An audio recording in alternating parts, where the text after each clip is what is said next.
thanking everybody who is talking, who are talk, all are talking since morning, and I'm thanking Leo for giving me opportunity to speak.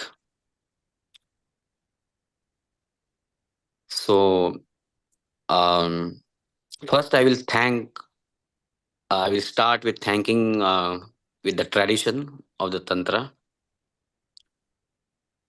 the tradition of the gurus behind me.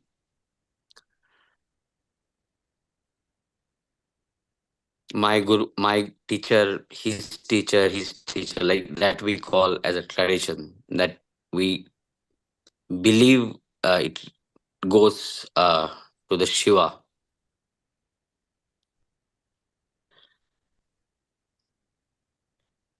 So first, I'm thanking everybody who is participating in this, and thanking the organizers who are giving me opportunity to talk and conducting this beautiful Zoom conference for people in the psychedelic community, especially Asian people, to express their opinions. So I want to start with what is the philosophy, what is the science, what is the logic behind this, especially uh, with view of tantra. Now in US, if you see, the word tantra is kind of, it became, it is used in different way than how the authentic tantra is. Like people know about the Vedic astrology, the Vedic tradition, but when they say about tantra, only thing it comes in their mind is it's related with the sex, it's related with some kind of different sexual practices, it's like kind of free sex, that kind of things, because some teachers in India and US, that's how the picture was created earlier. But the tantra goes very deep. Like it's as ancient as Vedas or the Puranas, who are the similar ancient scriptures are.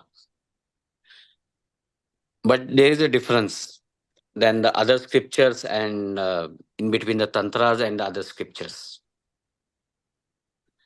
So major difference is the meaning. So what is the meaning of tantra?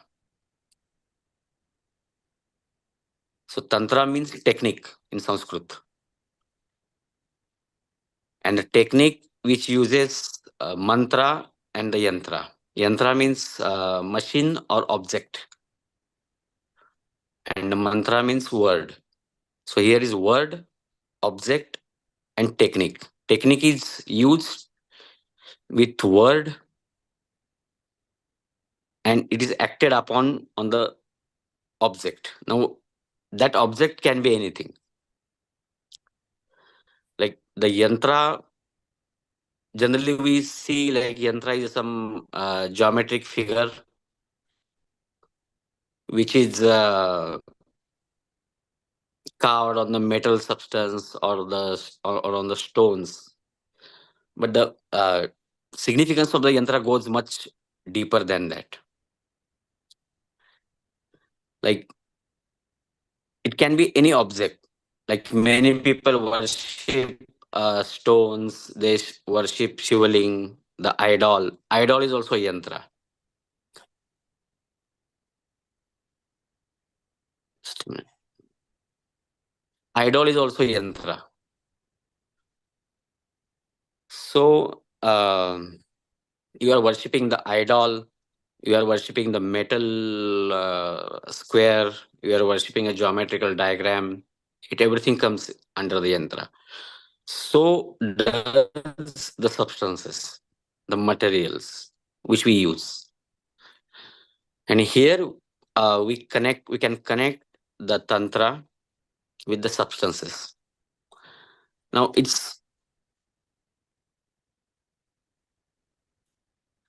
now I want to go more deeper into this. Like a few speakers spoke about the soma, which many people in the community know.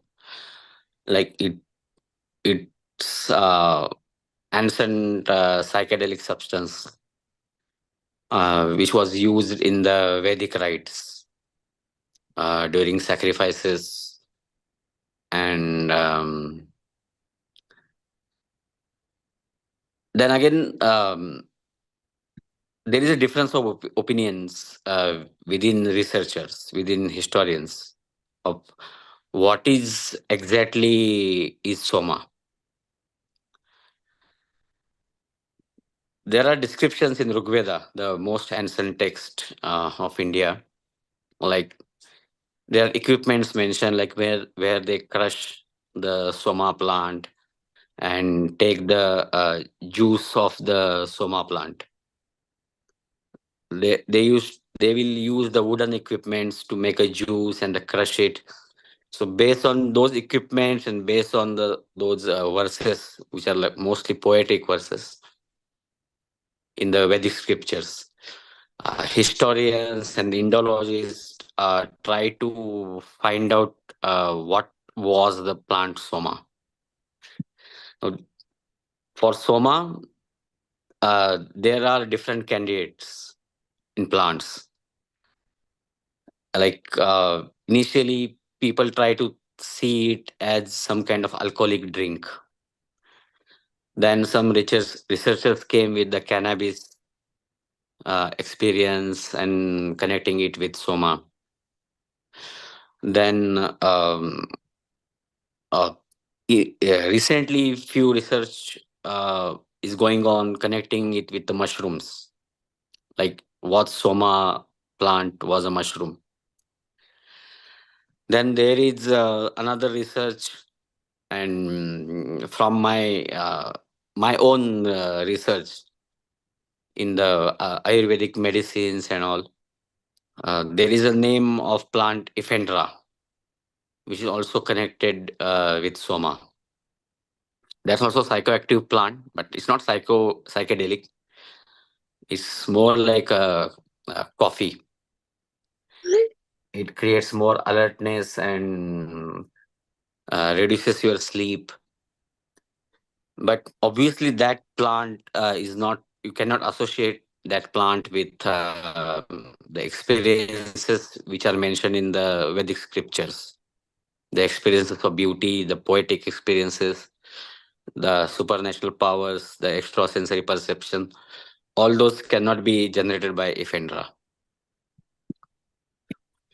So there are different uh, theories. Even some historians have connected with soma as a mixture of ephedra, cannabis, and opium. Based on the excavations they found in bacteria or like current Kazakhstan and those regions where the Vedic civilization was. So uh, there was discussion about what was the soma plant was. So the psychoactive substances in Indian civilization and Indian tradition starts from Rigvedic age, and it starts from the soma. And then we come to the tantra. And tantra is, as like I said, tantra is as ancient as Vedas or Puranas. The scriptural tradition, the tradition from the temples, the excavations, uh, astronomical dating, all these things go very deep. All those things, all these researchers, um, because there is no uniformity in the opinions of the historians and Indologists, but the scriptures of Tantra are as ancient as Vedas.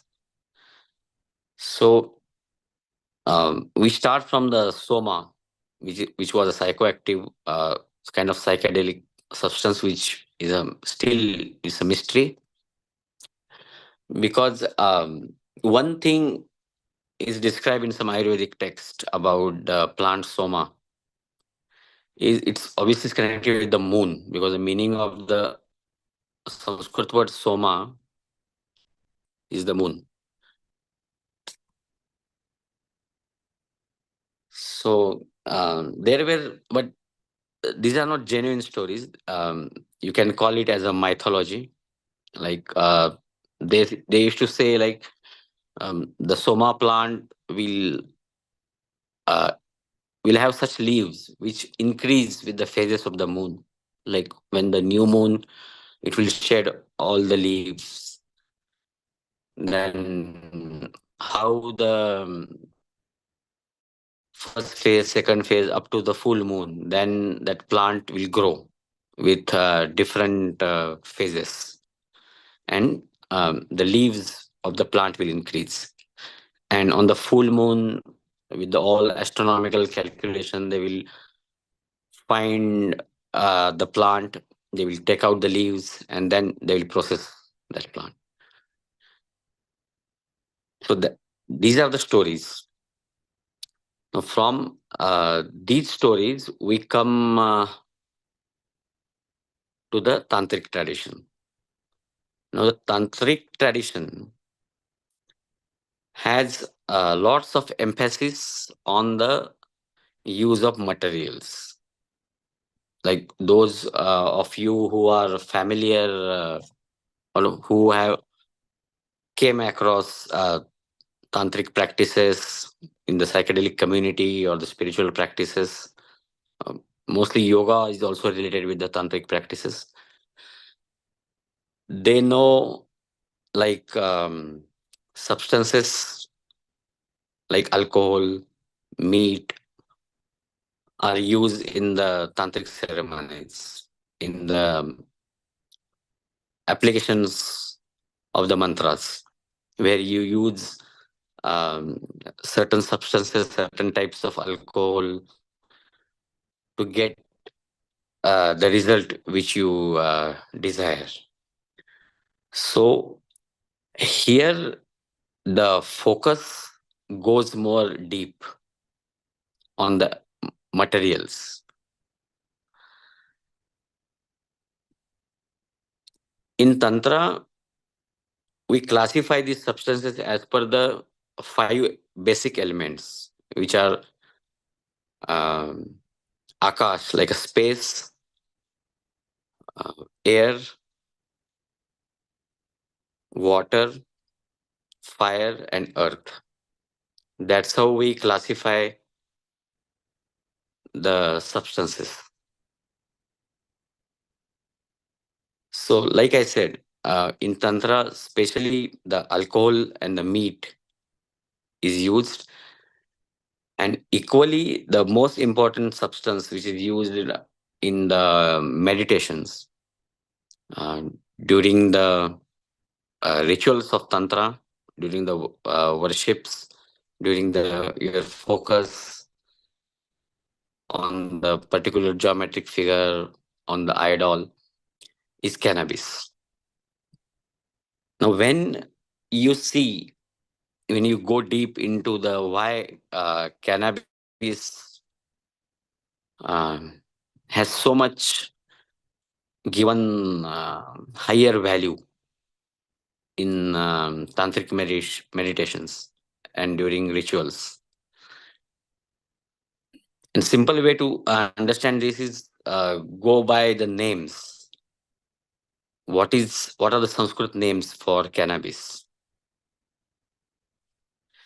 A few names I will mention, which we can relate with the other psychedelics also, because the meaning of the psychedelic is psyche and delia, the which gives pleasure to the psychic being, which gives pleasure to your psyche. Sanskrit word for the pleasure or the bliss is anand, and that is exactly the word you will see which is given for cannabis. Anand is word given for cannabis. Then another word for cannabis is samvit. Samvit means consciousness. So again, you see the substance which increase the inner bliss in you, which takes your consciousness to higher level, is called anand or samvit, and that substance is cannabis. Like when we start any ritual or when we start any practice, it is supposed that um, your mind should be thought free. There should not be distractions in your mind. Your mind, your focus should not waver when you chant the mantra or when you are doing the ritual of worship with using different ingredients. You focus your full attention on the idol or on the um, metal object or shivalingam. Your mind should be totally focused. Now cannabis does that. Now I know that in the psychedelic community, like I experience many substances I'm still experimenting with, and but the one thing in cannabis you see is your focus is unaltered.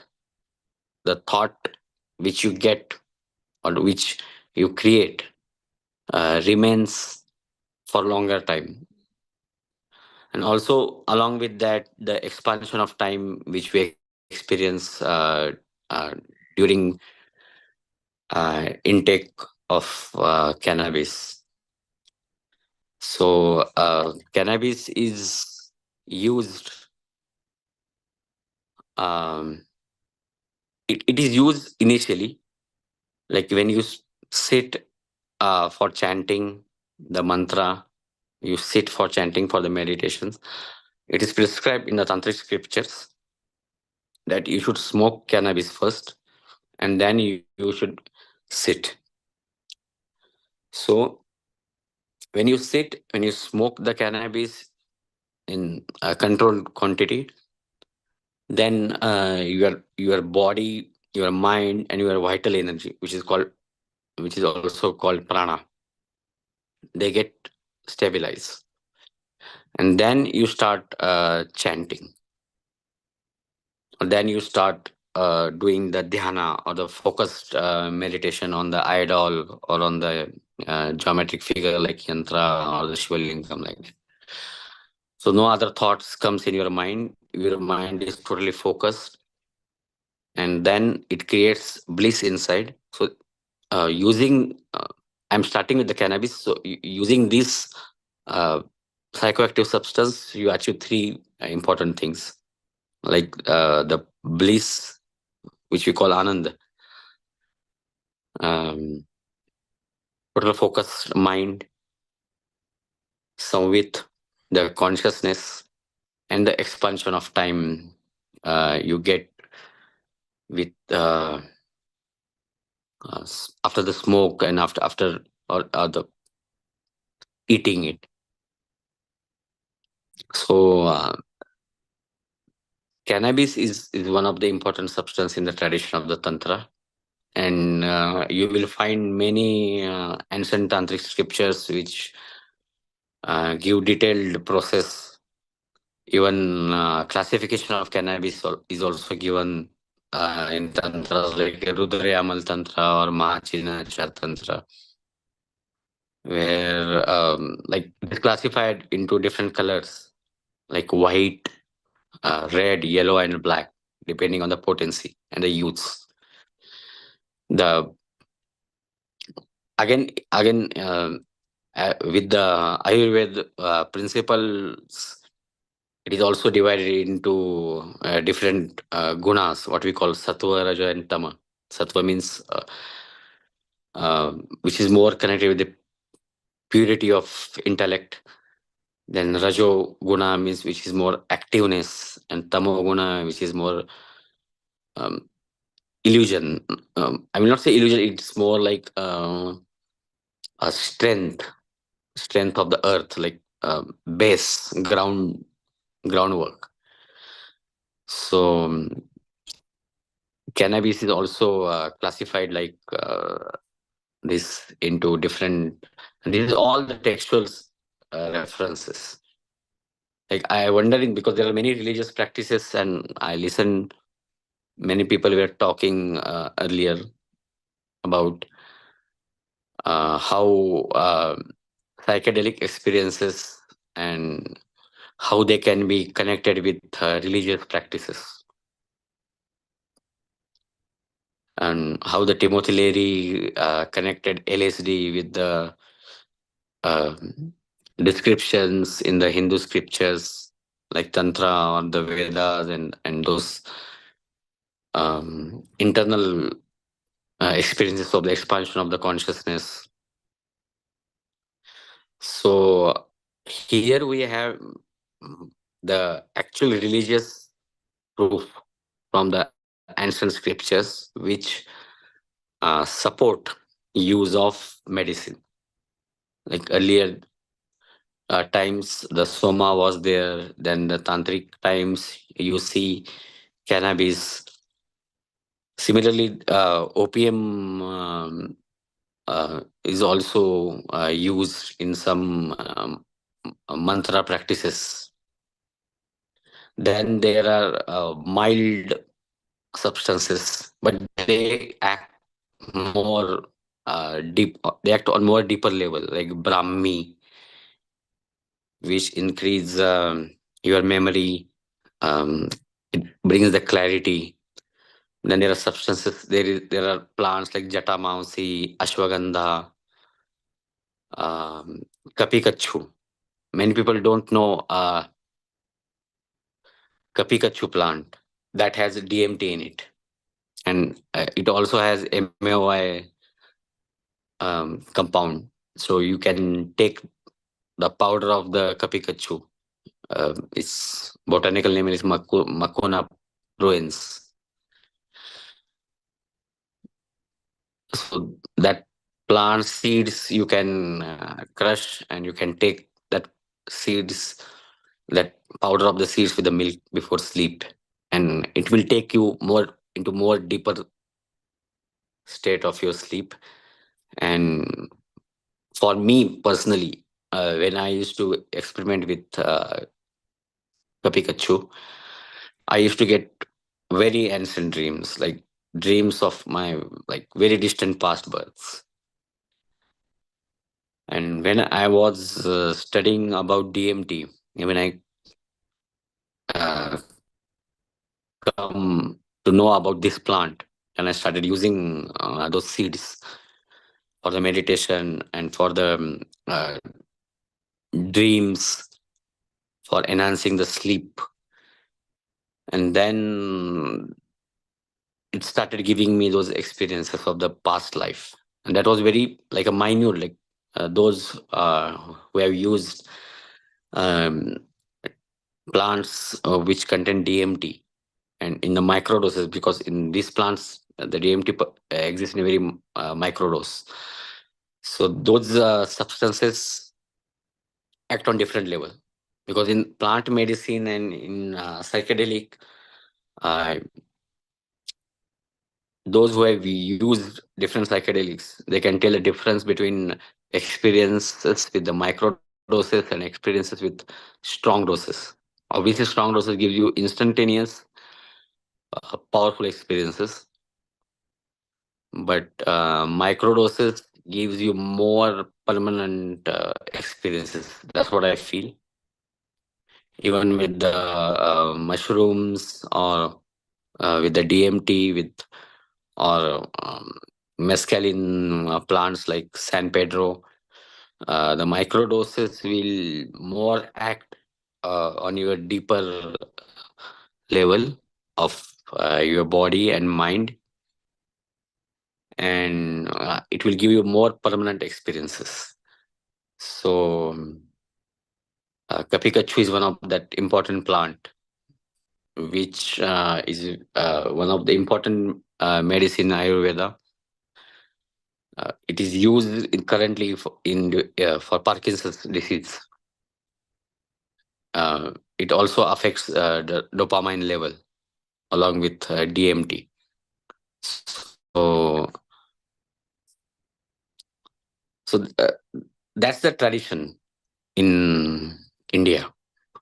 Though much is not written about it in recent years, and like my friend Rushi today morning, he spoke about the Japanese tradition, how the Asian culture is it's more controlled culture, and for last couple of hundreds, different uh, political scenarios, uh, the influence of the colonization and everything. So that affected many things, and uh, people became more uh, controlled by like it's more controlled work culture.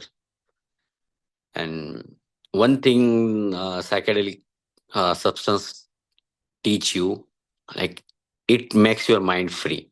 So those countries where these substances are controlled, obviously those people who are controlling these, they don't want the population to think for themselves, think beyond the current state of the society. They don't want to expand your consciousness. So that control is created. Now in India, if in current times, because many of my friends here in US, um, with whom US and Europe, with whom I work, they go with the ancient stories of India. But now in India, you see, obviously cannabis is illegal substance, and so are the other psychedelics. Like in US, we I find in many states, many small cities, they are opening up. They are legalizing substances. It's happening in Europe. It's time for India to legalize these substances. And there is a scriptural tradition for this. It's not like just a modern uh, cult or modern thinkers are saying this. There is scriptural evidence for this to legalize it. And like it, uh, if cannabis, kapikachu like substances, brahmi, ashwagandha, they are used in tantric traditions. So there is a wide scope in the tradition of tantra uh, to use these substances on more spiritual level. And with my personal experiences, I have seen like substances like cacti, mescaline containing plants. Like obviously we know like there are two major herbs or plants in one is a psychedelic, one is ethanogen, and one gives you visuals like DMT gives you immediate visuals, and one gives you inner experiences. So for the herbs which give the visuals, I forgot the mention the important plant, which is a datura, and whatever I spoke with people who have used these substances, they always say uh, Datura, we will not touch it for experiences. Like it gives, um, like you require that kind of initiation, you require that kind of experience using that heavy substance. Now, plant like Datura, which is still used as an offering for the deity Shiva on the Shivalingam, where the Shiva is worshipped on Monday, on the new moon, on the yearly festival of Shivratri. They offer Datura. It's a it's called trumpet flower. It's like a big white flower. They offer the flower. They offer the leaves, and that's plant which contains very psychoactive alkaloids. And the experiences of people who have used Datura, it's like more intense. Sorry, more intense visualizations it creates. Now again, Datura also has all the scriptural traditions, scriptural evidence in Tantra, in the books of Ayurveda, books of alchemy, Rasa Shastra, which is another name for alchemy in India. So plant like Datura. So that's my point of discussion today is like there is a scriptural tradition, there is scriptural evidence to legalize these substances, and there is a religious authority to legalize these substances.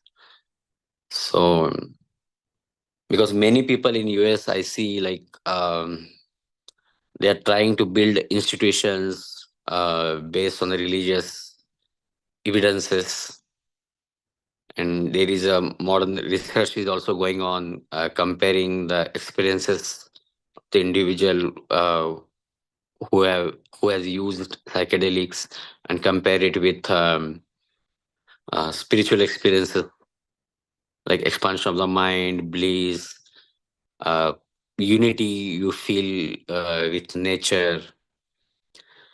So in this, I feel that Tantra and the Indian traditions help in gathering the scriptural evidence and making it more authentic. So I think somebody asked one question here. Is yeah, that plant is called Kapikachu. Its English or botanical name is Macuna pruins. They are black seeds, and that plant's powder, so seeds powder is taken with the milk before sleep. It has very micro, it contains very micro quantity of DMT. But it, if you keep using it for a few days, then you will feel the difference in the dreams. Then you will feel the difference in your sleep patterns. Then you will start getting much more longer,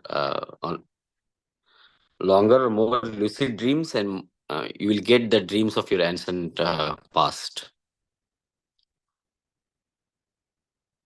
So that's that medicine.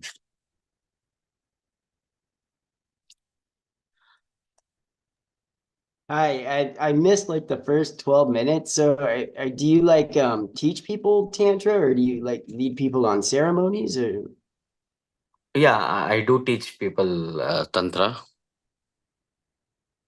cool? That's awesome. So you like work with couples and kind of like teach them how to, I don't know, give them basically like the ABCs, I guess. Yeah, basic. We work with individuals, a couple or group, and teach them the process of the Tantra and explain them like it's like a tradition with the more focus on the meditations, chanting the mantras, and working on the uh, rituals. It's very detailed process. Okay, so there's like a specific, like a tantra ritual you would get, like go through, like it's the Explain how the ritual goes. I think I missed that part. No, ritual uses, there is a use of different substances in the tantric ritual. Like, for example, we start with the basic alcohol, Okay. then how it affects your mind, and we use in controlled way using the alcohol. Then along with, we start with the micro doses of cannabis, so it gives you focus and makes you focus on particular thought, Yeah. so you will not have divergence and distractions when you meditate. Yeah. You And mentioned that soma. then it, Sorry. along with the practice. I'm Yeah, tell me. I'm sorry. You mentioned that soma is a like kind of a mystery substance still. Like, what do you think it was? Sorry, I didn't mean to interrupt. No, I feel like it is more like a cactus. Oh yeah. Yeah, because few days back I had experience with San Pedro, and the effects it generates um, is very close to the descriptions given about soma. Like the expansion of consciousness, the pleasure, you feel unity with the plants, the earth, rocks, and everything. Because other substances like cannabis or opium or like ephedra, uh, they have their own psychoactive properties, but they are not very similar to what the descriptions of soma. Yeah. No, that's really cool, man. I had like, heard about Tantra, kind of like just read a thing here or Mm. there. Never really grasped the concept of like making sex a spiritual experience. But there was one time where like me and my girlfriend ate mushrooms together and like had Mm. that like melting together, like third eye Yeah, open moment where it was like it was very enlightening. I like it all came together. Like, oh, that's what that yeah, tantric thing has yeah, been around for thousands of years now. Like it's yeah. It feels like yeah, that. it's such a beautiful like experience, man. Because the sex is also you can see like it's one kind of mind stimulant. Yeah,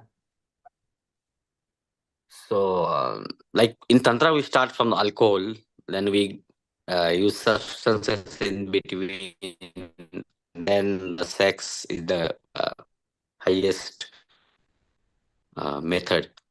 And along with it, if you use the substances, like during, for example, the sexual practice, if you use cannabis or if you use cactuses or if you use like mushrooms, obviously with the DMT, nobody can have sex, but right. So the word prana, right? It's like the life force energy. yeah, yeah. Um, Came across my radar the other day, and I was Mm. listening to this guy. I think it was a Taoist monk, but he was explaining how like if you have more than like one orgasm a month, it could like expend your prana. You're like losing prana in enlightenment. Like, is that part of your tradition too, or what?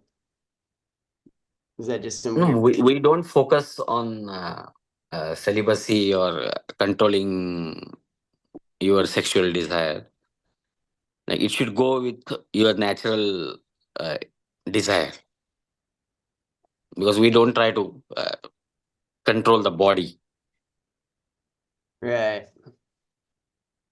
Yeah, I've never even like thought about China. I think that's the one time I can say I had a tantric experience. Like I'm not sure if I would have like set off that night, like, okay, we're gonna eat these mushrooms together and we're gonna try and have this happen. Like I'm not sure if it would have happened that way, but you know what I Yeah, mean. But it's definitely something that did happen. yeah, But no, that's a cool idea of like having there like be a ceremony and a ritual together. Like I like it. yeah. this topic makes me blush a little bit. Like I'm not sure how like much I can say before it becomes X-rated. No, the substances like cannabis, mushrooms, no, LSD is a like a total newly generated substance. Like I have a little difference of opinion about LSD. Right? Right. It Yeah. looks like more artificially generated substance, which doesn't have any traditional. Maybe in some part where it was used, uh, Um, but not in the pure chemical form. I don't think so. right. I think I've heard like plants that like there's ergot, right? It's like a type of Yeah, like fungus that right. grows on some. Yeah, that's the only like ancient-ish, potential LSD type substance I've heard of up until the 20th century when alcohol. Right. Yeah. Mm. But I mean, it's possible though, right? Like, Yeah, it's possible. It's surely possible. Like that you might have came across the word black bread. That okay, was ergot. right. People would eat the bread and then all of a sudden, like, just start tripping out, or what's the how much do you have to eat before? Does it like taste moldy? Yeah. Well, anyways, that's a fascinating subject, man. How long have Yeah. you been doing this for? Like teaching people and practicing this? Like 12 years. 12 years? Is there Mm. like can you become like an ordained priest or something to that effect? Like once Yeah, there are sequences.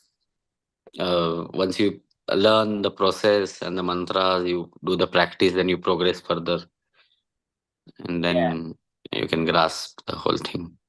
yeah, no, that's really cool, man. Is there any books or literature you could point us towards? Yeah, Like, yeah. I will message in the chats. okay, yeah, cool. Anyone else have any questions? I feel like I've been hogging the mic. Who do we who do we have up with us? Anyone? I guess it's just me and you, buddy. I think everybody's sleepy or what? It's late already in here in LA. Right, right. Is Tantra is that solely like a Hindu thing, or is there other like forms of Tantra practiced by other like No, there are Buddhist tantras. They were practiced in Japan, China, Tibet, okay, and they also used the psychoactive substances. really? Oh Uh, man, that sounds cool. Yeah, I don't think I've heard about that. I've been practicing Taoism for a while, but this is mm. yeah, something I'll have to look into. It's pretty cool. Um, well, awesome, man. What part of where are you located at? Now I'm in LA. Now I'm going to back to India in a few days. Yeah, do you live mostly in India? Yeah, mostly I live in India. Okay. I travel across the world, but Do you travel mostly across the I. world, like teaching people the ceremonies and stuff? Yeah, yeah. Oh, dude, that's super cool. Mm. Well, did you have anything else you wanted to add? I feel like I just been asking you a bunch of questions. Yeah. No, I want to see like many people say like synthetic substance and natural organic substance. There's a difference in experiences, like in DMT or in mescaline. Right. But is it a more perception based? I feel it's more perception based, like because you think like this is like 5 ml DMT, which is taken from the frog, which will have different experiences, but which is chemical or synthetic chemical, which will have different Yeah. experience. What do you think about it? I haven't tried. I think maybe when I was a teenager, I might have had sex on LSD, but yeah, I don't. Yeah, it wasn't a like spiritual experience or anything like that. So my only real experience like with psychedelics and sex has been with mushrooms. Really, yeah, I haven't tried out DMT. I did recently learn how to extract my own DMT, but like it's just it seems like such a like a fast acting thing. Like I'll take like 3 or 4 hits and just be like blasted off to like fractal hyperspace. Like it'd be hard to imagine like focusing on getting yeah doing all that. Like it just takes me off to such a distant uh, dimension, I guess. Sorry to explain. I mean, I'm not saying it's impossible. I'm just not sure how I would pull it off yet. I think I have to maybe get a little bit more experience. Um, No, cannabis. What's? Oh, hmm. sorry. Go ahead. No, that's what I'm thinking. Like, how is it the perception difference if you take a synthetic or if you take organic? Like, if you take synthetic substance. Yeah, okay. So here I don't know how else to like this is like I grow my own mushrooms and I have been for a while. Right. So I'm very like in Mm. tune with like nature and the fungus and I like going out into the forest and stuff. Mm. Last summer I started, buying this LSD. It was way too expensive, but I had a little bit of extra money. And so I ended up buying some acid and I noticed it's the only time I've ever like Mm. tripped out with like techno music. You know what I mean? Like normally I used to listen to this like ancient shamanic like Mm. chanting and drumming and this, the Buddhist like throat singers and kind of stuff. Like I normally don't listen to techno music while I'm on psychedelics, but when I was on acid, it was like actually really, really, really cool. Mm. um, I don't know. But do you feel any difference between mushrooms you made in home and mushrooms you used from somewhere else? Oh, like a synthetic psilocybin being, I Yeah, think synthetic psilocybin or like homegrown mushrooms or used from like bought some from somewhere and used. Um, yeah, sorry, I got distracted for a little second. It looks like John Rapp is still asking about the Indian plant that has both the DMT and MOI. Yeah, I actually mentioned it. It's called Kapikachu. Pikachu, Yeah, Macuna pruens. right? I might Would have you been spell John that, Rapp. please? Would you please spell that out in the chat? And also Yeah, list your contact information if people would like to get in touch with you. yeah, I will mention it. Thank you.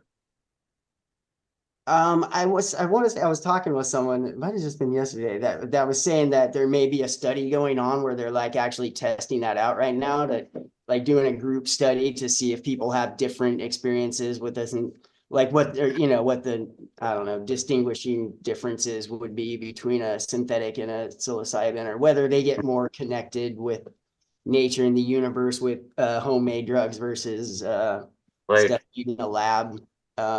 Yeah, I mean, it's definitely an interesting subject. And I have had experiences too where I kind of like felt like it was like the energy I put into the mushrooms that I were like kind of like part of the experience, you know what I mean? Um, Hmm. but no, it's an interesting question, man. It really is. Okay, we got to spell this one out. How do you spell Kapika? Yeah, I'm typing. 1 minute, I'm typing it. Oh, okay, sorry.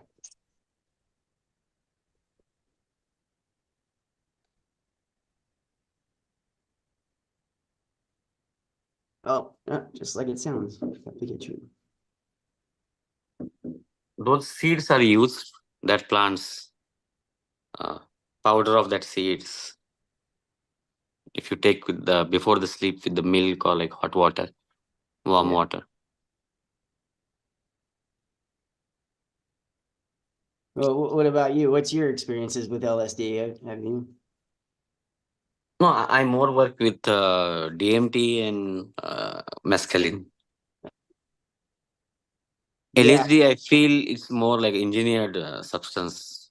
it is. It's longer. You're like committed to several hours too. Like mushrooms, I think is probably like mainly like 5 or 6 hours if they're really good mushrooms. But like LSD can go on for like 12 to Yeah. 16 hours sometimes. Like yeah, you're definitely in for the long haul.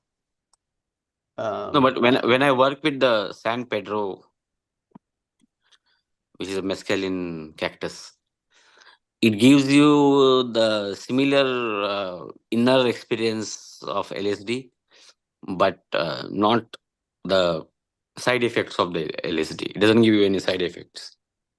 right.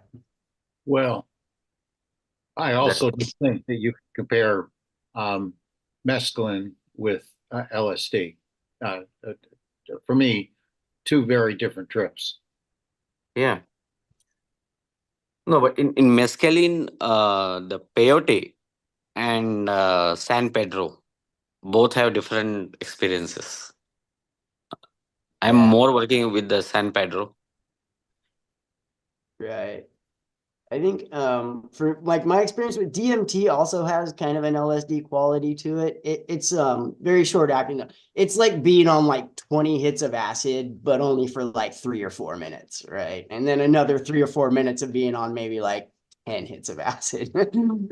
um it's a very, very short acting, but like extremely intense, like Yeah. experience for sure. The visuals of DMT, like you cannot compare with other. Man, yeah, no, I mean, I do get some fractal patterns with psilocybin for sure. I can kind of see like the lattice of I don't know, whatever the structure of the cosmos or whatever that is, but like, Uh, yeah, DMT is just this wacky land of like flying colors and shapes and patterns. Like, it's just so intense. Oh my God, my dog the other day was like, I did DMT and I look at my dog looked like a cuttlefish, like had all these like light patterns coming out of her fur and stuff. It was, yeah, uh, it's a pretty intense experience, man. The other day. And like yeah. And with the 5-MeO DMT like before, it goes more like it's like there are no visuals in it, but it's like extreme internal experience. Then you go out of your body and then expand right, your whole right. process. I heard Terence McKenna describe DMT as death by astonishment. I think that's Mm. like my favorite quote about like DMT or like way of describing it. That's like it's perfect. Mm. No, that's the difference. Like many people will prefer psychedelics, which give the inner bliss and inner peace or like inner experiences, and many people will prefer DMT or mushrooms. For in mushrooms also there are different varieties. Like some will give inner experiences, some give you visual experiences. And there's psilocybin mushrooms growing in India, right? I'm not sure if I've ever Yeah, they they do are have good mushrooms places. like in the region over there. Oh, that's really cool, man. Yeah. I don't know if it's true. I think I heard someone say that that's the reason why the Hindu gods were like colored blue was because of the like blueness of the mushrooms, but I'm not sure that's No, entirely. no, that doesn't make any sense. Yeah, I didn't believe that one. Asking him, oh, it looks like Eric is asking you to put your information in the chat. Yeah, I'm There, putting. who do we have next? Leo didn't send me the itinerary for the evening. Oh, Anya, it looks like you had your hand up. What's up?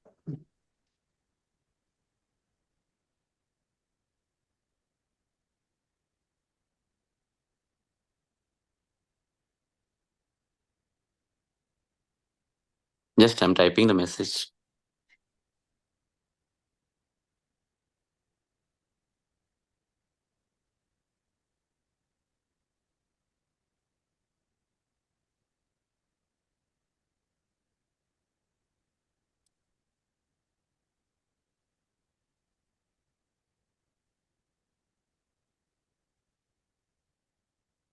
Uh, Okay. So yeah, I can yeah, unmute. I can yeah, unmute now. Wow, yeah, how yeah. You are exciting. unmuted. You can talk. Okay, because that was difficult to not be able to speak, and now I can't see my main screen. Okay. So my main question was actually a comment about Mm. synthetic versus natural, which was a Okay. conversation that was being had. And uh, one of the distinguishing differences is that with natural grown substances like psilocybin, you not only have the variety of different strains, and they have different amounts of different chemicals that are synergistic with the psilocybin. And they Mm. also pick up minerals and nutrients from the growing media or what is given to them. And Mm. so you end up with much subtler natural effects. And each Mm. mushroom, each strain of mushrooms has their own personality, if you will, and they're Mm. different. Uh, so it's more subtle, whereas a chemical is going to be the same molecule, right? Mm. If it's Right. pure. Mm. So there's a little more variety and not yet perfectly understood interactions of adjunct molecules and chemicals that Right. facilitate certain types of exploration or experience with Mm. different types of natural grown psychedelics. Mhm. I spoke with people who have used before um, 5-MeO DMT, artificial 5-MeO DMT, and from the toad. Um, they say, like, with whom I spoken with, like, they say the experiences are similar, very similar. I haven't tried the artificial one, Mhm. but maybe in the mushrooms case or in the cactus, maybe that there is a difference, or in the Yeah, I mean, I've heard also that for the toad molecule 5-MeO-DMT, that it's that the experience of the synthetic version is actually cleaner. That Mm. it doesn't have some of the side effects that can Oh, that's interesting. make you not feel good. Yeah, so it's Mm. actually a better experience in some ways, is my understanding, and Mhm. it's better for the toads, right, to not Yeah, have to be milked and yeah, possibly that's also environment frightened. Yeah. issue, and about the Yeah. frog species and toad Hmm. species. No, Yeah. with this there is the point in earlier today morning. Some from Stanford University, somebody was talking about this. Like, depending upon the race and depending upon the culture, there is no enough study. Uh, like, mostly white uh, people are studied under the observation for different psychedelics, but there is no representation of different Mhm. uh, people of color and traditions. Do you think, like, it will matter much? Like, because it's like, if it's like a chemical reaction on the body, like how the general medicine is a general for everybody, like human anatomy and the general medicine. Mhm. So the psychoactive medicines also should work because they act through the uh, neurotransmitters and the way it goes. So do you think, like, there is a that issue matters Is much, there like the depression? are you asking a question about the uh, differences in how Yeah, psychedelics yeah, impact yeah. different If people from psychedelics different affect, yeah, cultures? right, right. So there is a hypothesis that in a minority of persons of Asian descent, that Mm-hmm. they lack an enzyme or have insufficient amount of an enzyme to process um, some of the substances that are in SSRIs, in the Okay. SSRI medicines. So it has to do with serotonin Yeah. breakdown and elimination. So it's Mm. a pharmacodynamic uh, question for some of these substances, but I have not heard that enzyme difference actually impacts the effect of psychedelics, because psychedelics are processed. It doesn't matter how quickly or slow they're processed. The way that they make their way into the brain and are used in the brain is pretty fast compared. I mean, they once they have that impact in the brain, then they stick around in the brain for whatever time they will take, and it doesn't matter so much how long it takes your body to process out Right. the medicine or not. So I have not heard of it actually having a different impact, even if there's an enzyme, it's like Pt.4 something, enzyme difference across peoples. So it seems to be working just fine and at comparable dosage strengths across Asians, Native Americans, Europeans, African descent people, Middle Eastern, Australian Aborigines, peoples from pretty much anywhere.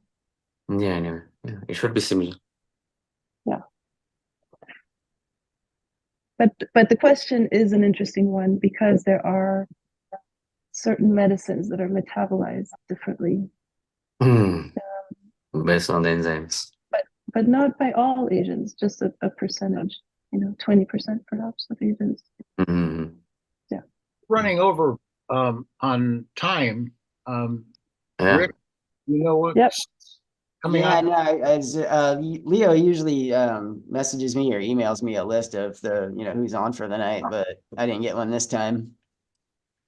Does anyone know who the 1 o'clock is? No, we I'm can not sure. talk until, but otherwise, I think I'm gonna try and get some sleep and be Yeah. ready again in the morning at 6 or 7 to catch the next one then. Thank you, Anna. Yeah. Good night. Thank you. Thank you, Rick. Thank you, Okay. Eric. All right. Thank take you, care. Leo, also. Yeah, I think Leo's in bed, but all righty. Awesome. Well, Thank you. yeah. Good night, everyone who are in US. Yeah. Okay, so who's the 1 o'clock? Do we know? Is the 1 o'clock here? No, we don't have anybody right now. Well, shit. I guess we can just keep You- on. You can't go to the original list and just pull it out, Rick? I don't have an original list. Oh, you mean like on her Facebook page? I might be able to look up that, but I mean, all right. Yeah, let me see who's here. Oh, yeah, just give me just 1 second. I'm gonna step away for just a sec. I'll be right back.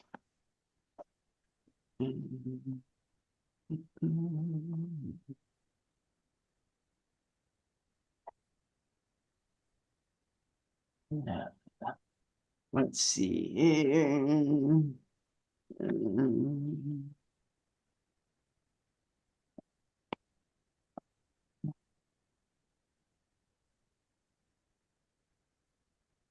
Yeah.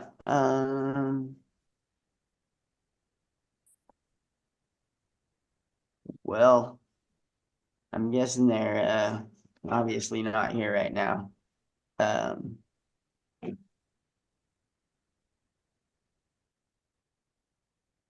Yeah, I don't know. She did send me a message about somebody possibly not showing up. That's probably right now then, I'm guessing. Let's see.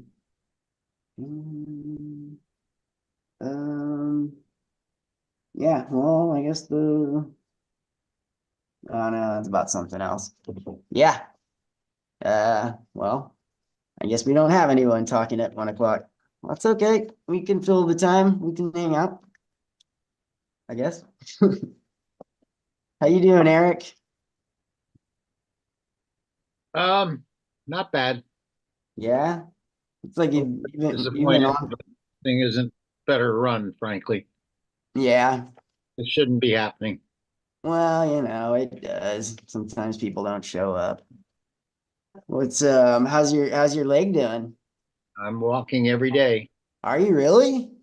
Oh man, I thought you would be laid out for a little bit longer than that. That's great. How's it feel? Uh, Still got pain, but that's to be expected from a hip replacement. So Right. How but long till, I mean, I'm, is it expected to go away with some physical therapy or? oh, I've got pretty rigorous exercises to do. Damn. Uh, Well, good let's luck, brother. let's try and Hey find. Rick, I Yeah. want to ask you, Sure. uh, what is your experience with Amanita mushrooms? With Amanita, you know what? I haven't been brave enough to try them yet. Why? Um, so from what I've heard, it's just, everyone says expect something very different than psilocybin, right? And so, they grow in the area here too every fall. I mean, just big, huge ones out, and they're all over the place. Where? Uh, Which place? yeah, I haven't been able to. Someone said you can like do like weird stuff. Like, I think Paul Stamets told this story about he was in this parking lot and he like dropped his camera and just kept like picking it up and dropping it over again. Like he was just kept Oh, repeating that action and couldn't stop doing it until people in the parking lot started staring at him because he looked like a weirdo. Like I hear like stories like that. Like nobody's come up to me and just said like, man, I ate these amanitas the other night. And, ooh, I just had this, cosmic journey where I met the mm. gods and all. Like I haven't heard anyone tell me some mind-blowing amanita story yet. So No, it's Amanita goes more on the deeper level. It gives you more experiences in the sleep. It doesn't give you any uh, visuals or anything. like the dreams you'll have later that night, kind A of. lot of gives it kind of locks the body, and then you go into the dream. It doesn't give the immediate visual experience. Yeah, what does it do to your body? Does it make you feel like weirder in any kind of way? Yeah, the next day it becomes body becomes very. You get the body fatigue. Okay. Yeah, that's right. So like I said, they grow all over the place every Yeah, fall and I every felt like I got some fever or something like. It was not just a body thing. right. Right. Oh, someone um it's okay, man. So I just hear so much weird stuff in psychedelia. So I never really know what's true or not. It's kind of hard to tell, but I heard that like Norse shaman. Leo, Oh, you Eric, know, there's nobody that showed up for the 1 o'clock, and Eric, you got Luna doesn't even have a list. him. I muted him. I got the mute button. So I heard stories about Nordic shaman, right? Like, the ancient Norse people Hmm. uh would follow around the reindeer, like to eat the amanita mushrooms. And supposedly the reindeer, they'd eat the mushrooms, and they would basically like follow around the pack of reindeer and collect all the yellow snow. And that something about it being processed through the deer and coming out through their urine, like purified it or took out, all the bad stuff and made it a more like potent psychedelic experience. But that's also one of those things where it's like, I'm not sure if that's true Hmm. or not. I mean, it sounds cool, but I don't know. Can't say with certainty. But on what my point was that I think there is like a process, like a special way you can cook or prepare the amanita aside from just drying it and eating it, where you can like remove some of the alkaloids or whatever that give you some of the like negative body effects. And it is one of those things. There was actually a lot of like fear about the amanita originally too. Like there was all these old wives' tales or whatever you say about like mushrooms being extremely dangerous and poisonous. So for most of my life, I thought amanitas was like they say like a sushi chef, if he doesn't cut up the blowfish just right, you could like Hmm. poison someone with. Like I've heard, like if you didn't like prepare your amanitas, if you didn't dry them and cook them in a specific way, that they could be poisonous and kill you. So I Hmm. just basically stayed away from them forever. But You know, what's funny is that's the only, like, a lot of you can like get them legally now too. Like there's places where it's not classified in the same, you know, Schedule 2 or Schedule 1, you know, narcotic drug in America. So it's actually still like, I mean, you can. Just a minute, I will come back. Oh yeah, yeah, sure thing. Yeah. Sure thing.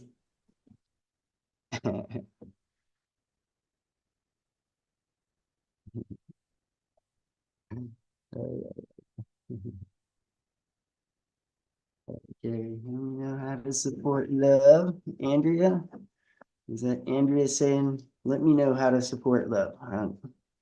It's, oh, yeah, so, yeah, kind of makes it for sleep allergies, antidepressant. That's, oh, wow, man, that's a huge one. Big journeys on in there, huge. Bob Stanley, Carla. Oh yeah, I know Carla. She's the Amanita aficionado. I love her that time when she did like a 4-parter once on just on like everything Amanita. It was actually pretty cool. I believe they also like make tinctures with that one, right? Is that one of those?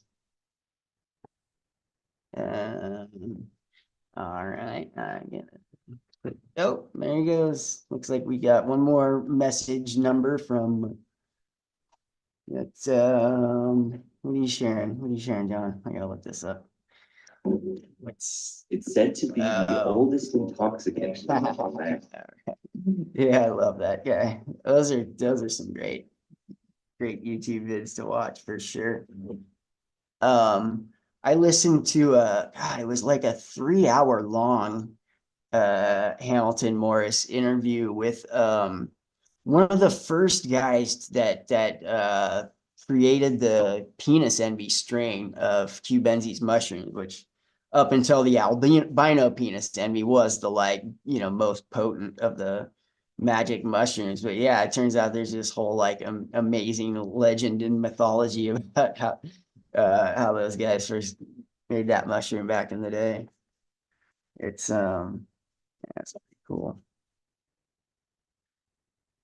Well, Eric, you still there, buddy? No, still trying to track down the 1 o'clock. Well, normally I think I would just say we can all talk amongst ourselves and kill an hour, and hopefully the 2 o'clock shows up. I had a long day today. It's been yeah. But who else? Lovely, are you there? No. What about Andrea? Andrea just said something in the chat. You there, Andrea? I'm still here, Rick, but not for long. Yeah. Yeah. Well, what am I supposed to do, huh? I gotta sit here. I gotta tell some knock knock jokes. Maybe some dirty limericks. I'm gonna get a beer. That's what I'm gonna do.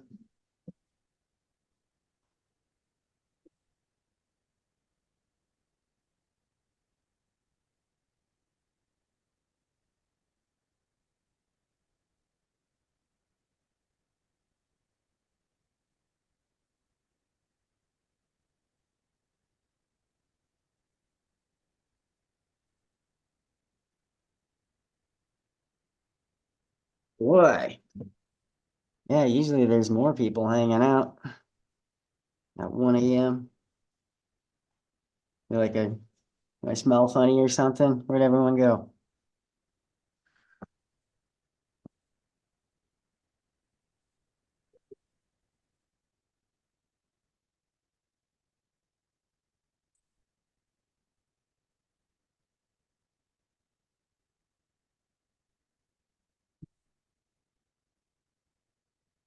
Hi, Andrea.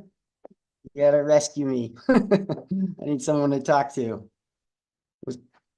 What's up with you? How you doing? Yeah, you think you gotta unmute yourself.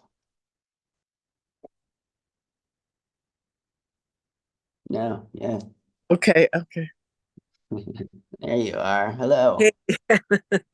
Good to see you. Hey, yeah, I just got back from a work trip yesterday, so I was reunited with my daughter and tucking her in and sleeping with her Cool. earlier. Yeah. How long were you gone for?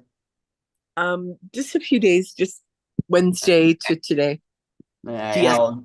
how old's your daughter? She's 10. Oh, cool. That's awesome. Yeah, amazing girl. How did you come across this event?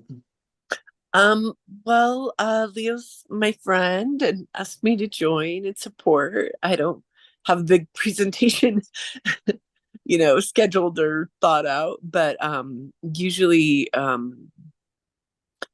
you know, I'm a kind of therapist healer, so I do energy work and brain spotting, things like that. So I could Like Reiki? relaxation thing or something. What Yeah, I've heard it called Reiki before. Is that like a Reiki thing? Yeah, I don't know if it's at that level. I Oh, had okay. um there's different levels I think of that. Um, I guess I'm not I've taken Reiki 1 and 2, but I don't consider it in that genre for some reason. Like you Um, something a little bit different. yeah, I took I healed myself all naturally of cancer Wow. about 7 years ago, Yeah. and definitely, shamanic work was a part of that. Right. Acupuncture, supplements, shamanic work, lifestyle change, the Yeah. whole thing. And yeah, so that's sort of the way I came to the energy work, I guess. And Yeah, then that's super yeah, huge. Was it healing. like a pretty light, like it was a serious situation? And Yeah, well, I mean, it's always a serious situation if they're saying right. that. I had surgery and then it took about 15 months to get the HCG levels down to 0. Um, Right. so, I mean, I think I tried not to freak out about it, but everybody around me was freaking out about it. They told me Yeah, it's it's the scary. only way. Right. My dad, back in like 2002, he was only like 53, but yeah, he just started getting this sore spot in his leg and it kind of started bugging him and he was limping around for a little bit and finally went to go, get it looked at. And it turned out there was this tumor growing Oh, and it was wow. like right next to the thigh bone. So it like got into his blood marrow and you got like, I think it's called multiple myeloma. Like within 18 months of like being diagnosed, he just, it's like lost all this weight. I mean, yeah, it was unbelievable how like rapid acting it was. Like yeah, Did there he, was did he heal from that? I mean, did he come back from that? no. He tried the Jesus thing, maybe. Jesus, like maybe he should have tried some energy work. Well, I mean, I think when it comes to something like that, I think you have to take an any means necessary kind of approach. You have to try things Yeah, you've never tried, and you have, right. Well, the crazy thing is he actually could have added maybe like another year or so to his life had he gotten some chemo done a little bit earlier. But like he was so hell bent on getting this faith healing. It was crazy. He was turning down chemo. I mean, like, you're going to see, son, you're going to see the well, healing power of Jesus, right? And he started calling up all the families like every couple of days. They'd do these like prayer circles where they'd all, pray for his cancer or something. And your life aligns with your beliefs, right? So it's good that he believed. And yeah, um, I didn't do chemo, I didn't do radiation, I didn't do any of that. yeah, Um, so that was sort of my goal and intention. Um, But yeah, I mean, if anybody gets tested and has HCG levels above 50, they might have a growth in their body, right? So that might be a way yeah, to find that kind of stuff sooner. yeah, But yeah, you got to take massive action and do what anybody smart tells you to do, right? In terms right. of supplements and extra things you can add in, and yeah. So, Well, I'm glad you pulled through that. That is an amazing achievement. With you, well, that plant medicine was part of that too, Yeah. right. Yeah. I know, like, I still, during some of the different like psychedelic documentaries, when they get to that part of the documentary where they're doing like end of life care, and these people that have terminal illness are, you know, describing their experience and how they no longer like fear death. Like I start crying every time. I get Oh, all I get all choked up. oh, yeah. It Sorry, really you is. Patty too. Like I've been to that special spiritual place that, you know, mushrooms take you to, and where, yeah, like I no longer fear death, and I mean, or at least I can understand like how it can have that healing effect, you know, like Mm, it's a very, very special and powerful thing. hmm. And yes, CBD, high dose CBD shrinks tumors in rats. I mean, they have all these studies, but obviously it's not mainstream. And, probably a lot of people that consider themselves Christian wouldn't be trying that because of how it's been presented Yeah, to society and things like this. right. Yeah, it's still kind of taboo, I guess. Sorry, I just gotta let my dog in. Come on, come on. Bone marrow. Wow. Yeah, that sounds painful. Yeah, it just blew my mind, like how fast it got. Right. Yeah. You know, it's just like one day he was walking around, and the next day I have to, like, you know, help him onto the little porta potty thing, and like, oh, he Oh, just got so skinny, just so, oh man, yeah, it was sad. It was just, it's a yeah. sad way to go, you know. Well, there's always a lot of, emotional, we say psycho emotional. I don't know how they describe it, but there's always a lot of emotional things that everyone needs healing from, like their childhood trauma and Right, right. Oh forgetting. man, Oh, no, he always. started blaming me. He started blaming me for him not getting his faith healing. Like towards the end, towards the last couple months, when he's like knowing that the faith healing thing isn't gonna work, and now Uh, like he didn't do uh, keep. And I could tell that was time he really wanted back, and he started lashing out at like the prayer group, like, you guys aren't praying hard enough, like you can't be well, 97% on fire for Jesus, you need to be I 100% on fire for Jesus, or I'm not getting my faith healing. And I was like well, 0% on fire for Jesus, right? well, So he's looking at me, and you boy with your heavy metal and your skateboards, like whatever. Like he was just well, like, because I that's wouldn't get my life right with Jesus, he didn't get well, his. my girlfriend, I had a girlfriend and she had stomach cancer. And one day we were out hiking and I just was like, "Are you okay?" And she was like, "I guess I need to eat." And I'm like, "Okay, we'll eat." But, like basically it was out of character for her to act in such a way. Right. And later, obviously we found out she had stomach cancer. Oh, So I think there is something about the cancer that makes people act out of character because of the pain and things like this. So right. again, you have to address the root, and everybody's got an ego and everybody's Yeah, needs heal, on a deep level. And I feel like healing can go really deep, and yeah, all roads lead to shamanism, if you ask me. yeah. Yeah, not with him, but the desperation was just like, that was one of the saddest parts of the whole thing. You know what I mean? Just Well, I think he wanted to live, and yeah, after people cross the plane from this place to the next, uh, there's so much more that they can see and have awareness to. And I think a lot of people, I certainly feel like God supported my healing, um, right. Like there because of was a divine intervention. my prayer, and I also took a lot of massive action. I did anything and everything. If I heard of it and it sounded good, I would try it in terms Right. of, physical therapy and, Yeah. any, Oh, yeah. So, and I was able to take my blood test every week and see, mhm. um, if it was working, I would keep doing it. If it was stable, then I would go back and do more things. Right.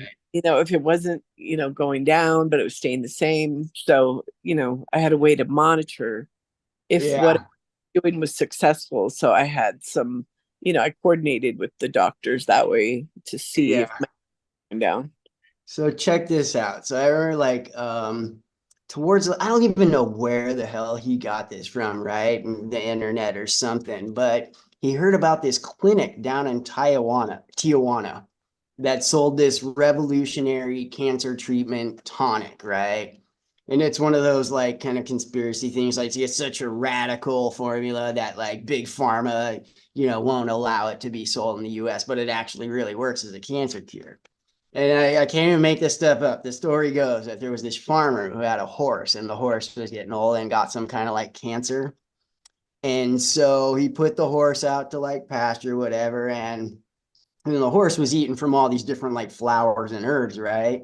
And the horse's cancer went away, like the horse. And so the farmer went out and like collected all the herbs that the horse was eating, because the horse, Heard of horse cancer. made a tonic out of it, and then opened up this clinic where he sells tonic to cancer patients with like, my dad was spending thousands of dollars to drive down to Tijuana once every like 4 months to go re-up on a fucking bunch of snake oil. You know what I mean? It was just like, Well, and the horse get cancer from vaccines. See what I'm saying? Like, and there's so many toxins in the environment, and right, yeah, toxins we can control, toxins we can't control. right. But obviously, in this situation, there may have never been a horse in the first place. You know what I mean? Like it's so easy to scam people that that are desperate like that. Well, but it's sort of healing, right? Like people don't heal from their core life trauma in like 2 sessions or something like that. I mean, there's lifestyles of health, right? There's lifestyles of eating healthy. There's lifestyles of thinking, in ways that nourish your soul and support your dreams and your self. And so, I mean, I guess I'm glad that your dad believed that, he could healed and had faith. And so maybe that gave path generationally for you to have more, to have ever more of what he wasn't able to achieve, like Jim Carrey. His dad believed, but he didn't quite get there. Right. Oh yeah, in the Man in the Moon, Andy Kaufman. Is that what you're talking about, Jim Carrey? Yeah. The scene where he goes to like the faith healer guy and then realizes it's a scam, and he's kind of like laughs about it for a second. No, I'm talking about his actual dad. His actual dad had was a musician that was always trying to make it, and always, like, I'm gonna do it, right? Like he was always taking massive action towards his dreams, and didn't really ever break through to fame, didn't really ever break through to the next level of everything. But then Harry was able to kind of, I believe, have some fruit with that, right? And he wrote that $1 million check to himself in faith, like this is going to be a check to me, and he wrote a check to him. And then he sort of went to his dad's grave and was like, okay, this is for you, So I would say maybe you got some seeds there for healing and wholeness and health in you, right? Because of all mighty prayers, Right. If anything happens, you're covered, right? You know what? And it's like, if any, it's kept me like skinny. Like I'm seriously the only dude in my family that doesn't have a big old like beer gut, right? Like as this happens to every dude in my family, once they hit about like 38 to 42, just swells up and gets huge. But my dad was like really unhealthy. Like before the cancer thing, he had given himself like type 2 diabetes from just eating so much, whatever, like candy and fried chicken or soda or whatever it was, right? Like he was already kind of like unhealthy, kind of an unhealthy dude. And it was really sad too, because like he had these ups and downs. I don't know if it's depression or what. Like he ran the San Francisco Marathon in like 1994, right?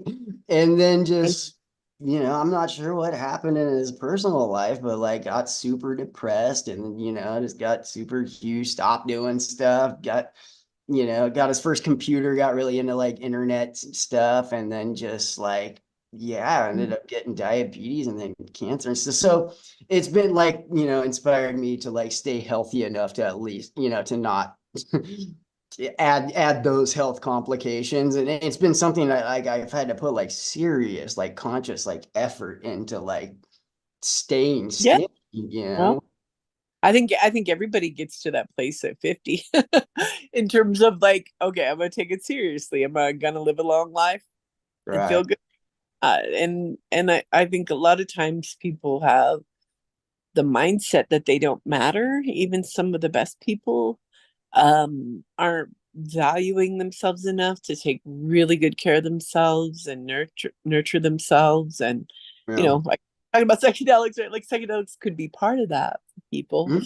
Um, but um, but I don't know. I guess that's what I would like to see, Yeah. right? No. For menopause and men of all ages and women of all Yeah. ages, just that they would start to love themselves more and eat better and sleep better and exercise. I mean, I just Right. give everybody, I think that's the message for everybody all the time. But Yeah. I think Yeah. there's everybody's life where they start taking that I, serious. yeah, like if I could probably spend like just the next hour like talking about all the different ways that like plant medicines have like made me better, right? Like Well, why I so, see. I've seen evolution since the beginning of these. I mean, you seem so much more grounded and happy and I just see your presence has elevated, right. since the beginning of these, so I see that too, Yeah. Oh, since evident, you right. know. Yeah. Yeah, it's been a interesting journey. Like I spent 2 years like all by myself growing mushrooms before I got like introduced to like the rest of the psychedelic community. Uh, Oh, and it's been really cool, like, just like being a part of this, you know what I mean? Uh, yeah. Yeah, we're not made to be in isolation. But yeah, but you had a process around that, around growing your own mushrooms and kind of getting intimate with that medicine. Is that what you're saying? um, well, let's see how that story started. I'd been like suffering from like some like crippling depression, and anxiety. It was really bad. It was insomnia. I'd never had worse insomnia. Like between like this was, and then so I started getting like regular like mental health treatment for it around like 2016.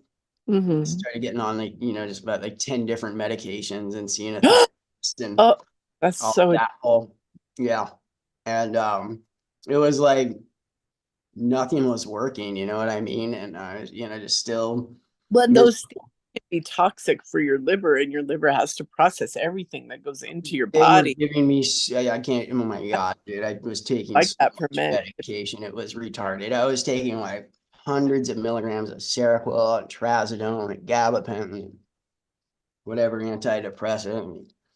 Um, and And that could around adversely like, affect yeah, other I can't life. remember the first article I'd read about, some of the mental health treatment revolutions they're having with psilocybin, but I was just like, fuck me, I got some pretty otherwise untreatable depression. So I just like the fall of the pandemic, right? Like I'd been indoors for a year. And I just like thought, like if I go out hunting for mushrooms, like I'm by myself out on the trails, I don't have to interact with like people, just me and my dog. And so Well, nature can, yeah. yeah, no, I just hit the parks of Seattle and just started covering turf until sure it took me a while, but I ended up finding enough cyanescence to like have myself a very, very peaceful. I think it was like the first time I'd experienced true peace, like probably ever, maybe, I don't know. Oh, But after that, like one night, I was like, I mean, not only was I just in love with all the other mushrooms I found in the forest, like I became like photographing mushrooms became like my hobby and stuff. But like that's when I was like, started getting my first like growing kit and some spores, and just like I gotta make this stuff, you know. Um, And so, yeah, that's how I started growing mushrooms. And then like I've had nights where like I just, got out that big cry and got like more therapy done in like 5 hours than like the whole previous like 5 years before that. You know what I mean? Like, Right. I mean, it takes the high level therapist, and therapists can only take you to how far they've gone. And, yeah, right. it's a lot of cognitive stuff, but cognitive isn't really where the trauma is stored in the brain, So exactly, you got to go deeper. You got to attune the Yeah. body. I was caught in this really nasty, like, just this hamster wheel where I was, just running, getting to nowhere because, I knew that I needed to address the trauma, right? Like the real deep down icky that I, need to start dealing with to get past this. But at the same time, it's like that trauma also I was always just fresh out of crisis mode, right? Like just had like relapsed, just did something. So every time, where like I was doing good for a while and this and that, we're in jogging, doing exercise, doing karate and shit. And so I go to my therapist, like, all right, I'm doing good. Just let's start digging at some of this deep down stuff. And they're just like, hey, whoa, buddy. It's only like, you're like still 60 days fresh off of a crack. Like if we start bringing that stuff up now, it could actually make you worse, right? Well, you So want to healing, and you want to. The reason why I like brain spotting so much is that it brings those things up in a really titrated way and a really gentle way, but also really effective way for releasing, because you do need to release it out of your body. And to be, fair to you, right? Like anything that was going on in your life, like I don't put that all on you. You know what I mean? Like those things have roots generations back, right? Like that, yeah. all the things you were talking about. So, healing is healing. And so I'm glad that you're, that you've come as far as you are, that you found a way that worked for you, and Yeah. that that it wasn't, so Yeah. Oh, it was an amazing journey, man. Like, yeah, once it maybe took me like maybe about 2 months before I started like, having building a relationship with the medicine, right? So then yeah, it's nothing that happened on the first try, but like I just had so like amazing nights where like like I still have some anxiety and depression and still have some insomnia or whatnot, but like I've gotten enough peace and healing out of this to keep me off heroin for the last like 4 something years. You know what I mean? Like oh, it's like good. gotten rid of like what the stuff that was leading me to like the really bad like self-destructive behavior. Like I'm fixed enough, right? To where Right. I can go around telling Yeah. other people like, hey man, you got to get in on some of this shit. Like you don't understand, this mushroom thing is it's the real thing, man. Yeah. Well, yeah, it grows more dendrites in the brain, and that's what healing is at the root is, making new neurological patterns and making new Right. ideas and beliefs and, possibilities, Yeah. right? Like that's what healing is. And, when they do like brain scans, when people, have trauma or whatever, inherent trauma, I don't know all the ways that Yeah. trauma are, Yeah. but Yeah. they have these little dark spots, like in the brain, like Carolyn Leaf talks about it, like little trees or something. And Yeah. so there's positive trees and not positive trees. So how I kind of see it is like untangling the trees that are, you know, pain, Right. like like something bad happens and kids believe that they are bad and wrong, right? Yeah. That's um that's not true. But Right. that children believe to feel powerful, right? Like if it was my fault, then I could Yeah. fix it, I'd do something about it. And anyway, so just rewiring those pathways is very, very helpful. Um, Right. deep healing and shamanic work and, Yeah. psilocybin, they're all like proven to. Right. Right. One of the things I found really interesting was, Terrence McKenna coined the term heroic dose. And then on a Joe Rogan interview, back when Joe Rogan was like super cool, back many years ago, when he had Paul Stamets on, was like one of the most interesting like 3 hours of my life. But he also referred to like hitting the top floor when you're just like full third eye or something as going on the hero's journey, right? Mm. And like my trauma healing experience was I know, and it sounds like such a nerdy thing to say, but it was very similar to the end of Return of the Jedi, where like Luke is closing out his hero's journey, right? Because Right. like my issue too with like, that was this thing, like he couldn't become a Jedi Knight until he like basically like faced his daddy issues, right? And in a similar way, like I was being held back from moving to the next stage in life until I dealt with this, trauma that like my dad handed down to me. So it really like, yeah, it took that like night on mushrooms where I finally like closed out my hero's journey, put that shit to rest and graduated to be a Jedi Knight. Well, I But think everybody's got mommy and daddy issues to clear and right, heal and right. continue to level up in that. Yeah. Yeah. Everybody's got another level to go with that. Right. It's a huge part of like alchemy too, that like notion of like you have to dissolve your like, what you currently are, this like chunk of lead and, break it down to its atomic structure and then reassemble it as gold, right? Like that's kind of the whole, I don't know. Yeah, I mean, I guess that's how I really do see therapy is outrising the pain. Yeah, because I don't believe like if there is a merciful God or Yeah. that that we would have these dark experiences without some propulsion right into the benefit of that, into the fruit of that, into the like the seed dies in the ground and then the plant grows. Yeah. um so yeah, but I think in the moment, I think a lot of people are really in contraction or restriction or reaction to the pain. And so there's not a lot of hope in that pain space to release it, that it can alchemize, that it can shift, that it can change. So I think it's Right. really in, anything that can bring Yeah. people hope and support to move Right. so they're not also doing it alone because most woundings are relational woundings and Yeah. like if you're having issues with your dad, I'm sure he had issues with his dad and he had issues with his, you know what I Right. mean? Right. Yeah, remember Never Ending Story? The movie. Basically I don't know if I ever watched it all the way through, but my sister did it quite a lot. Yeah, it's like What one of about the 80s kids or whatever. Anyway, there's this scene where like Atreyu has to like go on these 3 trials to like meet the Sphinx to get the answer to like how he needs to complete his quest or whatever.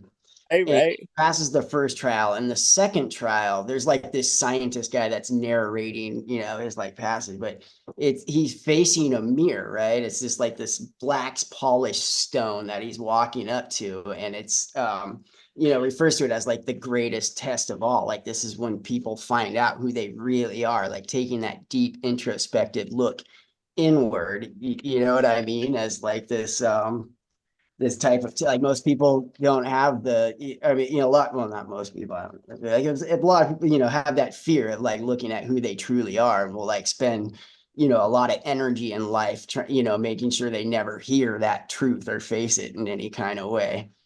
But I thought like mushrooms was kind of like a way for me of like, looking inward and looking in the mirror like that. Well, the programming into children, because I can see it as I'm a mother and my child was in public school this last year and things like that. I could see the programming that they're trying to put into her, but I can also see in my experience with people that they have all this shame, but the core of everybody is a beautiful, wonderful, amazing person. That's the core of everyone. And Mm-hmm. a lot of times people have a lot of shame and they feel a lot of shame when they're vibing into going into discovery about that. But Yeah. that's kind of like shame in the way because the I don't know, they call it like a meta emotion, right? It's a feeling about a feeling. But anyway, It's 1 o'clock in the morning. Sorry, I'm Yeah. just, All right. but that's not who they really are. So nobody should be ashamed of who they truly are. And so I think that's the fear, that if they go to the root of who they truly are, that that'll be something bad and wrong, because that's the programming they got, right? That's the messages they got, from Yeah. school What or the root of other, who you are is actually really bad and wrong. right? No, no. And so nobody is. I And was very love bad, and very acceptance. wrong at one point in my life. Well, but we parents should be this unconditionally loving, accepting thing. And I feel like that's a massive amount of what I teach, in being a therapist is, radical self-acceptance, radical self-compassion, radical self-love, radical self-forgiveness. And yeah, so it's a path Right. to Yeah. reparent yourself even when you didn't get that, and etc. Now that you mention it too, like it was like bad and wrong, but it was like most of the damage I've done to like myself, you know what I mean? It's like I didn't do a whole lot of, major harm out there in the rest of the world, but like I guess. I would say maybe even, whatever was driving you to do that wasn't self-love, you know what I mean? It wasn't, you Right. know, wasn't the core of you. Yeah, But here we are, we had these experiences, we can be grateful for all of them. right, right. But yeah, um, yeah. Well, anyway, I'm not gonna beat you up. You're never gonna get that from me. Yeah, yeah. How long have you Everybody been has. doing therapy for? Mhm. Oh, I'm sorry. Did I cut out for just a sec? Did you ask me something? How long have you been doing therapy for? Oh, me? I guess over 20 years now. I've been in the field, and I hear a lot about, online about, oh, therapy doesn't work, and oh, da da da. So I don't know. I think that's sort of what a lot of people are saying right now, but Right. I Yeah. think it depends. I think it depends. I think there's some really, really great Right. therapists out there. And, Yeah. and I found brain spotting. I was doing a lot of EMDR with people, but wanting to find a more gentler way, wanting to find something that was less discombobulating. I had a lot of single mothers on my caseload, and like they still had to go back and be parents after their session, you know what I mean? Right.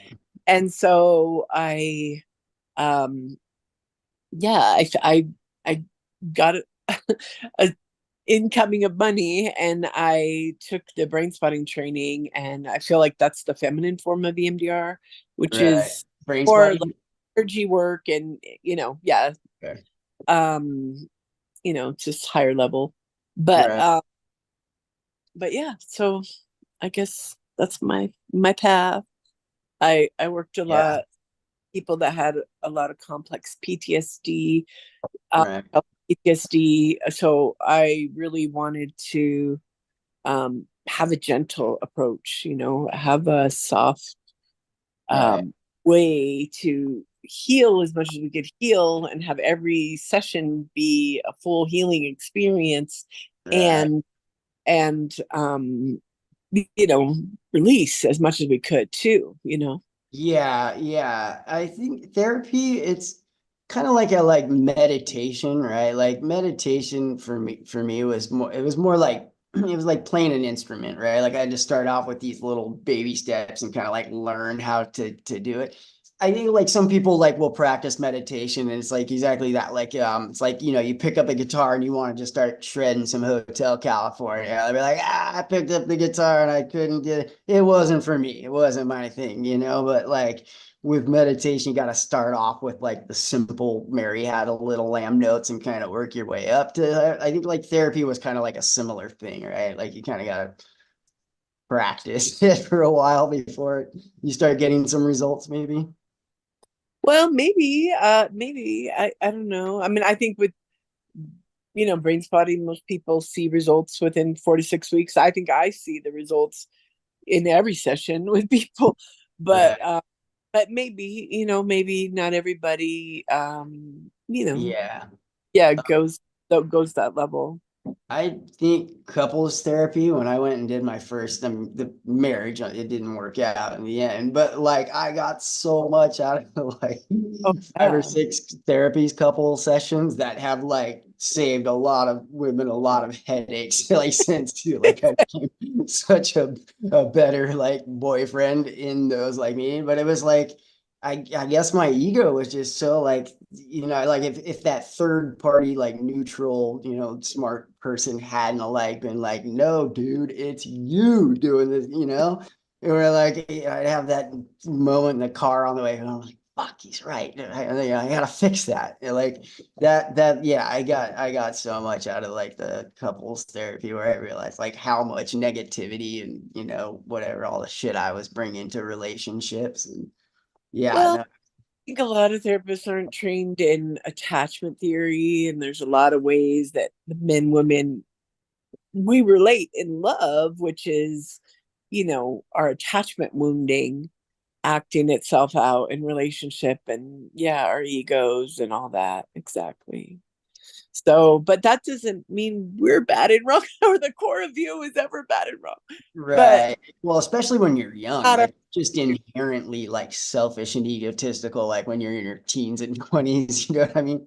Like that's when you're like, but, I mean, wow, I there's value was. in self-focus, and there's value in communication, and there's value in Yeah. vulnerability and all of that. Yeah. Where'd you grow up at? Uh, Wapato, Washington. Oh, you're in Washington too. Oh, cool. I'm in Shoreline, Washington. Oh, Shoreline. Okay. Yeah, yeah, Yeah.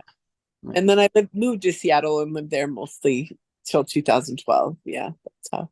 Oh, cool. Yeah, I moved to Seattle. I grew up in Santa Cruz, California, but I moved up here in 2009 and just, yeah, fell in love with the place, man. It's Yeah, I just feel like I grow up faster in California. That's what I feel like. right. Well, and It, it's the nature too. Like I grew up like in the redwoods, like right by the beach. Like, you know what oh, I mean? Like there was enough beauty and awesome nature in Washington to be like, okay, I could do this. yeah, yeah, Yeah. yeah. Oh, Rivers and mountains and shit. Like, yeah. oh, Other places that I've tried to live, like Sacramento or like Klamath Falls, Oregon, just those like armpits that have like nothing going on for them. It's just brown and flat and dry farmland as far as the eye can see. Like that place, yeah, it was too depressing. I couldn't do it. Like I needed to be by the trees and rivers and shit. yeah. Well, that's good. It's healing. Nature's healing.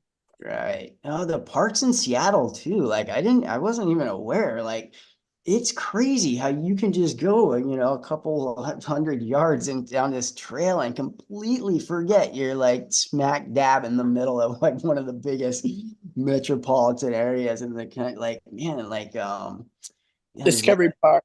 yeah, Seaview, Carkeek's got like some good stuff. Like, yeah, it's just beautiful. They've kept like some of the nature pristine just for those like square blocks that make that park. But yeah, oddly enough, the only magic mush or excuse me, the cyanescens that I've found were all like in man-made spots. Um, they like the alderwood chips, right? And that's what they use for a lot of like landscaping and Oh, stuff. And so it's been like these restoration areas in the park where people spread all these wood chips and then the mushrooms end up growing there. Like I've yet to find like an actual like all natural cyanescens spot. Yeah, but I did have to go out in the parks to find them. mm, But mm. yeah, no, it's beautiful up here for sure. For sure. So wait, where did you say you was it? I missed the name. I know you said it. Wait, what part of Washington? What it had one of those funny names. Wapato, Wapato. Okay, where's that at? Come on, Wolfpack, go fight, go. Yeah. It was it was near Yakima, Washington. It's a Indian Okay. Wapato. Yeah, it's sort of eastern central Washington. Right. And then, I went to college in Seattle and lived there for a long time. Cool. And I'm older Colorado now. Oh, rad. Awesome. Yeah, it's pretty there too. Mhm. Snow in July in the Rockies. Snow in Well, I guess I'm not up in the Rockies. Yeah, I know because I drove through the Rockies in July and it was snowing up there. Was it really? Usually, Yeah, yeah. 6 months of the year to be Well, there's higher up. freak occurrence things, you know. Mm. Yeah, Colorado's pretty too. Mhm. You said you grew up in Washington? Where'd you? Yeah, I grew up in Wapato. Yeah, 5 to 18. I was born in California. Oh yeah, what part? Yeah, San Dimas, California. Cool. Yeah, that's Yeah, I was actually born in Klamath Falls, Oregon, and then moved to oh, yeah, nice. that place. Your parents, That place. how many brothers and sisters you got? Oh, 4 sisters and 1 brother. Oh, Yeah, very cool. We're all like, pretty close too. yeah, It's it's nice you have each other. It's good your parents right. gave Yeah. you. No, it's so awesome. So my kid brother moved up here in like 2021, and it's been so awesome having here because it's like now that I'm doing killer in life, I can have some like redemption for all those times where I just like utterly failed and was like the worst big brother I could ever, Like I get to make up for some lost years, so it's actually pretty cool. And he's great too, man. He plays guitar all killer. We play in a band together and shit. Yeah, no, I'm super stoked to have my brother up here right now. He just had one of like a very mind-blowing mushroom experience a couple days ago. Him and his buddy. I gave him some tea and like, yeah, he totally got zapped with some cosmic juju. Yeah, Mhm. I don't even know what you That's good. I'm glad it's been healing for you. And again, I'll say, yeah, we're not our choices, but we can make better ones. I'm glad, that yeah, you're operating in love and you're feeling good about what you're doing. And that's how you know it was a good decision, is how you feel after, right? And right. Yeah, for all of sure. that. Yay, brother Well, love. thank you so much for helping me kill this 1 o'clock hour. Don't go anywhere. I'm not sure who's on at 2, but I they're not know. here. Let's get going. We have to. Okay. Well, does anybody know who's coming on at 2 a.m.? Anybody? Oh man, there's only six. Whoa, damn, I haven't seen it that low. Usually there's like at least 11 people. It might only be like 1 or 2 people talking, but usually there's oh, you know what happened today? Fuck, so for I whatever reason, I think there we there was some freaky stuff. I tried to come on a year yeah. earlier. So yeah, I was at the airport, getting ready to come home, and I had a couple hours. So I was trying to come on. Yeah, I guess it's been a little bit of a cluster. But oh, hey, look, we got oh, hey, there we go. Soul Tribe Sanctuary. Is that our 2 a.m.? Oh yeah, awesome. Whew, okay. There we go. Well, cool. Yeah, Yeah, if you want to take the floor, it's all yours. yeah, good job. Hello.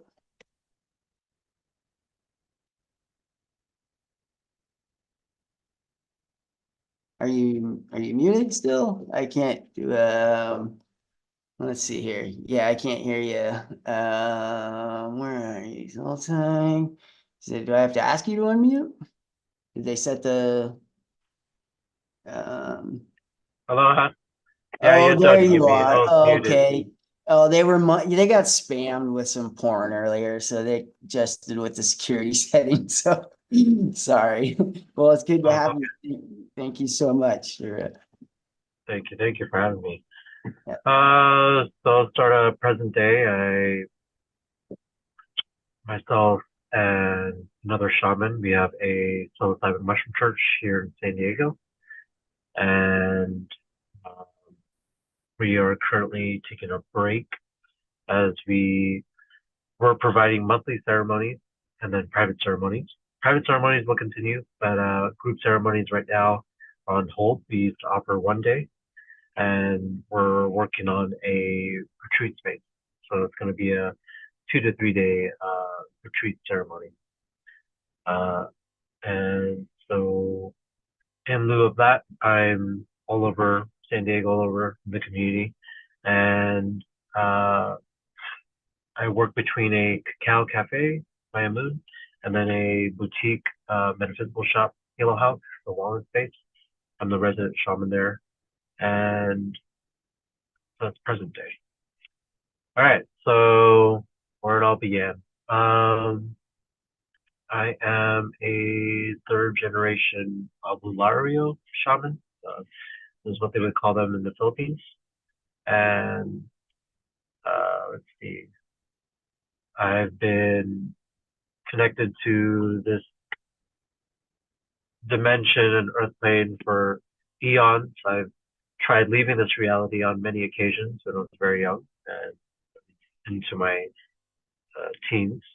And Spirit was always guiding me and saying, "It's not your time, nice try." And so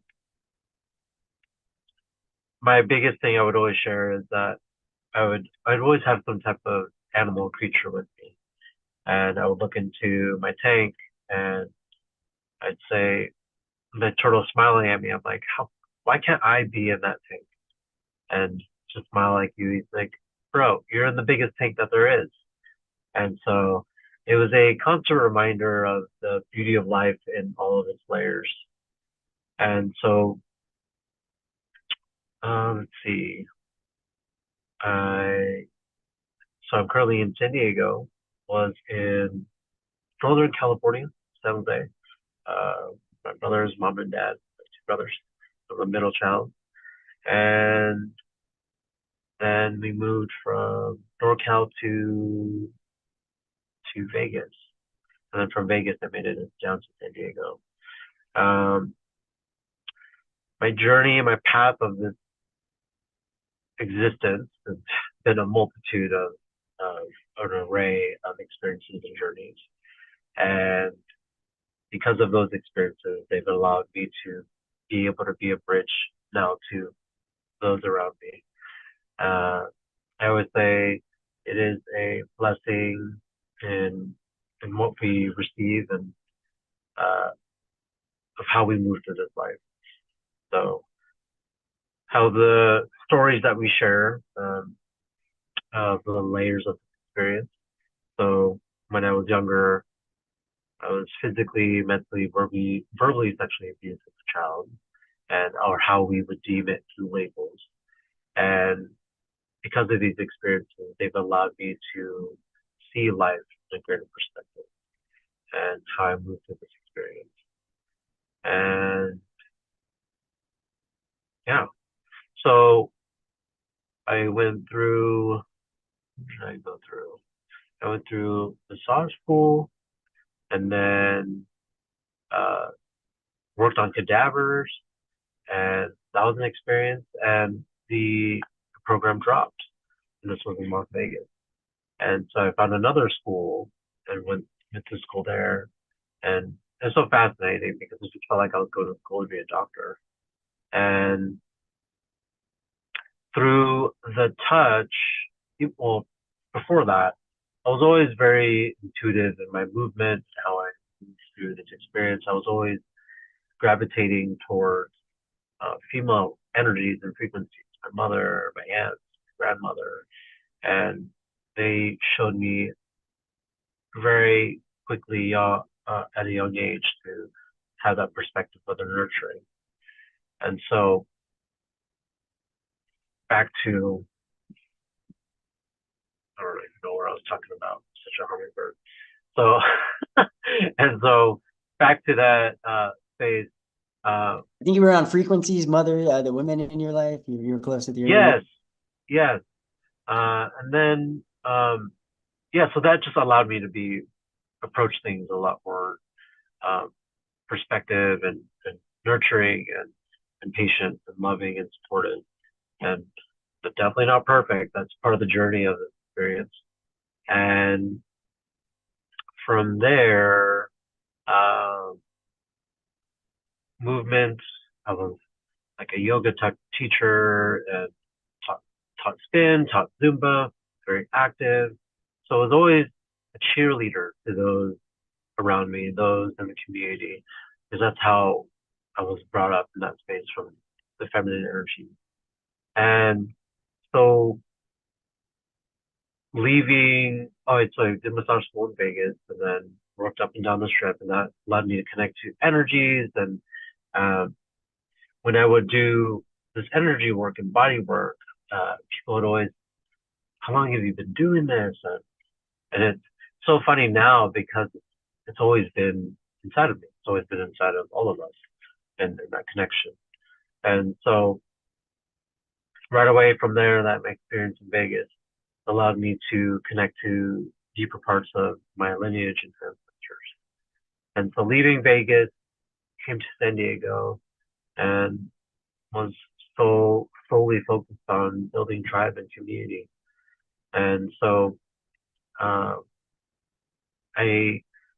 out here, I continue my massage practice and teach and spin, yoga, and so forth. From there, I kept evolving. Okay, well, what's the next layer? I gained this tool belt of yoga, massage, movement. What else wants to be cultivated and shared in this space? And so from there,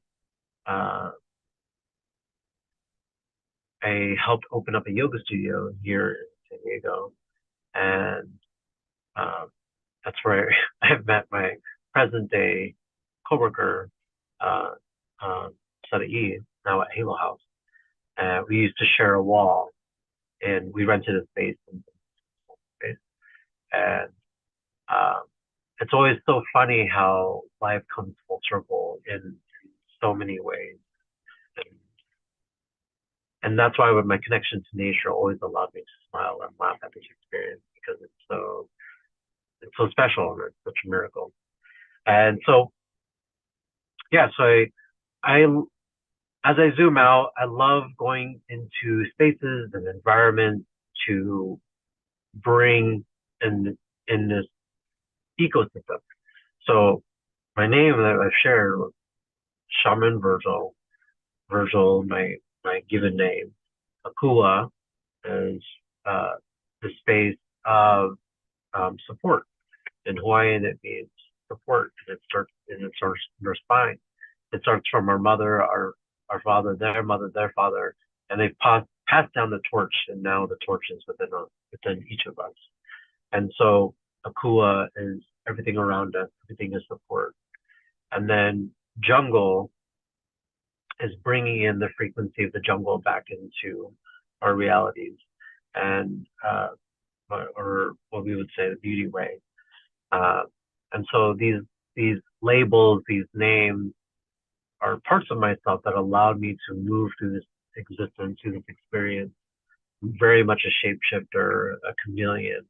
And because of what I was able to experience through this life and continuing as we still do, as I still am, to have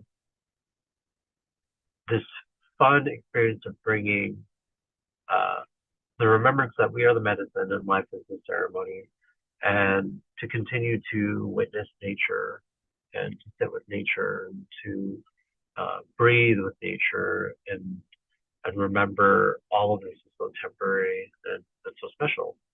And so, where's my tangent to?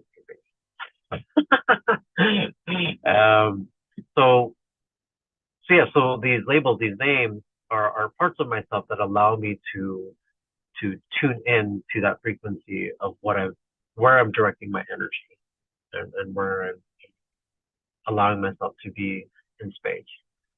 As far as our mushroom church, before that. So from the spaces, I was already taking people in my sessions with microdoses, and then from microdosing, taking it up depending on what was going on in their journey, their life. And that's when I got the message from Spirit that, okay, well, this has been beautiful, great. This is prior to COVID. Um, so Spirit said, okay, it's time for groups. And so along my journey, I've met several people to work with. Uh, two in San Diego, one in Las Vegas. And it's so fascinating and hilarious to always be in the present flow of how things run out and roll out in this experience. Even though we have a vision and a feeling of how we allow ourselves to see what's next for us, it's always it is always an opportunity to see how many paths there are and how many people that we co-create with. And it's so fun because we can say anything and it kind of doesn't mean anything until there's actually inspired action and it's actually written and it's actually shared, it's actually celebrated together. So I've learned many, many, many beautiful experiences and journeys and navigating, kind of like you were saying earlier about a lot about the ego. And for me, it was almost like a sense of imposter syndrome. Who am I to sing, chant, and offer all of this? And I'm always reminded that we're not our skin color, we're not the clothes we wear, we're not the food we eat. It's we are at the core, we're all energy and sound frequencies combusted into this experience of we're these beautiful galaxies converging each other simultaneously, non-stop. And to just even right now, I'm in my van. I can't even because I live in my van. I'm in my van at the park, and Rad. it's hilarious. It's reality. Reality is hilarious. I know I'm jumping around, but so a couple of years ago now, I was traveling a week in Vegas, a week in LA, a week in San Diego, and a week in Phoenix. And this was that was my journey. I was like, you know what? I'm hearing tribe, I'm hearing community. I'm gonna go to these cities every week and build community and connect us. And I started laughing. Man, I've been on some amazing journeys, man. Traveling all across. And so rewind back. I have this beautiful, beautiful, beautiful honor and blessing to witness magic that's constantly unfolding before me. And what I mean by that, not even just life itself, it's really when I come in to just share space with anyone, just by talking or just being.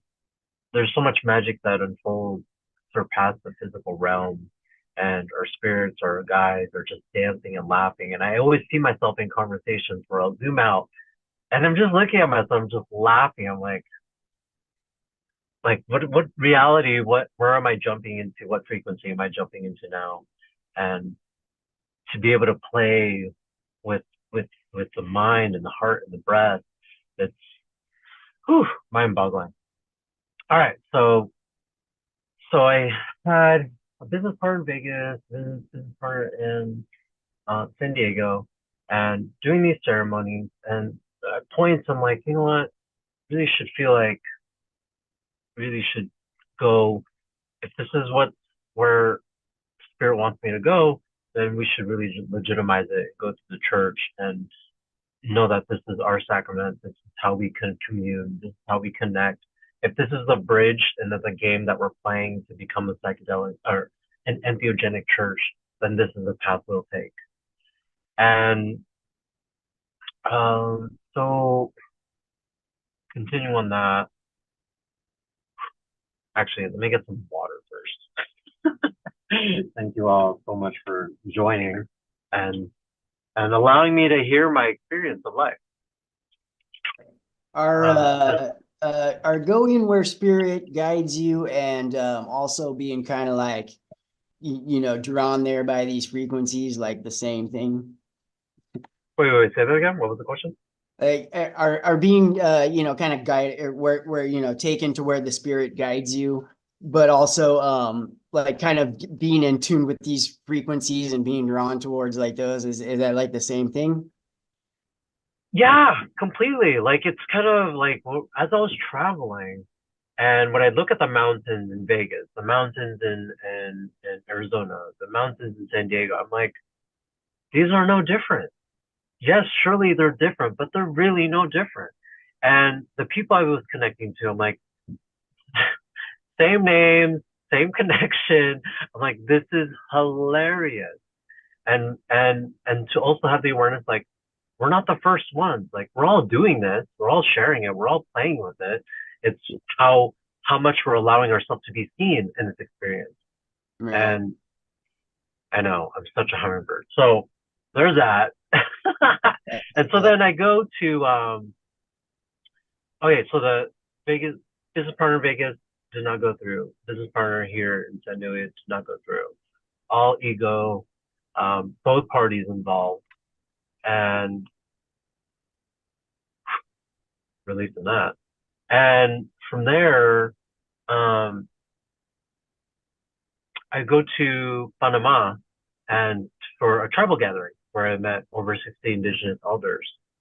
And we all share medicine and ceremony and ritual and crafts and connection and laughing and crying and dancing and celebrating life and sharing wisdom across all the ages and in many spaces. And one of the sacred sacraments that we have at the church is rape or hape or rome, many names. And when I was in Panama, when I met these elders, so special just to be in Panama and be with the frequency of all these wisdom keepers and to be surrounded in beauty and nature. We were out in the ocean front and many like-minded individuals and really that sense of tribe and community again that I was just projecting out. So I'm an Aquarius and I'm a projector if that's something you follow, human design and zodiac. And so I see all these, it's almost like a Batman signal. Like I'll see these words, I'll see animals, I'll see colors, I'll see these experiences. And then that's where that imposter syndrome of release, because it's not for me to really necessarily know, it's for me to share. Like, how can I not share this journey, this life that I've experienced? It is ridiculous. It's phenomenal. And it's just beginning. Yeah. I'm just getting all riled up because it's really, really, truly is so special to be able to be present, have space with all of you, all across the globe, and also just really thank all of you for holding space for me to share my own experience and to be allow me to hear these words. Because for the past several years, I'm like, I'm going to write a book, I'm going to write several books, and blah, blah, blah. And just like I'm saying, we can talk, but it doesn't mean anything until we have that action. And so, all right. So then from there, and then, so right after this tribal gathering, boom, COVID happened. And so it was just like, what in the falafel? I was just like, okay, so we just had this big experience. Now go. You have all this wisdom, go take action. And so I went in this like huge spiral of like saving the world. Gotta save the world. And at the same token, my family like basically disowned me because I was like, I'm not getting the vaccine. No, it's not gonna happen. And so I co-created and appreciate Composito. Combo helped me actually a lot and Composito and Rape helped me through this journey. So leaving Panama back into the States, I would continue that journey of traveling around yet at the same time, also I didn't. So because I released those business partners, I was on my own, and I'm like reflecting on this. It's hilarious. Like I don't know how I did like ceremonies for 8, 10, 12 people on my own. What was I thinking? Ridiculous. Yeah, it was so phenomenal because it was just like, oh, I've done this. I've done this beyond, beyond, beyond. And I just laugh because now that I reflect in the layers of from that, what has happened to now, just my voice has shifted so much. Um, Through ceremony, my voice was just like boom, activated. And I would be singing and chanting all these whatever's coming out of me.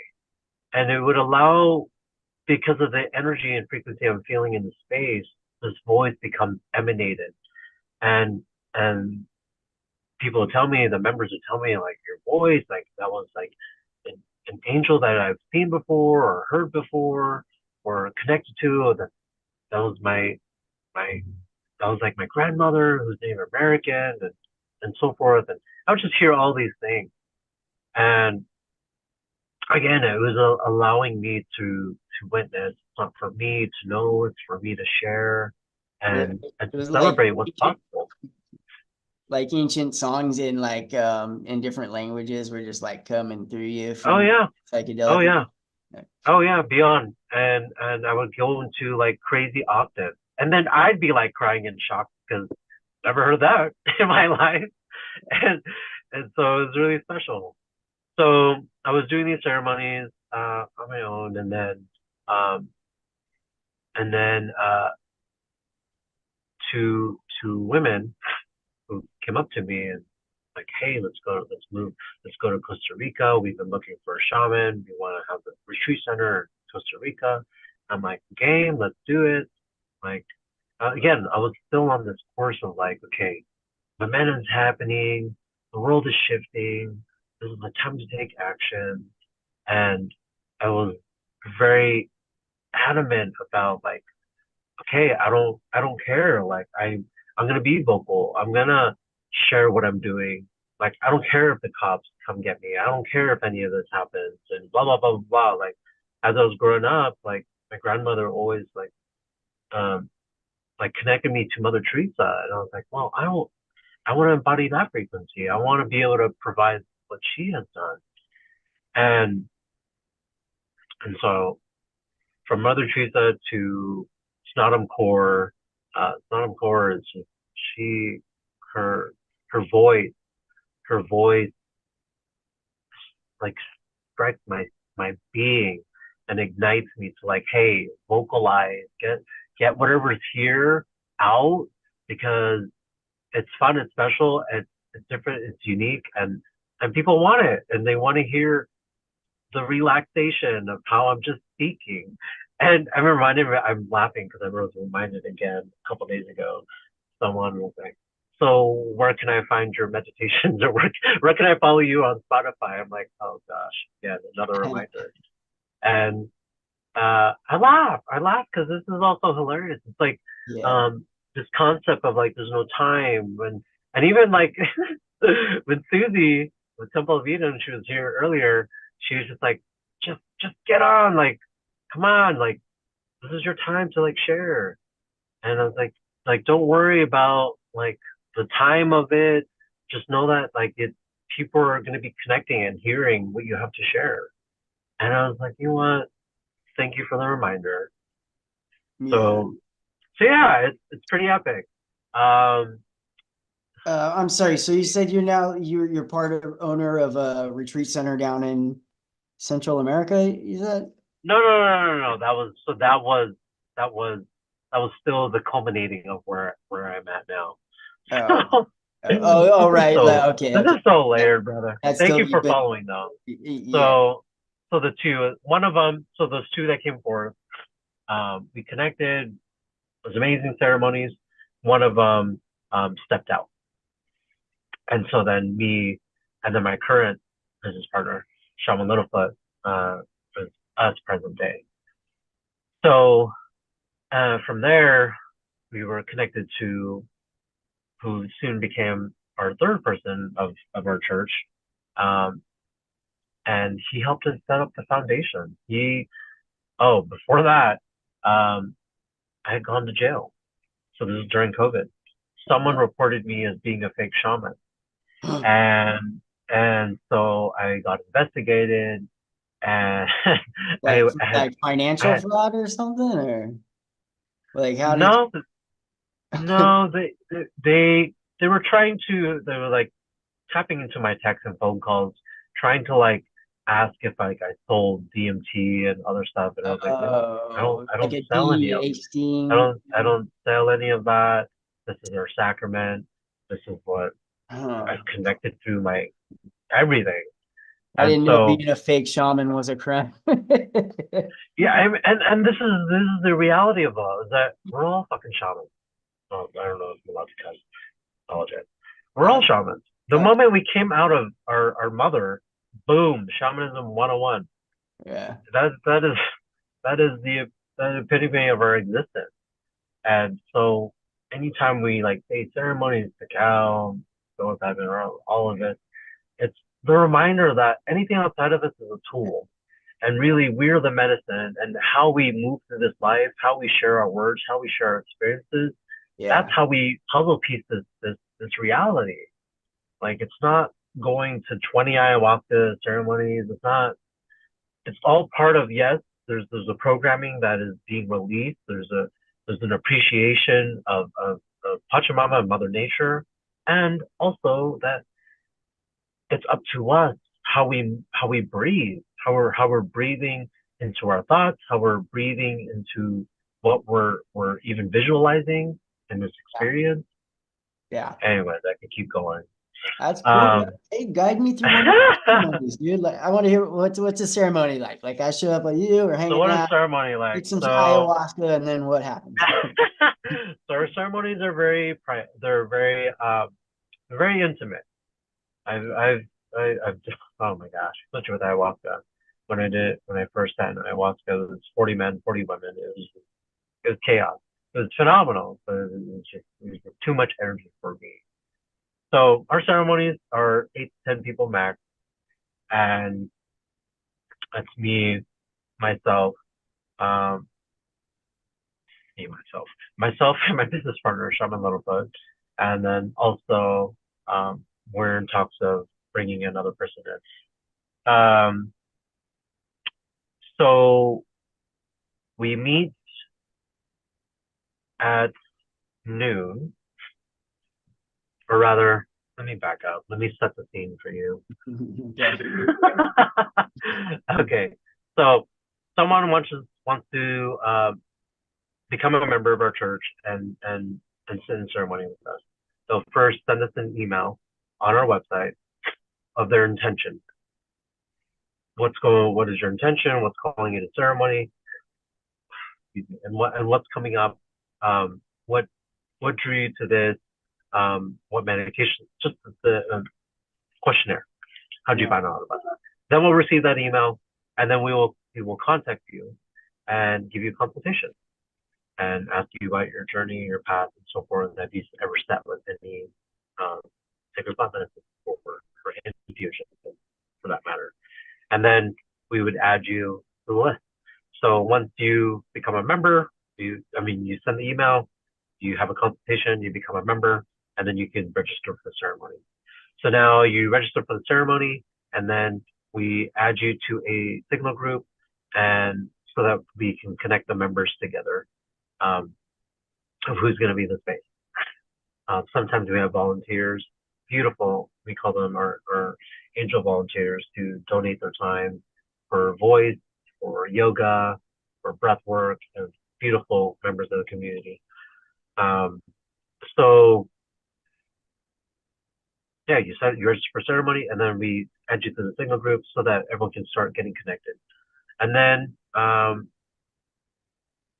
the day prior, we send you the location. Where we were currently having them was at a church in their hall. And so we would have myself, any of the volunteers, and Shaman Littlefoot, we would come into the space. We would share our how we want to direct the energy. We do a prayer, a meditation, giving thanks to the land, giving thanks to the stewards, the plants, the animals, the elements. We bless the space, and then we curate the space, getting ready for the members to come through.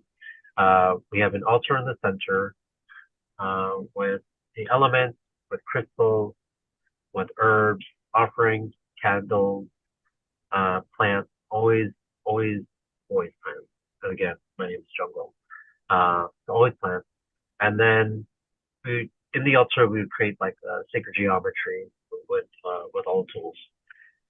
And then on the outside around the altar, we would put mattresses so that you are comfortable in your space. We provide everything. The mattresses, the blankets, the weighted blankets, your little purge bucket, tissue, and then your little shamanic toolkit that comes with an affirmation card, some business cards of our community, like the Cacao Cafe, the yoga, the breath work, the qigong, bringing everyone together because it takes all of us. And then Palo Santo, a crystal, and then a microdose. And then, so we have the members come in. The members come in, then they write in the book of intentions. This is our Bible. So they would write anonymously why they're here, why have they come, why ceremony is calling to them, and they fill it out, and then they take a seat, and then we open up sacred space. I call in the directions. We open up sacred halo, healing alchemy of love and oneness. We call in the highest of vibrations, the space. We call in prayers and meditations for those who are living and non-living to be with us, to hold us in this container. And then we go around, share about a little bit about ourselves, myself and Sean Littlefoot, kind of like what I'm telling you guys now, a little about my life, what drew me here. Then we have the members come around and share their name, share why they're there. And then we go into meditation, take us on a shamanic journey to ground our energy, to come into space, to connect to the Rolodex of life, what parts of ourselves are ready to go back into the Rolodex, what parts of ourselves in the Rolodex are ready to be revealed to us, to be rediscovered, to know that those who have come to us, they know that they're here to do the work, to go in and connect to these deeper parts of themselves. So we do that. Then we sit with a microdose and do either some yoga, some breath work, and then we serve rapatito, ape, to ground, to connect, give some messages, and then we offer our first dose with of our sacrament, the psilocybin. About how much is the first dose? So we are not necessarily about the dosaging. We are more about that little is less is more. The reason why I say that is because, again, I preface the whole aspect that we are the medicine and life is a ceremony, that these tools, we're not just giving our power away, that there's a co-creation happening. The medicine itself, and then it's our medicine, and we're doing this dance. So we offer layers of our sacrament so that you can gauge for your physicality of where you're at in space, and then as you are transitioning into the realm, that you can still see that you have awareness of your physical self. So then the layers, the first layer, more than not, is enough for people. And the reason why I'm telling you this, so that they would receive the first dose, they would put on their blindfolds, and they would sit back. And then we take them on another shamanic journey. Shaman Littlefoot and I were shamanic Reiki masters and do energy work as we're in the experience. So she channels her energy work through the crystal bowls, and I would utilize it through my voice. So then I take us through shamanic sounds and chanting. And one personal instrument I love is the shruti box. The shruti box allows me to reach an array of vocal frames. So take them through the layers. We let them know. Only let us know if you would like energy work. You just raise your hand. Basically, the visual is everyone's in their cocoon and they're doing the work inside, and they just let us know if they would like another layer or if they would like some energy work done. Otherwise, no hands on. It's up to them taking that journey. And then after if they're still taking another layer, people will slowly arrive back. And just naturally, as everyone comes back, then we bring some vocal music to bring them back, and then we bring out food. Everyone starts to ground, eat, and then everyone we start sharing. And when we start sharing, each individual will come up, share their experience as little or as much as they'd like to share, and then Shaman Littlefoot would give them a channeled message. She's done her training through. I'm already forgetting what it was called, but it's in Europe. It's one of these like castles, but she's gotten her channel training there.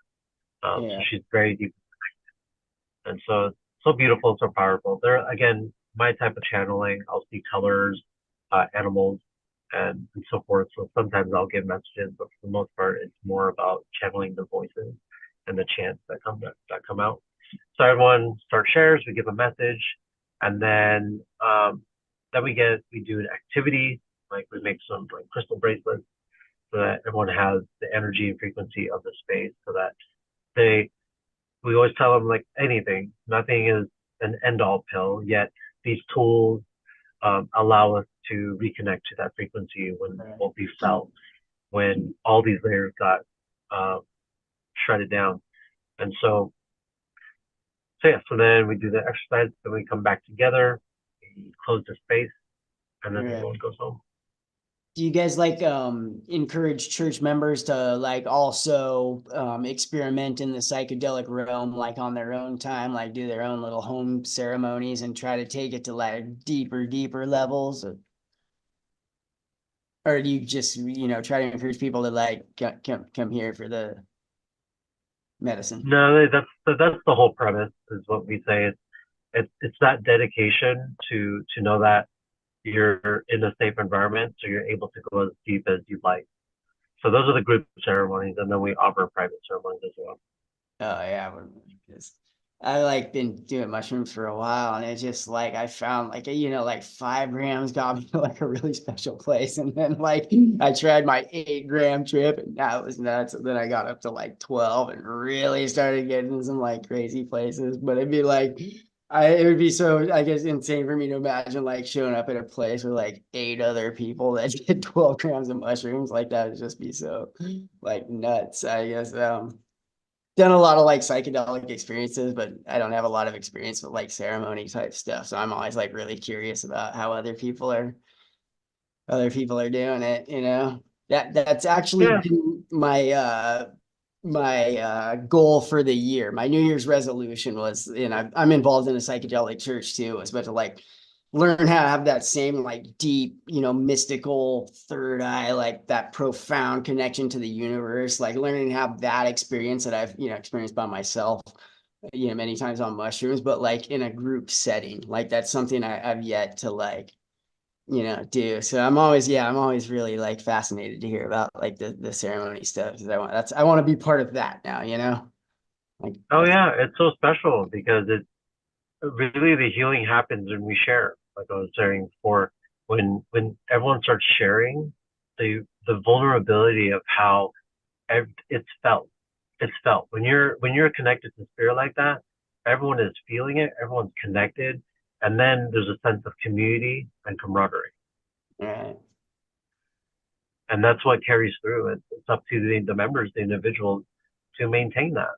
Like it's here, and stay connected. And that's why my traveling through the States, I've bridged all of our tribe to let them know, like, we have our members in Canada, in Indiana, in Seattle, Oregon, Vegas, Cool. Yeah. Florida.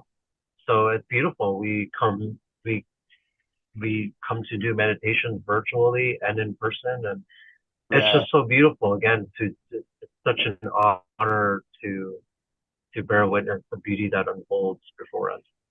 Yeah. Yeah, for sure. I'm in Seattle myself. We should drop off some information of where I could hook up with you guys out here. Yes, totally. That's really cool, man. So you said you're Filipino at the end? Was it? And Filipino, Chinese, and a multitude of other things. Cool. That's the primary. Right on, right on. Yeah, I shared a spot in Daly City with 9 Filipino dudes, and it was like one of the raddest places I'd ever lived, man. I had like a little room with like, my own little kitchen and shower and stuff, but like I'd come home from work and they would like all be chilling in the garage. I got like couches, the TV on, and like stirring up huge pots of food, right? And like I would try to go to my room and they would like intercept me, like, no, come on. Like they would bring me in the garage and like hang out and eat whatever they were cooking and stuff. And yeah, it was great. I loved it. I loved being in the heart of the Filipino community for a while. Awesome. I don't speak Tagalog. I pick up a couple words here and there, but yeah, super family, super all about helping each other. Yeah, for sure. Yeah, and you're in San Diego now, you said? Correct. Cool. Right on, man. So what's Yes, sir. So does anyone have any questions or anything? Yeah, I think it's just me and you chatting right now. So Oh, yeah, if you had anything more you wanted to add, that's completely fine. I'm hoping the 3 a.m. Guest speaker shows up, but we'll see how we'll see how it goes. But yeah, no, it's usually pretty chill here on the AM hours. I kind of guide people through till 6 a.m. So no, I'm really stoked to have you and hear about these stories and stuff. So this is like your calling in life, right? Like you're just gonna spend the rest of your days guiding people to this magical psychedelic place and letting them get some healing, and that's well, one of the many things, not my only thing. Right. Yeah, because psychedelics isn't for everyone. So our church, yes, our sacrament is Nino Santos, the Holy Children, the psilocybin, and then also the Rapacito, and then also combo. But really the medicine is always us coming together, and those special opportunities to dive into ceremony is amazing. Yet also, really, what's magical is when we come together, the community begins to just build and meld into each other, and they connect, they hang out, they collaborate, and it's so beautiful. Right. Yeah, for sure, man. Oh, that's great.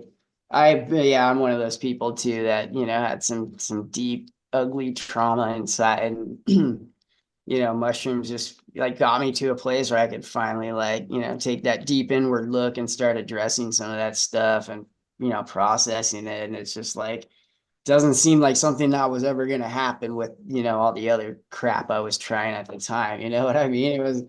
Really was like otherwise untreatable until I started growing my own mushrooms and kind of, building this relationship with the medicine that like I really started to get some healing done. Exactly. Yeah. So beautiful. Yeah. That's really where it's at for me. Is like, yeah, dude, I love the whole mental health side of the psychedelic revolution these days. It's people finally getting some inner peace, after a lifetime of Correct. Thank you. Yes. yeah. And it's so instantaneous. It's so instantaneous. And it's so beautiful too, because it's all ages. We connect to people of all ages. Right. It's so amazing. So amazing. Yeah. Yeah. Are you seeing more Yeah. like younger people or older people, you think? Or is it just like a mix? I'd say like 30 and above. Yeah. Yeah, we've had 60s, 70s, Right. Yeah, I I think think a maybe few like 80s. you know, because I'd been around, I grew up in a little hippie town in California called Santa Cruz. It's just, you know, up the Oh coast. yeah. You know what I mean? So I'd been around. It was the deadhead era of the 90s still. And so we had hippie corner where you could go pick up some, you know, there's the guy, you know, like buds, doses, you know, like or occasionally like mushrooms. And we get just these screaming hits of acid for like $3 or $4 a pop or something, right? But like it wasn't, there was very little anything spiritual about it at all, right? It was just like kids going out to see some wacky colors and, you know, have a goofy time or whatever it was. But yeah, no, it wasn't until I got to like maybe my mid 20s, I might have started to finally see the spiritual side of psychedelics. And then it wasn't until I was like 40 where I, you know, started really applying this to, you know, my life and my mental health and my spiritual path and all of that, you know? Yeah, I feel it. It's all valid and they're all connected. I always say it's not good or bad. It's how you want what do you want to experience now and how do you want to show up and knowing your energy capacity of what is possible for yourself and the many remembrances of burnout and not extending ourselves Right. and honor the nose and appreciate the mind, the body, and the spirit. The more you can Yeah. embody the physical body, the more grounded you'll become. Because Right. we're so heady because we're constantly creating. Yet we're not trying to go back to where we already were. We were Right. already there. So the remembrance of this physical body is everything. Right. And a lot of people that come into ceremony, they're just like, you look so beautiful. I just want to stay there. It's like, that's cute, but no, because that's a reminder that that's you. You're everything. You're not trying to go back to be everything. We're all Right. here being nothing. and, Yeah. and and so that's why it's fascinating to always bear witness to the labels and awarenesses and knowing that the certain labels are simply bridges. And like I don't need to call myself a shaman yet. It allows that bridge to people like, okay, well, that's what that is. So it's basically a modern day doctor, modern day connection to all that all is. And it's Right. I can tell you, I can throw out so many certifications and blah blah blah. It doesn't mean anything. What really matters is the connection of self and the connection of how we move in experience with all that surrounds us. Yeah. Yeah. You know what's something I always thinking about with ceremony is because like especially people that like, you know, spend a few $1,000 to fly like all the way down to like Peru or something like that. Like I've had plenty of nights on mushrooms where like very little special anything happened, right? It was like a very boring cosmic journey. It wasn't, I don't know if it's like, you know, I just wasn't my pH balance or where my mind was or whatever, but like, you know, it was just like, you know, it's just meh. Right. And I was just like, you know, but I started extracting my own DMT like a couple months ago and then messing around with making different like vape cartridges and stuff. And like, I know it's kind of a similar thing. Like I'll have like, you know, a few tokes one night and it's just like, blah, blah, blah. But then maybe like a few days later, just be blasted off to some, you know, fractal higher dimension somewhere off of the, you know, like not really sure like what the difference was. But I was like worried about with ceremony. Like, what if I went and I spent, you know, this time like went and like did ayahuasca and like nothing really cool happened, you know? Like I'm just like, I don't know, it's just something. Well, see, it's I think as like a as like growing mushrooms, I think of it like I think I just have a few extra quarters to like pump into the slot machine. You know what I mean? Just because like I always have my own, you know, stash, I guess, or something. I like, you know, like I have, I think, you know, more experiences more often, hence more like kind of like third eye breakthroughs or something. Um, but like, but yeah, no, there's different. I don't know. There've been also been a good handful of times where like I did psychedelics and it was just like, man. Can't remember exactly where I was going with that. What do you Well, think? yeah, it's no different than anything else. It's going to the gym, it's swimming, it's eating, it's psychedelic or not. It's all of it. It's always going to be the same but different. So that's why I always convey it's not good or bad. It's what are you wanting to experience? Right. And and we always emphasize we're the medicine, life is ceremony. We're the medicine, life is ceremony. Everywhere you look, everything you do, it can simply Right. be a message. It can be a guide. I Yeah. always say we're all here to empower and inspire each other. Yet there's no one above or below because it doesn't exist. It's more about how you move through this experience. Yeah, that also too, like some of the stuff I've read on like neuroplasticity and how like psilocybin can like, regenerate dead regions of the brain or rewire networks that had been dead so they like function again and stuff. Like even the trips I had where it's like, yeah, it was just kind of a boring trip, but I could like take comfort knowing that shit's happening in my brain somewhere, that like I went to sleep and little neural pathways were reconnected. Like at least I got that, health benefit out of the mushrooms, even though I didn't have like some, deep mystical experience or whatever. Yeah. What about bad trips? Do people show up and just start freaking out sometimes? Or I know psychedelics doesn't agree with everyone. Like, what have you had any freak out stories? How do I convey this? I always say, we always say like there is no bad trip. If there is no bad trip. Everything is always meant to be as it is. It's um yeah, there's no bad trip. Right, right. Yeah, I It don't I've only had like one I could call a bad trip, and then but like the next day it was like the fever that burned out the virus, right? It was like a purification ceremony or something. It was like oh yeah. it was absolutely like terrifying. Like I can't remember being more like gripped in like horror and fear, but at the same time it was like necessary. Like I remember the next day, like I died some alchemical death or whatever. Like Yeah, exactly. That's why we emphasize it's not about how much of the sacrament you consume. It's more of your own thoughts, your own breath of how you're surrendering and trusting yourself to be in this body. The reason why we escape this physical body is because it's easy to float and it's easy to stay where we've been. And the reminder is to be embodied so that you can have this experience. yeah, yeah, yeah, Trust me, I, I'm right there with you. I'm not yeah. saying I know everything. I sure Dude, as hell don't want to know everything. one thing I can say though, and like I'd been doing practicing Buddhism for a while before like I found psychedelics.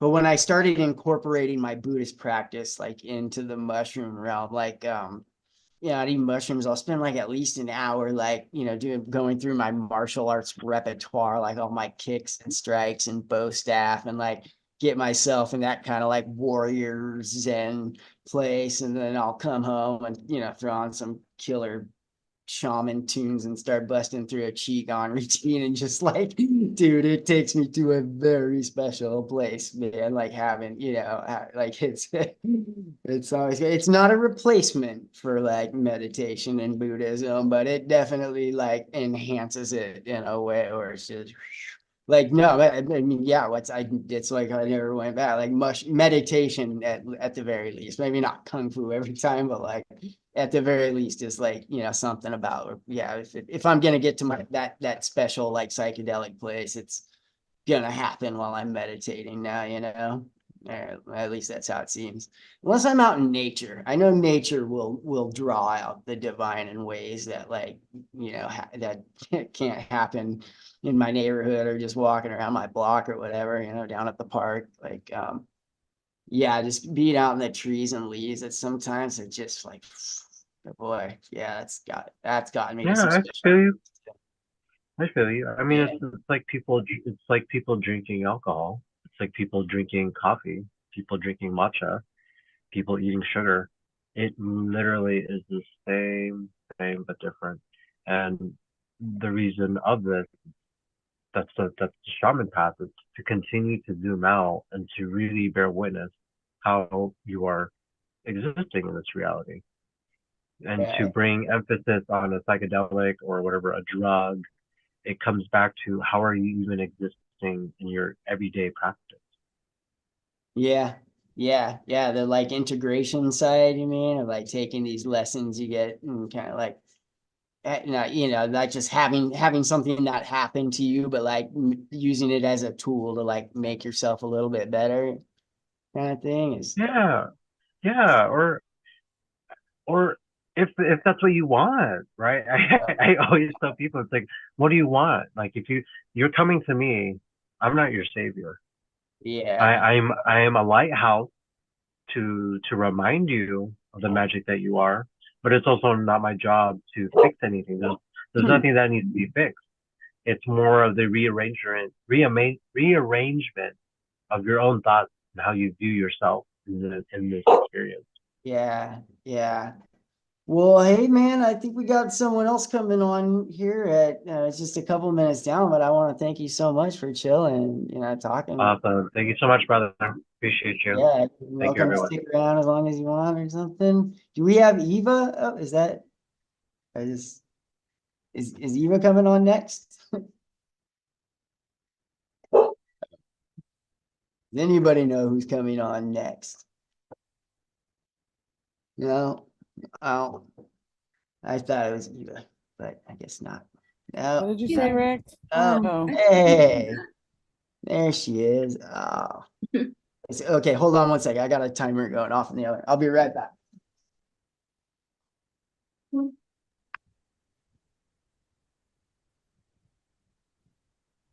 Hi, Eva. Hey, how are things? Oh, good. to How be- are you? This is lovely, I'm by the doing way. fine.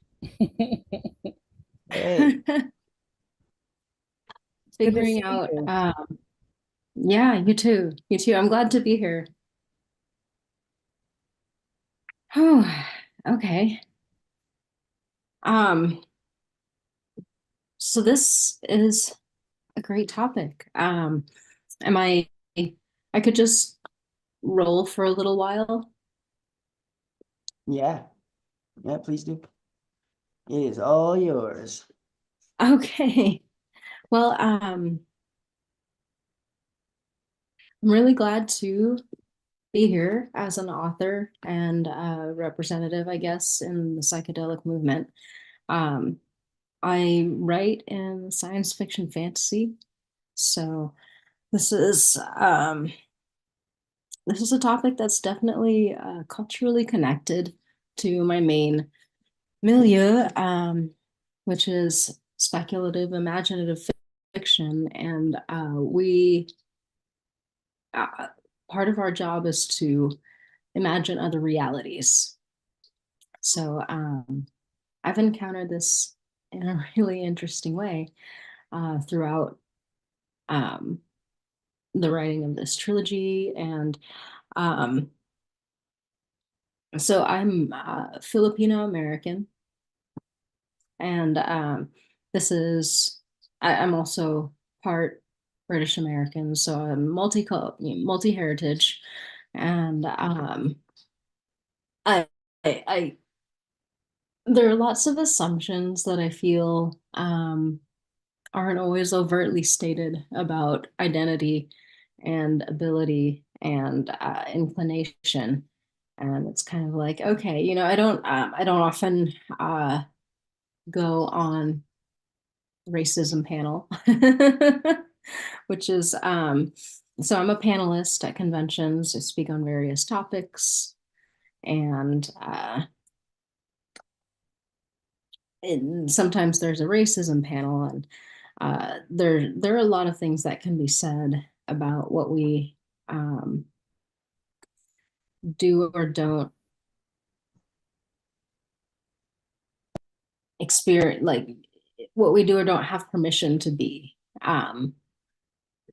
So it's, sometimes as a Filipino American, we're pushing against some misconceptions that I remember feeling like we're expected to be derivative. And this is a genre and arena of originality. And so I'm sort of pushing against a little bit of that, that belief that we're meant to create on a different order, that we're supposed to use other people's ideas and express ourselves through other people's intellectual properties. And I'm this person who's creating my own intellectual property. And so that overlaps with this sort of Asian American identity, probably within the psychedelic movement, because the psychedelic movement is this kind of experience that brings people closer to the source. I think, people come to entheogens and these kind of plant medicines wanting to feel a connection to the source and maybe original experience, that these are sacred experiences that come from within that aren't taught by someone else. So it's revolutionary in that respect. Yeah, they entheogens and psychedelic medicines, plant medicines, they give people experiences that no one else can define for us. So these are kind of, it can be classified as shamanic, but there are lots of different words, tribal, indigenous healing, intuitive medicine. And, it's a kind of a form of, people can approach it from the angle of psychotherapy. But yeah, so it's these experiences bring us sort of closer to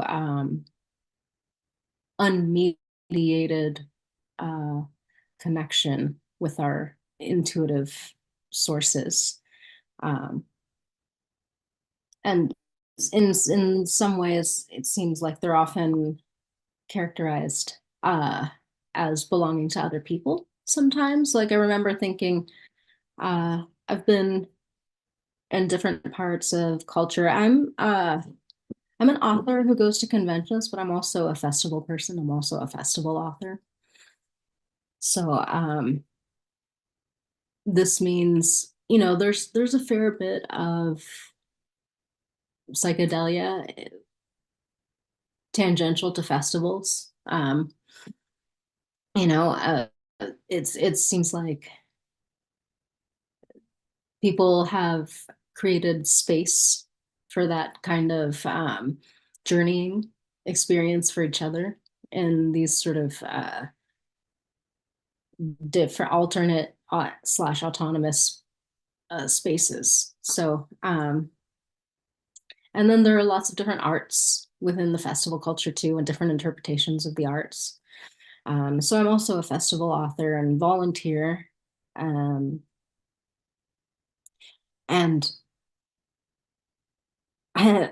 allow me to, I'm just going to take some notes while I go on this ramble. There are a lot of things to cover. Yeah, so you're taking notes or like going from notes? Yeah. Oh yeah, I've got an hour in me. Oh, hell So, yeah. All right, cool. Yeah. Yeah. So being out in the festival circuit, it's almost like it's weird because I'm not Is that like I burning haven't kind of like techno dancey kind of like scene festival, you mean? Yeah, EDM a little bit, but also the sort of like philosophical, heart-centered festivals that are aimed at meditation or gathering, things like that.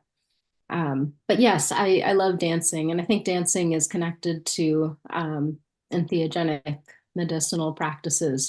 Dancing is sort of that hypnagogic, therapeutic, somatic release that brings us into therapeutic mind states. As well as just like, clearing the body and opening the heart. So Right. it's one of those, because the definition of medicine can be something that heals people. possibly by bringing them together, because I've heard the definition of medicine meaning something that brings people together, not Yeah. that makes not makes them divided. So medicine heals people, heals communities. Communities are healed when they can come together and create understanding. And so dancing and plant medicines can be connected in that similar through that similarity. And dancing is sometimes one of those medicines that's also revolutionary. We have to fight for our right to party. But yes, being out on the festival circuit, sometimes I wonder if I'm not at the Asian event. Like, where is there a spot that's more for us? Because I look around and see some of us, not a ton of us. Are we proportionally represented there? And are we represented on the stage? You know, some of it, like, to what extent are we tokens within media and entertainment, or where do we have our place? Because like sometimes I look around and it seems underrepresented within the entheogenic or autonomous community, and then also as an Asian in the science fiction world, it seems like some of us know that we have spots. Like there's a spot for an Asian on one part of the circuit, the Asian award for the year. There can be more. There can be more, and representation is starting to have some balance, but and so it's kind of like seeing us sort of edged out or assumed as not belonging to this kind of culture. There are a lot of factors in that. Yeah. I think there's some, as an American, I also grow up around the misconceptions towards Asian culture, or the assumptions. And I sometimes wonder how much of it is a misconception or an assumption versus real information. But yeah. Some of that perspective. Like I I came see. very much from like the era before like this more like diverse and inclusive like kind of time we're in right now, and like there are moments where like I'm really touched by it. Like there's this Star Wars, right? And there's like this scene where little baby Yoda's getting rescued, and the dude that like pulls it off when everyone else is getting shot down, this black dude shows up and just starts slaughtering people, and like actually pulls off the rescue, and it's this awesome scene. But like being half Mexican myself, and like roles like that up until like just a few years ago didn't went to like white people, man. Like so it's. Like, yeah, I'm very, very touched by some of those moments. See, Dr. Manhattan and Watchmen, they made, the black, where I was like, oh, yeah. Anyway, so sorry. Didn't mean to go that, but like, Sure. Yeah. Yeah. All right. Sorry. That's okay. Thank you. Thank you.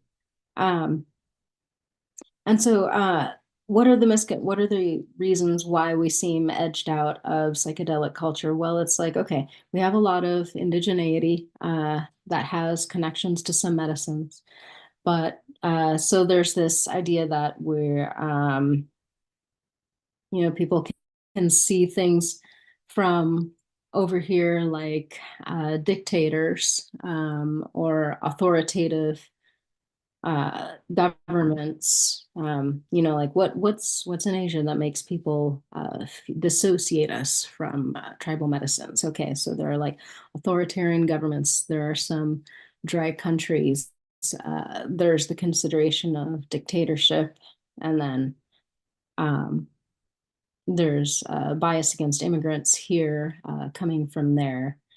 And so these are some factors that sort of dissociate Asians from entheogens and plant medicines. But there's still a lot of people with historical access that are working to bring that to the modern world. And are, have these associations and teachings that are lesser known and could be broadcast and could be accepted, but there are sort of roadblocks that bring people to assume that we aren't into this sort of stuff. Yeah, as a Filipino American, often encounter the assumption that I'm Catholic, which I'm not, or the cultural assumptions that that must not be my thing. But we're like all people, we have individuals of different inclinations. So it can be pretty rough knowing that there are people somewhat close in relation who are in a place where capital punishment is an element. Things, death squads happen in some countries for things that are semi-tolerated or almost legal or state legal here. And so I am very aware that I'm connected to relations who are potentially in danger of their lives and their livelihoods by being somehow related to these medicines, which are and why? Yeah. It's why are we distanced from this kind of experience, which can be so beneficial, especially when connected with the kind of guidance that comes with respectful sort of tribal transmittance. I see that connection to like ancient mysticism from, everything from like Kung Fu Panda to like Big Trouble in Little China to, or even like the Force from the Jedis was kind of like based off the Tao, like stuff like that. Like I see those like the close proximity with like Asian culture and like this deeper enlightenment, right? Where it's like the way of the warrior, this like this path of just, I mean, I've been training martial arts since 2009, like because of that, right? But like I also see what you're saying about like how that like psychedelics was kind of like left out of all of that. Yeah. Where does that fit into the idea of the magic within Asian heritage? Meditation, the Right. lotus. Like what comes from Asia? There are things that do, and there are also there are things that are associated with creativity, for instance, and like the blue lotus. Blue lotus is one of those gentle, borderline, dreamy, and theogenic plants, which has been associated with creativity and connection and dreaming. So the lotus is an Asian flower, and then the blue lotus specifically is sort of renowned for these magical properties. People create concoctions of blue lotus, special concoctions, decoctions, tea, and it's translated into all these different elements. Like I first encountered blue lotus with an incense. It's like blue lotus incense, and it was a kind of a modern interpretation of an ancient formula. And this is one of those cool things where incense was seen as something that could change your head. Like a really good incense is doing something for people. Incenses have medicines in them, and it's seen as a medicine to inhale these things. And there some of ancient incense is kind of, it's for meditation, and meditation is like an altered state of mind that we do sort of associate with the Asian experience. And on that note, I'm going to light my incense. I brought some. Light mine. Yeah. Hey, I just jumped on. No. Sounds like it's going well. Hi, Yeah. Jason. Yeah, Leo sent me your profile and your sort of thanks for hosting this whole event. You're kind of introducing and emceeing, and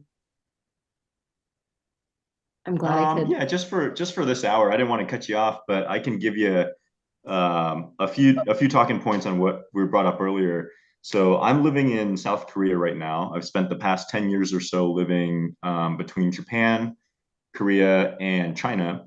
I'm American. I was U.S. military before. I was a special forces guy. I was a medic. So I spent a lot of time running around with the teams, doing fun stuff and doing good stuff. And um, I've since transitioned out and went to study a little bit, and I've studied law and toxicology and all kinds of wazoo whatever. Some journalism background as well, and so I could share a few insights. You were talking about kind of like where is like psychedelia in Asia? Like where does this stand, right? And so not to deep dive into history, but I'll tell you, a lot of the old analects of traditional medicine think things like in TCM, like traditional Chinese medicine or traditional Asian medicine. They've got booklets and stuff. The classic rendition of 本草纲目 it's it in Chinese. I can look it up for you in English, but this dates back a couple hundred years, and they first make mention of marijuana as laughing grass, right? Laughing grass, which is like, of course, we all like go figure, right? Like, what is this, right? But they describe this laughing grass as a way to calm the nerves, right? So it's very good for anxiety.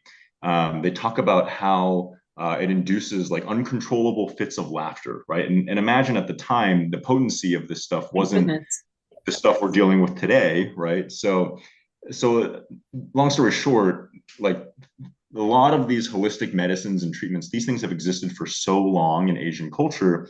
And so we talk about like how do we apply them now, right? Well, you brought it up earlier, in an autocratic state or a place that's punishable by death, right? The answer is you don't apply psychedelics because there's a big legal gap right there, right? Which Serena, who was speaking earlier, she's a Harvard law type, and she could tell you all about the law around some of these medicines, right?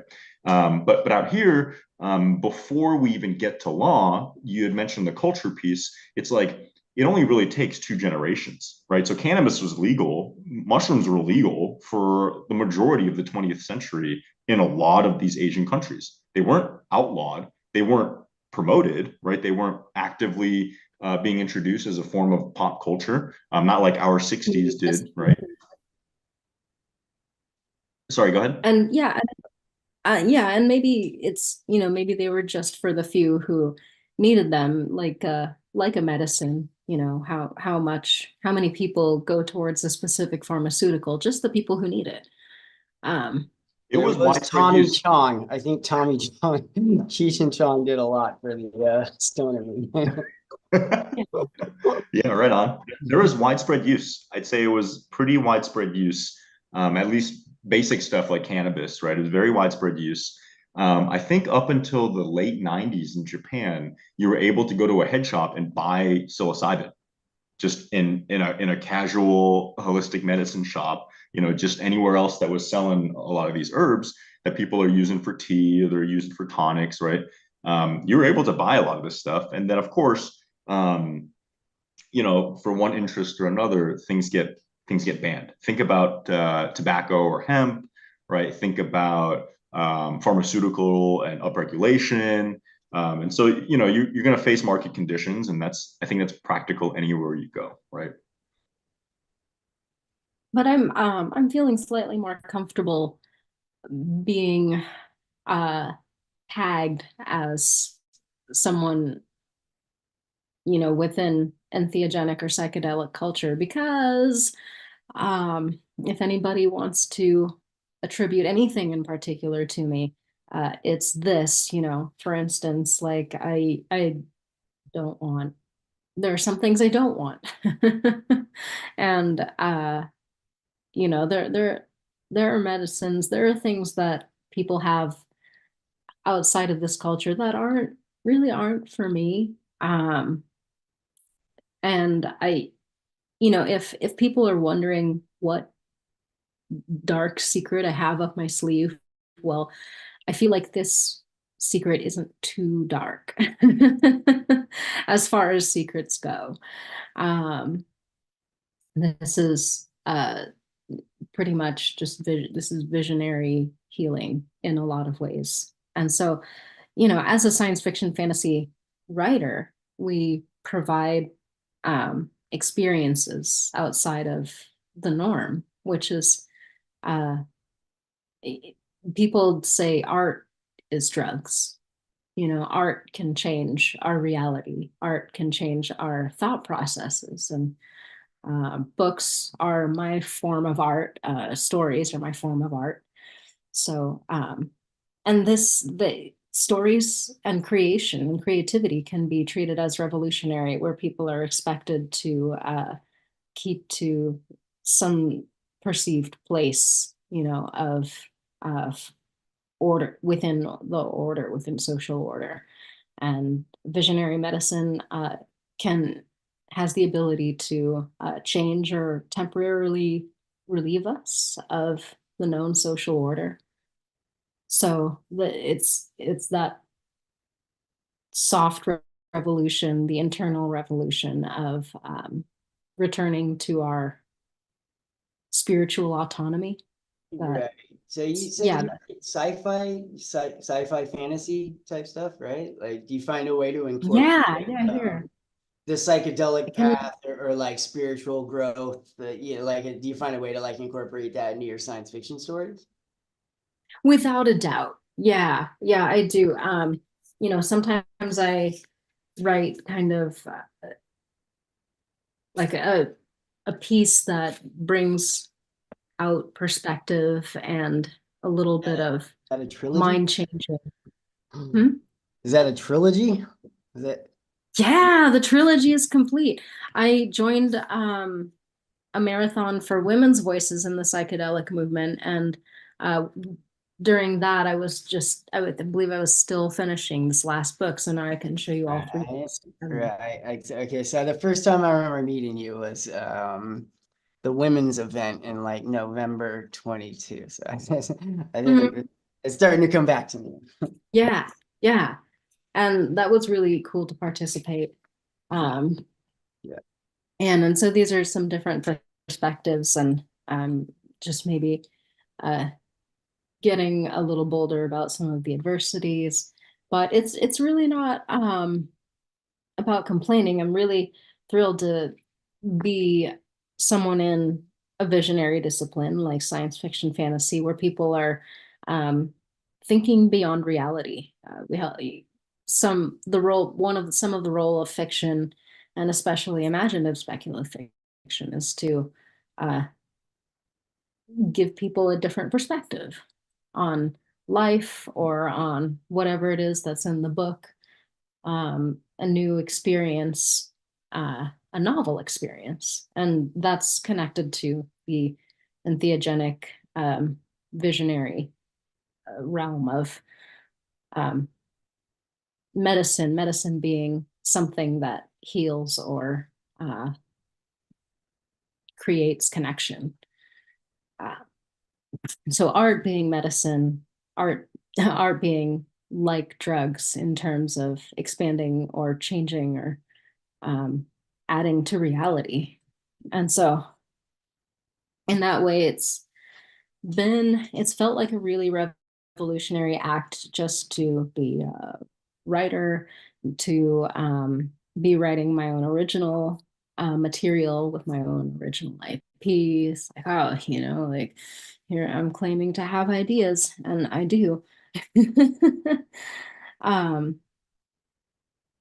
And whether it's almost like whether or not they're seen as original or derivative, all stories are actually connected to all other stories. If we want to pick any story in literature or history, it could be said that they reflect other stories around them or before them. And so yes, I claim originality, and I claim my own connection to source. I am somewhat like myself, I'm pagan or neo-pagan, pantheistic, semi-agnostic. I like sort of pan-philosophical. I really like learning a little bit from all different um, schools of spiritual language. So, and acknowledging that these are all upheld by people who devote their lives to one, unlike myself. I'm just kind of like a, a heathen who just, I refer to my inner connection, and that's related to entheogenic culture. And it's a little, like I was saying, I'm sort of associated with a country that's known for being specifically religious, and maybe mono or dual religious, monotheistically religious. So I I I make it, I create space for the knowledge that there are people who are not as expected, like, the Philippines has, still does have different kinds of pagans and neo-pagans. And there's the Babaylan revival that's happening out there, which is bringing back the indigenous tribal, or the tribal healer of the sacred woman, or the magical woman, or the holy woman. That's I have a 10 tribes heritage from within the Philippines, and one of them is the Visayan, which are the people who chiefly had the Babaylan, and that word means holy woman, or sacred woman, or magic woman. And she would heal her community with ritual by creating rituals that include story and art. Like, so she, storytelling is seen as part of her her healing toolkit, and so is dance. Like, this is someone who could dance the sunrise and the change of the year, and create and sing for the wedding. Like, she'd come up with a song for the wedding, and to whatever the wedding, whatever form the wedding would take within the tribal structure. And so she's kind of this person who creates with intuition, heals the community with creative intuition. And that's got its own revival going on. It's got a festival. I've seen record of the Babaylan festival, and what's so interesting is that when I found the Babaylan festival and saw people dancing down the street in groups, like there was a parade of people with sort of group dances, indigenous group dances, and I could see my moves in those videos. Like, my own dance moves were there at the Babaylan festival, and I think nobody actually taught me to do that, but I'm doing that. That's awesome. Yeah. And so I'm actually booked to dance for a festival coming up, thanks to my inquiring, because of the musicians I knew who are on the list. And I'm looking forward to. I've only been semi-officially a dancer for an event, and I'm going to be on stage with a musician for an audience. And part of what I've done when I've been semi-official is just really wanting to connect with all the different people I see around me, and sort of increase our joy through movement, and connect the people around me to the music, to the artists. Are you like the fire spinny, like the girl that shows up and does all the cool fire spin stuff? Like, no. Yeah, I do dance with fire or flow, or yeah. So so I've sort of felt into all these different movements, like it's almost interpretive, but it's somatically interpretive, because I feel like when we watch someone, we have these mirror neurons that allow us to feel what we're seeing them do. And so dancing is a form of communication by transmitting a feeling through motion. It's like a language. So I would sometimes bring, I'd be working hard on this trilogy, creating something deep and interesting. And so I'd get out to a dance floor. And then I felt like I was translating my creative experience into expression through movement into a different language. So yeah, it's just a different form for me, not just, but it's a different form of the creative spark that I felt free to use once I was really channeling my creative focus into my deepest discipline. Then it unlocked, like, okay, well, why don't I tell people about it through another means of expression? And so, one means of expression unlocks another means of expression. And this is kind of, this is within entheogenic medicine. Mind opening, heart opening is also mind opening, being able to really receive and understand allows us to perceive in another way. And these are all forms of community healing. So yeah, there are different kinds of indigenous connection from within the Philippines that come from pre-colonial pagan sort of traditions, and that is present. It is there. It's it seems like an underground. It seems like we exist despite being erased in other, forms of, in other areas of prevalent culture, so it's like, there are people who might prefer to assume like, oh, we're all Catholic, or we're all either Catholic or Muslim, but it's not true. We're not all these one things. I deeply desire for us to feel greater social freedom of religion. And because I myself feel like, sure, I could choose to be self-determining and tell people who I am, but I still encounter the assumption, and it's almost like an enforcing assumption, like, because this is what's allowed of us, maybe through by colonizers, or by, this is supposedly the place they see us, that they believe we have, despite evidence to the contrary. Well, we're not all Catholic. Yes, you are. Oh, no, we're not. Yes, you are. No, we're not. And no, I'm not.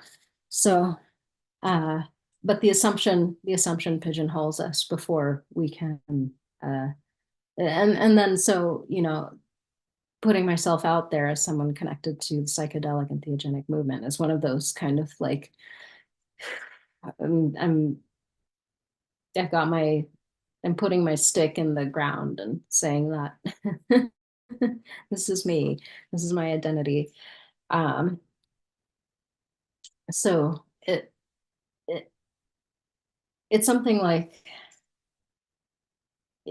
can I really support the need for this privilege through my art?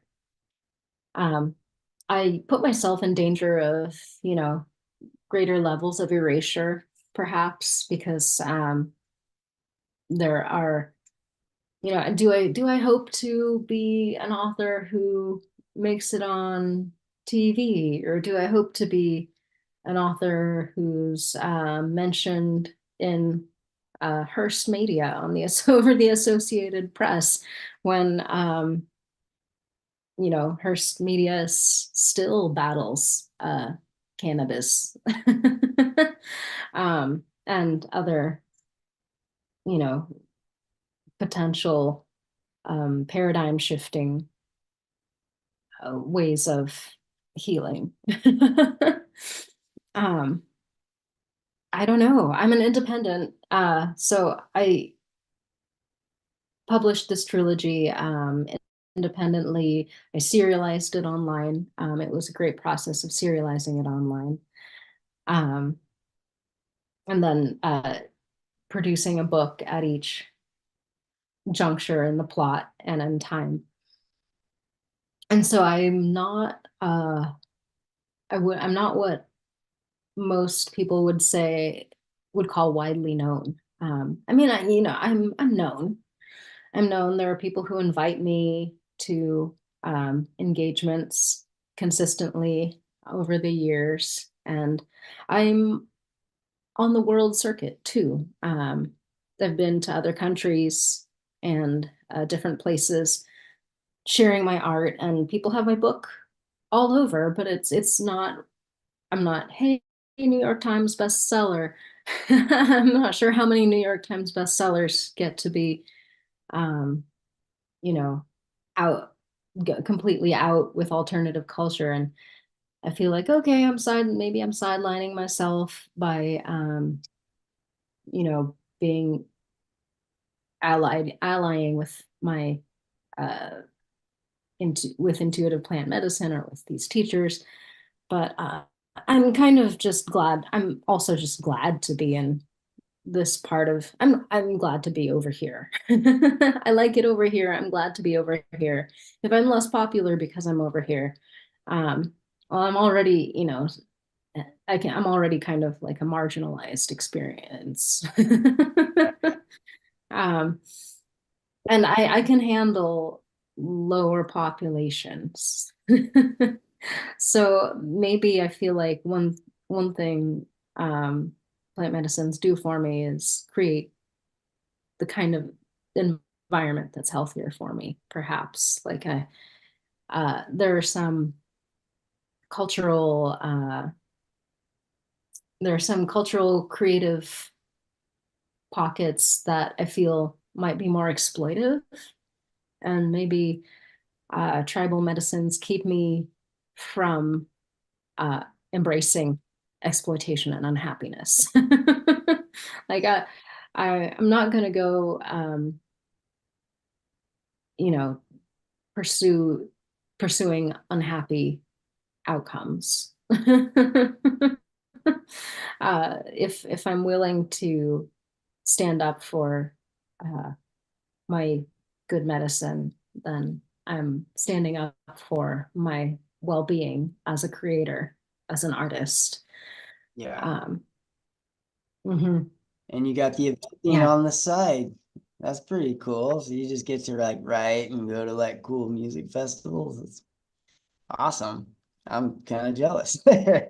Oh, thanks. I mean, ideally, as long as I can keep it up, you know, I have to deserve my dream. And yeah, and that means keeping at it and staying in good condition to keep at it. I cling to my sanity with everything I have. Right. And really,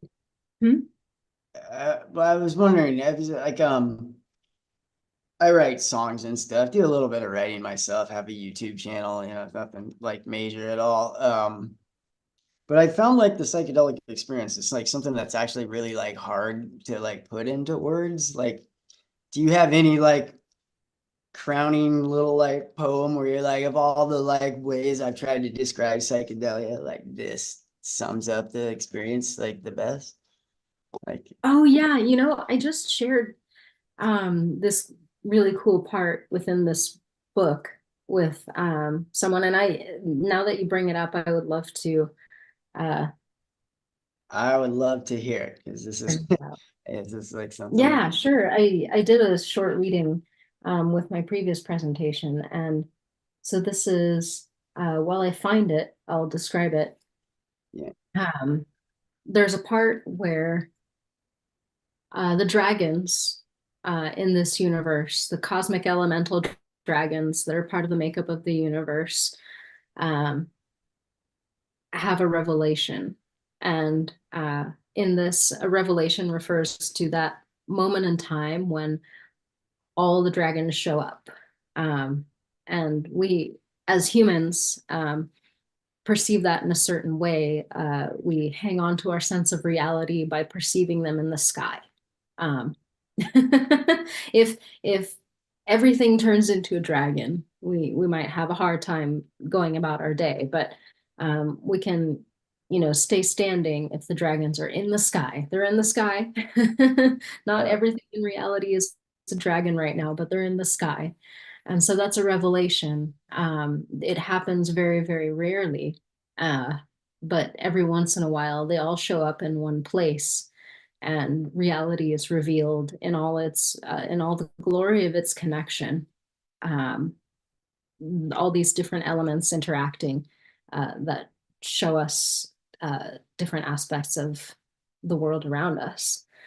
And so a revelation is triggered, and I have poem. I created some poetry. It's a spatial poem that uses kind of a verse rotation structure. I embedded sestina rotational structure, which is kind of, it takes 6 words and then rotates them in a specific order. So I was creating a kind of a choral litany of experience for the revelation using that.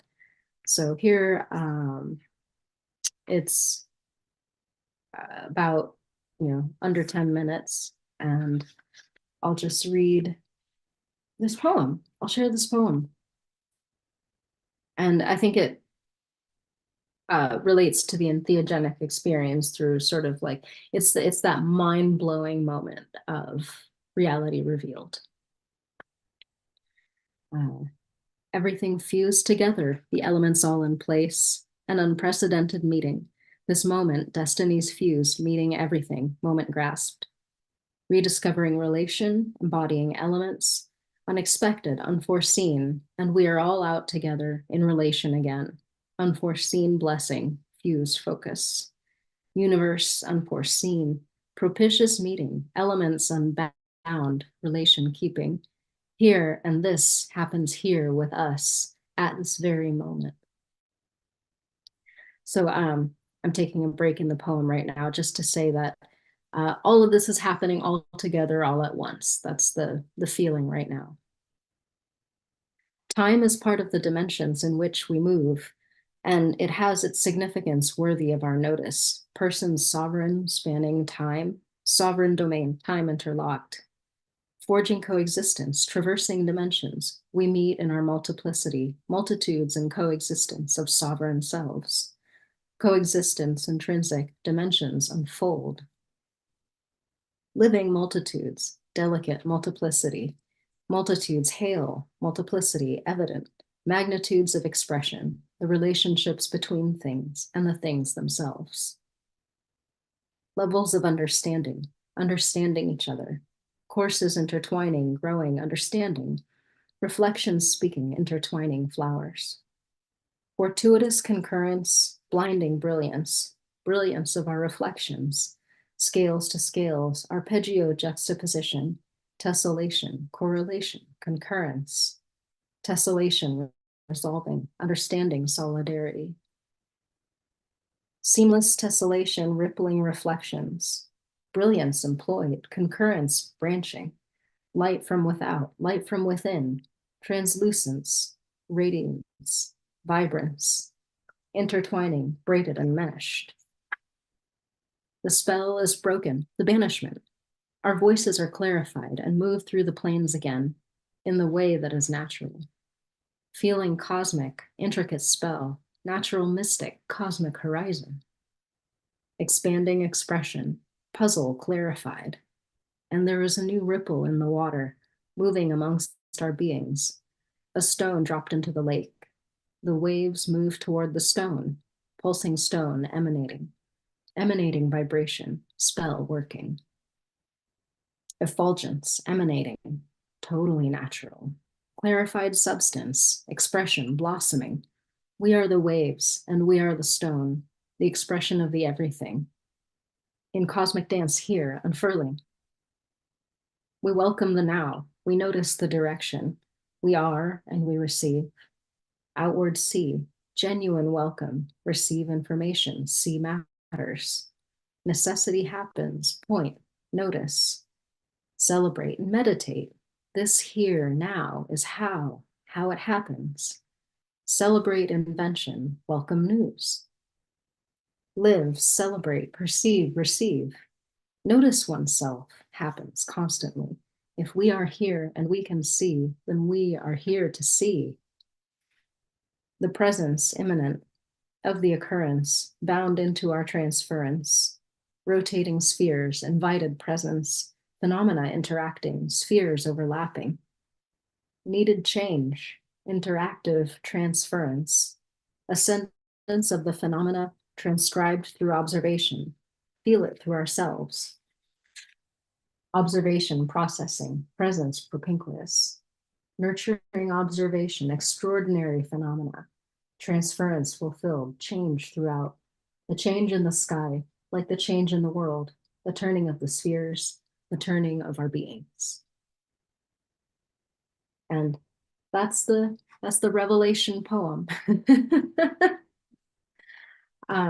So I've extracted it from the book too for an out of context reading, and I just title it The Revelation, but I can bring it up to the camera here and you can see that it's spatial poetry. I use some punctuation to kind of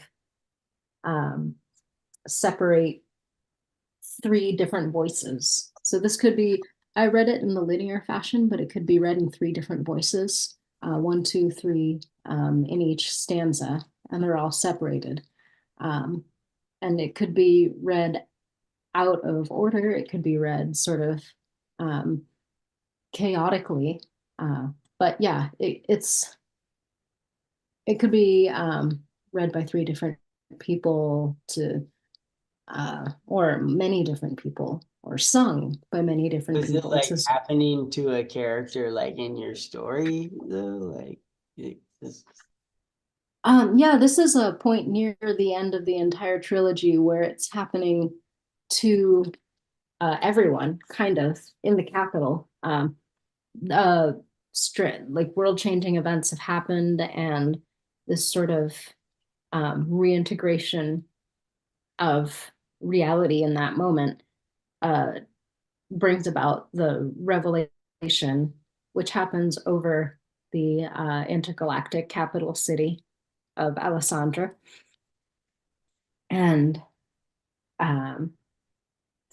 yeah, so the main character is there. They can see it.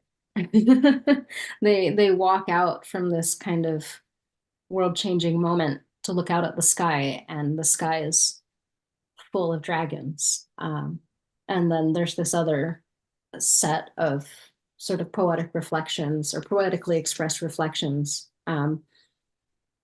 in her own experience of that moment. But that particular poem happened to sort of everybody who was there. It happened to everybody who was there. It's like the eclipse, or a shared ayahuasca experience. Like we all saw that. We all had that dream, and now the rest of the universe will, experience it through us, and it's the entire society basically experienced that. It's like, it's one of those newsworthy events, like we heard about this. That's pretty cool. Yeah. Well, thanks for hosting me. I feel like I'm up to 10 minutes to the hour, and I could give the group like a transitional break. We usually have a transitional break when paneling for those last 10 minutes to let people get to their next panel. Yeah, I'm not sure who's like with us or if anyone would like to ask even Yeah, I'm open. questions or anything like that before you split, maybe. I'm open to any questions or inquiries, requests. Yeah, from anybody. Anybody at all. Not No, it's one early. single person. All right. Well, I'm not sure how I'm gonna fill 10 minutes without you. It's just me. Well, I can hang out. Uh, Yeah. I So what? Hunter S. Thompson. I was just thinking about that. I mentioned like other like Yeah. authors that I've been like with like describe psychedelic experiences, and like there was like I don't know, something about the way he describes like a bad trip, like just like being gripped in the like horror and paranoia and stuff. It was just like summed it up really well. But no, if you've ever read like Fear and Loathing in Las Vegas, he does a lot of really cool like psychedelic breakdowns. Oh yeah, I think another one medicine that I wanted to mention that I recently discovered. I heard of something that came from both Africa and the Philippines, and I thought, oh, the Philippines. I didn't like I still hadn't heard of a Philippine indigenous visionary plant, and its name is Volcanga, and it's lesser known, and it's also known to be one of the really, really intense ones. Like it's really intense, requires a guided experience. It lasts a really long, it's a full 8 hour, set aside your whole day kind of thing. And it's called Boa Conga, and there's an African version, and that's different from the Boa Conga that comes from the Philippines, which is Boa Conga globosa. And it might be considered the gentler version, but it's endemic to the Philippines, and it sounds like a warm fuzzy type thing, warm fuzzy type experience. And the tree that's called Boacanga globosa is called in the Philippines Bayag-usa. It's called Bayag-usa, and it's a gentle tonic. It's also considered a gentle tonic medicinal, administered by tribal healers. And it's made into a few different medicines. It's good for a few different things. It's been studied by modern science, and it has various benefits, including cancer immunology. So it's one of those plant healers that can be involved with cancer too. And it has a couple entries. Volcanga has a few entries on Arrowwood. I'm really, really curious about it. But it's one of those bark tea type preparations. I think maybe root bark tea. So it can be it's a native healing plant, and I'm not sure exactly how it's prepared for the visionary experience or the difference in dosage. But it's also a tonic. It can be used as a health supportive tonic. So that's one of those things I just want to put out there, so that I hope that people can take care of this plant teacher, so that I can try sometime because it feels like it's part of maybe my heritage. It's interesting to be connecting with different plant teachers from different heritages and feeling like, where's ours? Like, and we've got to have one. Like, and it's a country that has, some heavy restrictions around plant medicines, non-pharmaceutical medicines. But so it's like almost like maybe our psychedelic history, it has been or is being culturally erased through that. But so I sort of hope that some people can steward our plant friend through these tough times, because it might be able to help us through these tough times. Damn,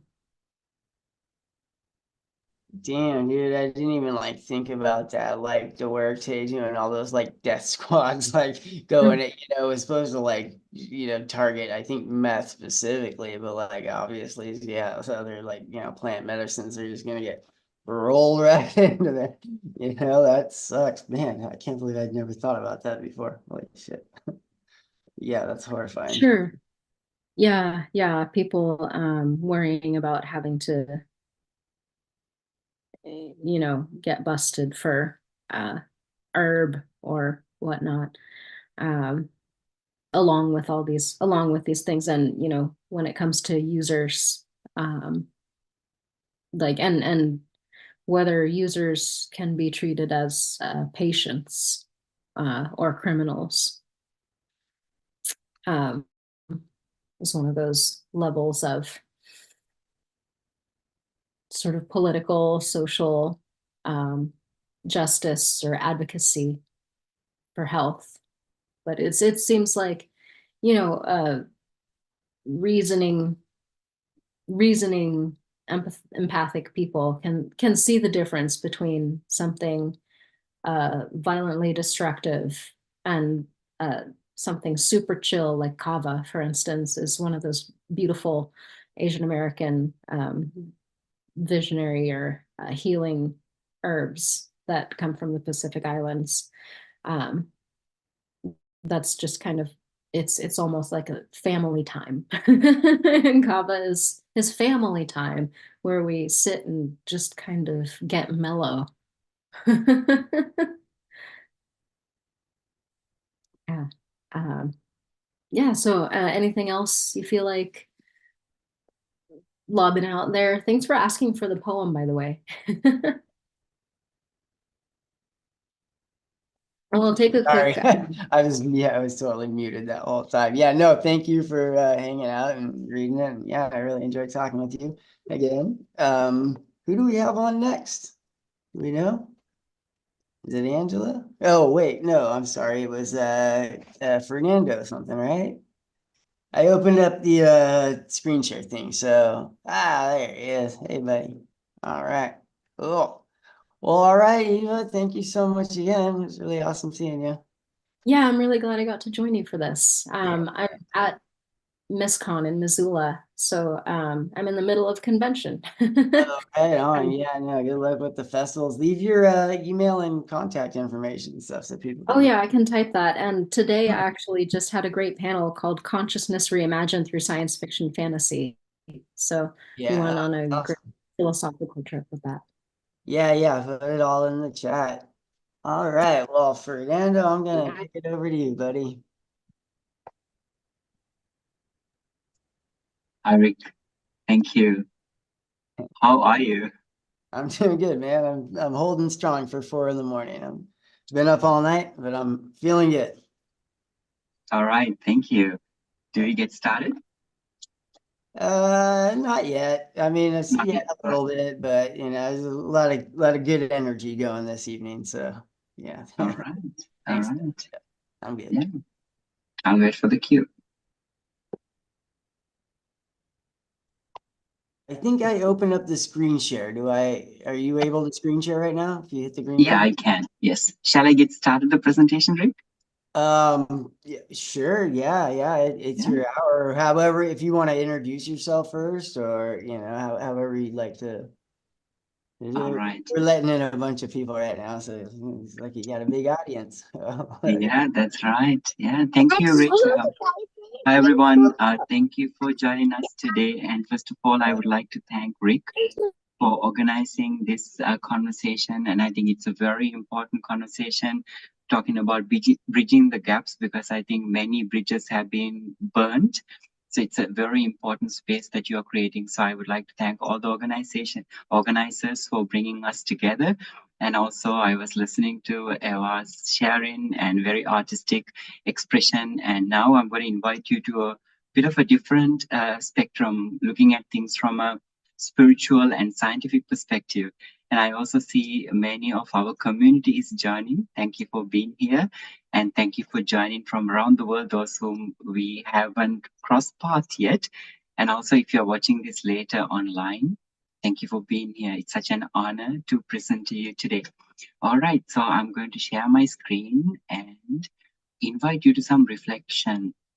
As I'm sharing my screen, I don't see any of you. So if you have any questions, insights, feel free to send them in the chat room. As Rick mentioned, I would like to very briefly introduce myself. I'm Fernando Hetiadra, and I am deeply passionate about the healing powers of psychedelics. I have been on a journey of self-healing myself.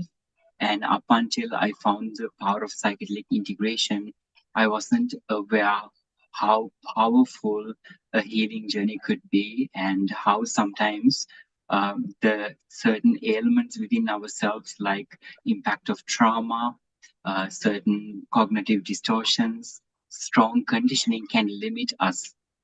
So I'm very honored and humbled to share with you that based on the self-healing journey I have been through, and also the academic work I have done, we introduced world's first ever fully internationally accredited psychedelic integration, trauma-informed psychedelic integration practitioner program. It's a first ever, and we are very humbled to be pioneering.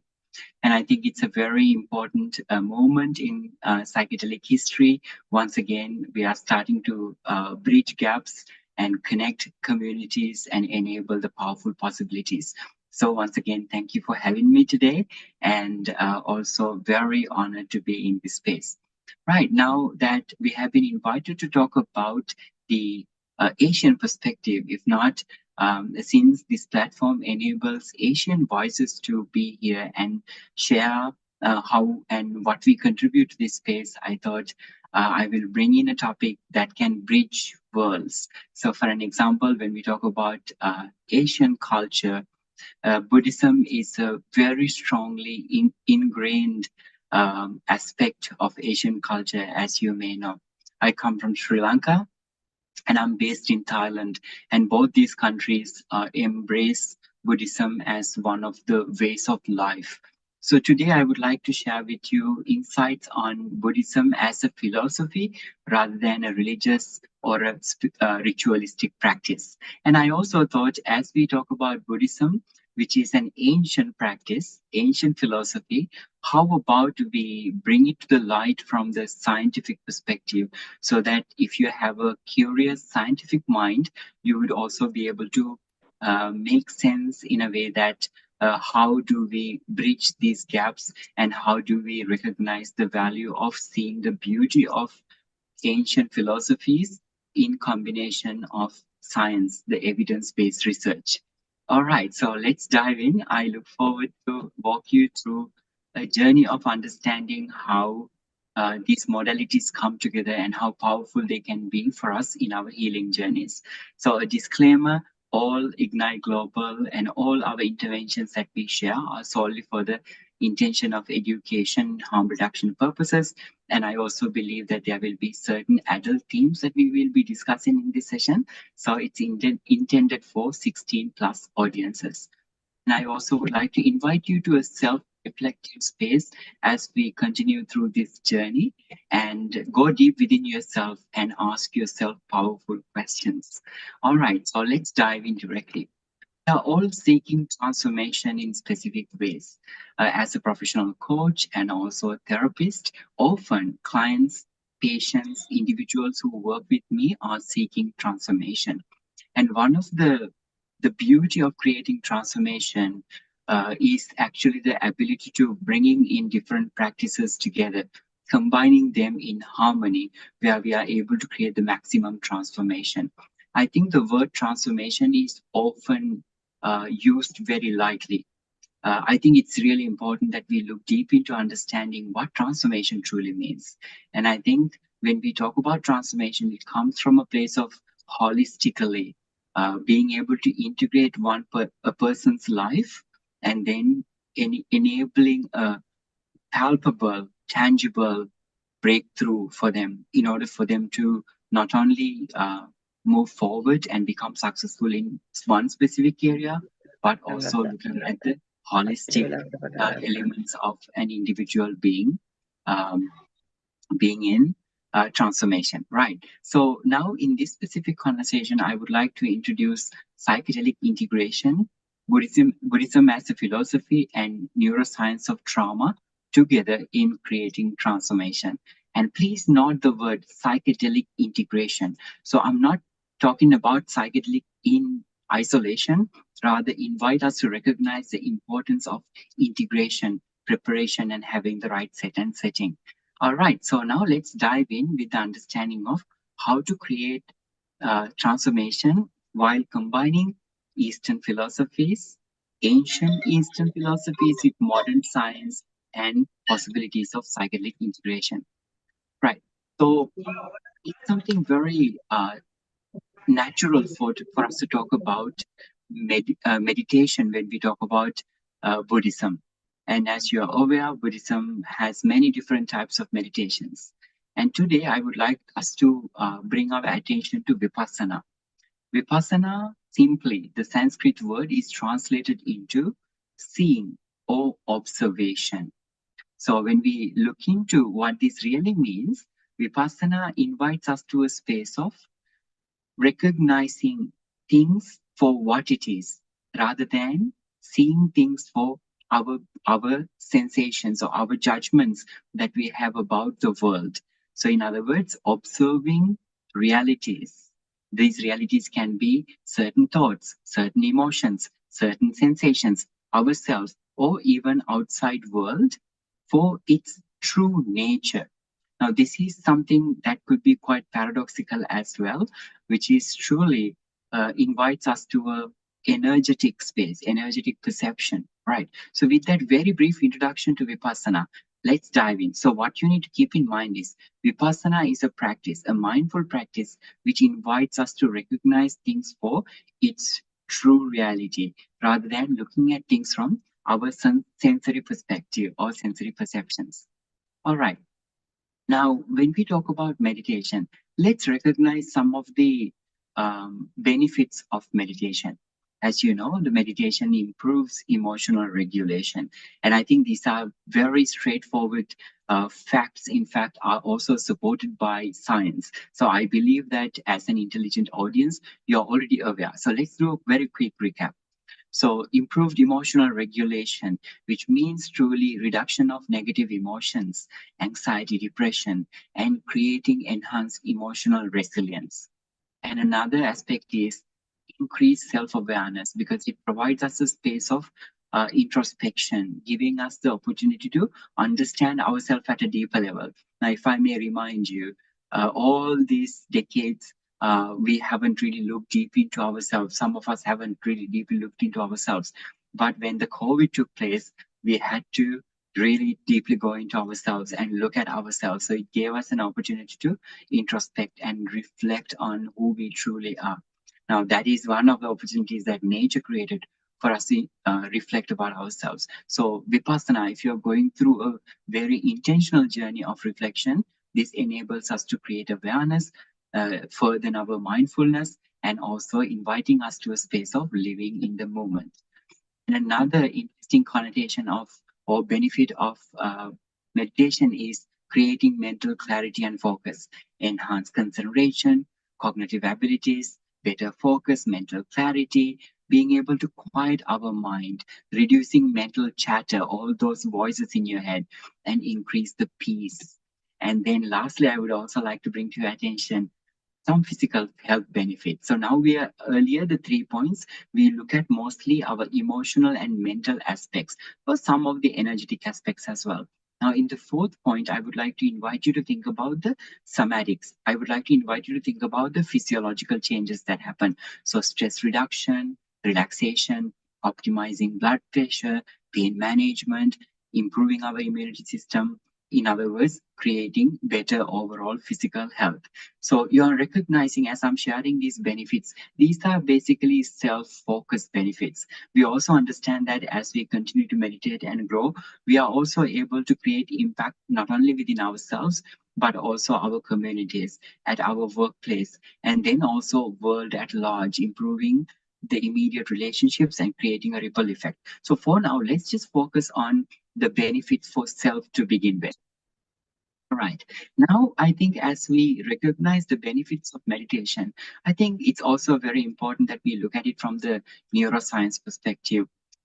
So when we do that, very first thing that I would like us to invite us to recognize is that our brain has many different ways of functionalities, ways of recognizing and distinguishing its own capacity.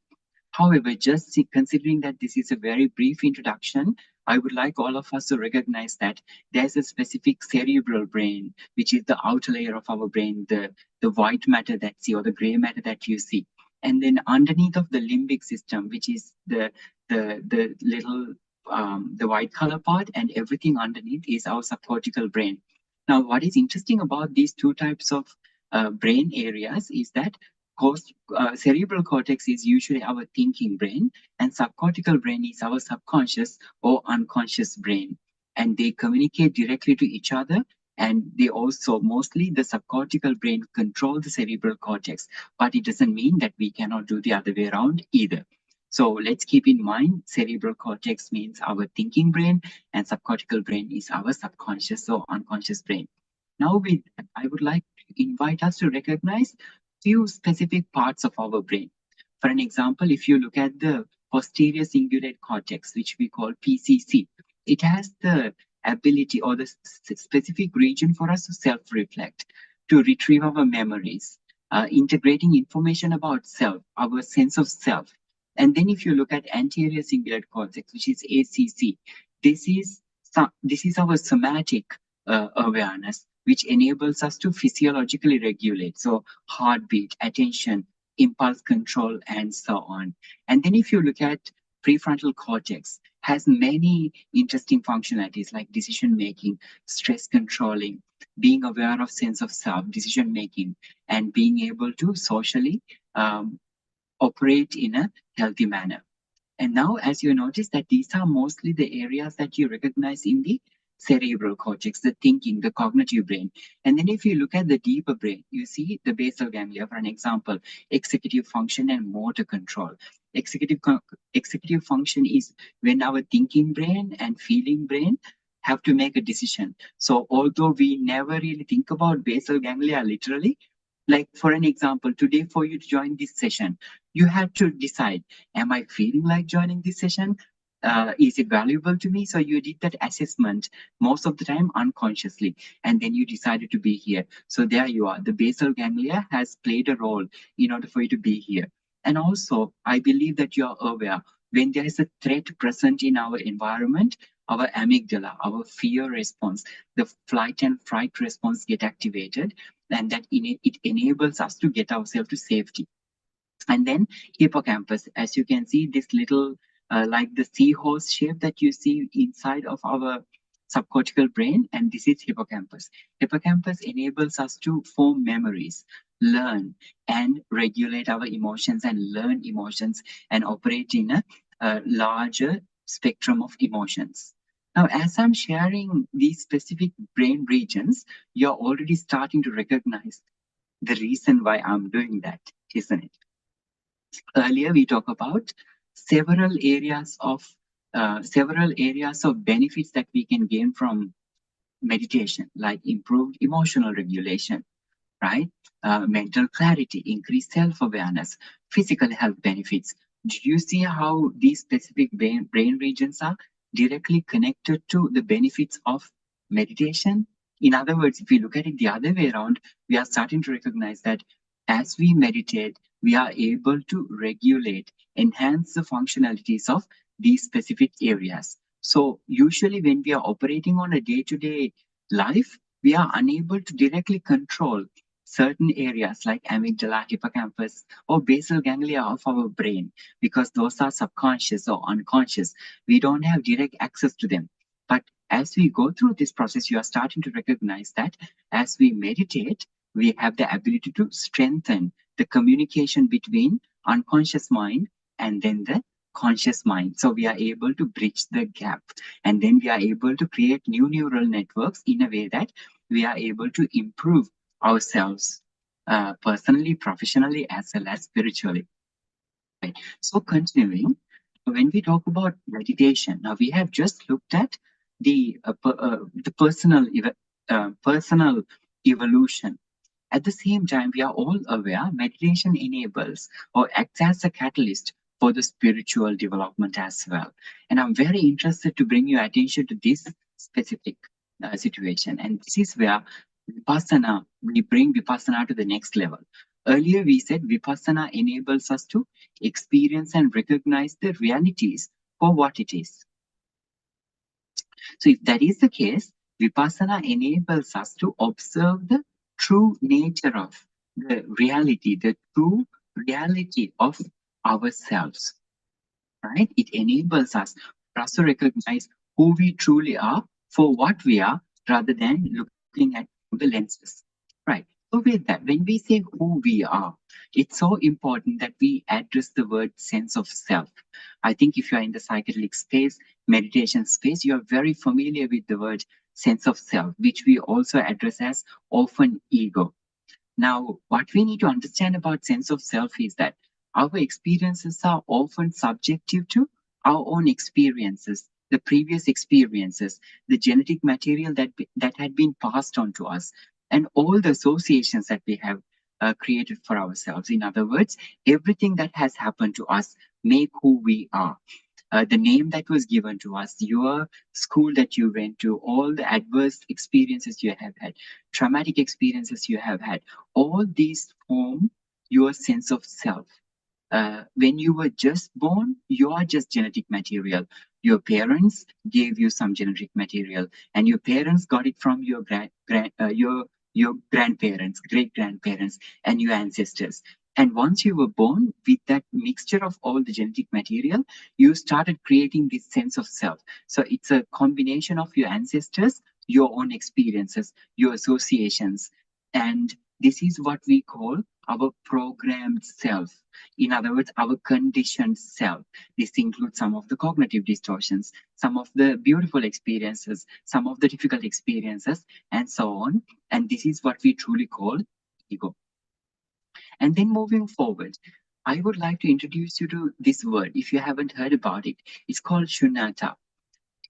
If I'm to explain it from a practical perspective, the more you focus on yourself, the more you look at yourself through a meditative vipassana practice, in other words, more you are trying to look at yourself for who truly you are, the more you end up finding out emptiness.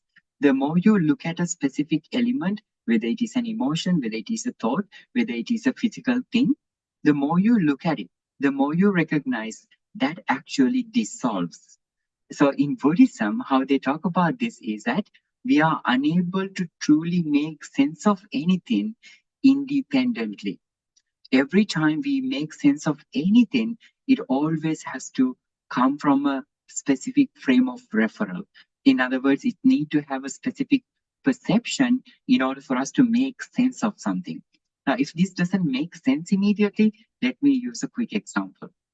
So for an example, when you look at this pencil, if I ask you, if you look at this specific object that is in front of you, out of any frame of reference, without any prior knowledge, if you were to look at this pencil, what would you say that?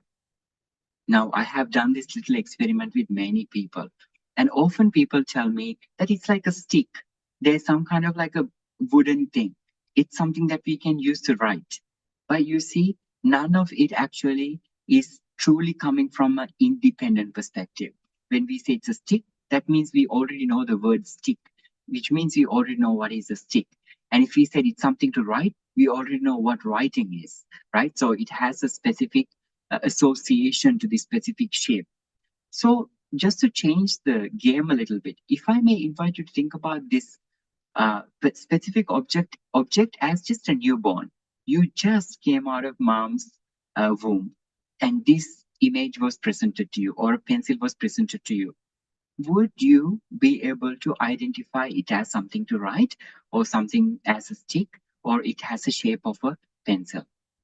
Probably not. The reason being the associations have not been developed yet. So potentially what you would see in front of you, maybe if someone is holding the pencil in front of you as a little baby, you probably wouldn't even recognize the difference between the hand and the pencil to begin with.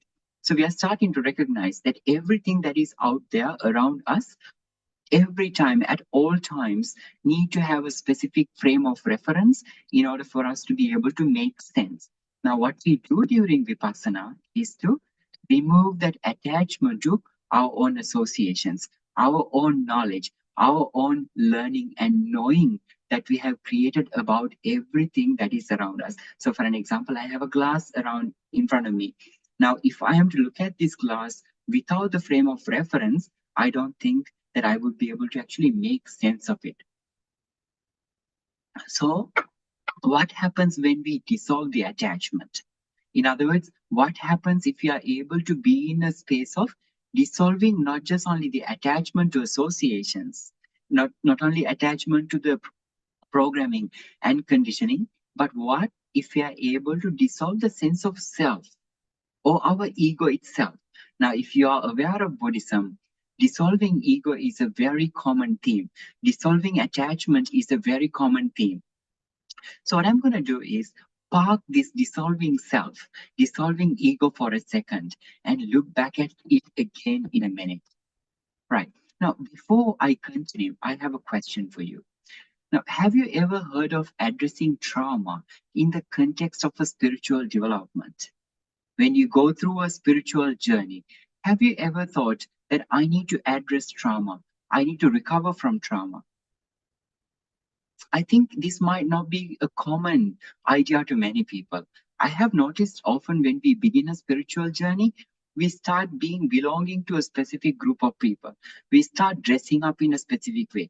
We start speaking in a specific way. We start doing specific rituals. We start engaging in specific practices. However, very rarely we hear resolving trauma, healing from trauma as part of spiritual development. So as I'm saying this, what happens in you? If this evokes curiosity, I have some really interesting information for you. Now, let's first understand trauma in a very, very basic sense. Trauma is when an event that makes us extremely fearful or anxious. In this case, it's a little child, a dog barking at the child. So the child is experiencing intense fear. So our amygdala gets activated, the fear function, fight and flight response gets activated. And then also interestingly, once the fight and flight response activated, that's not the only way that we behave.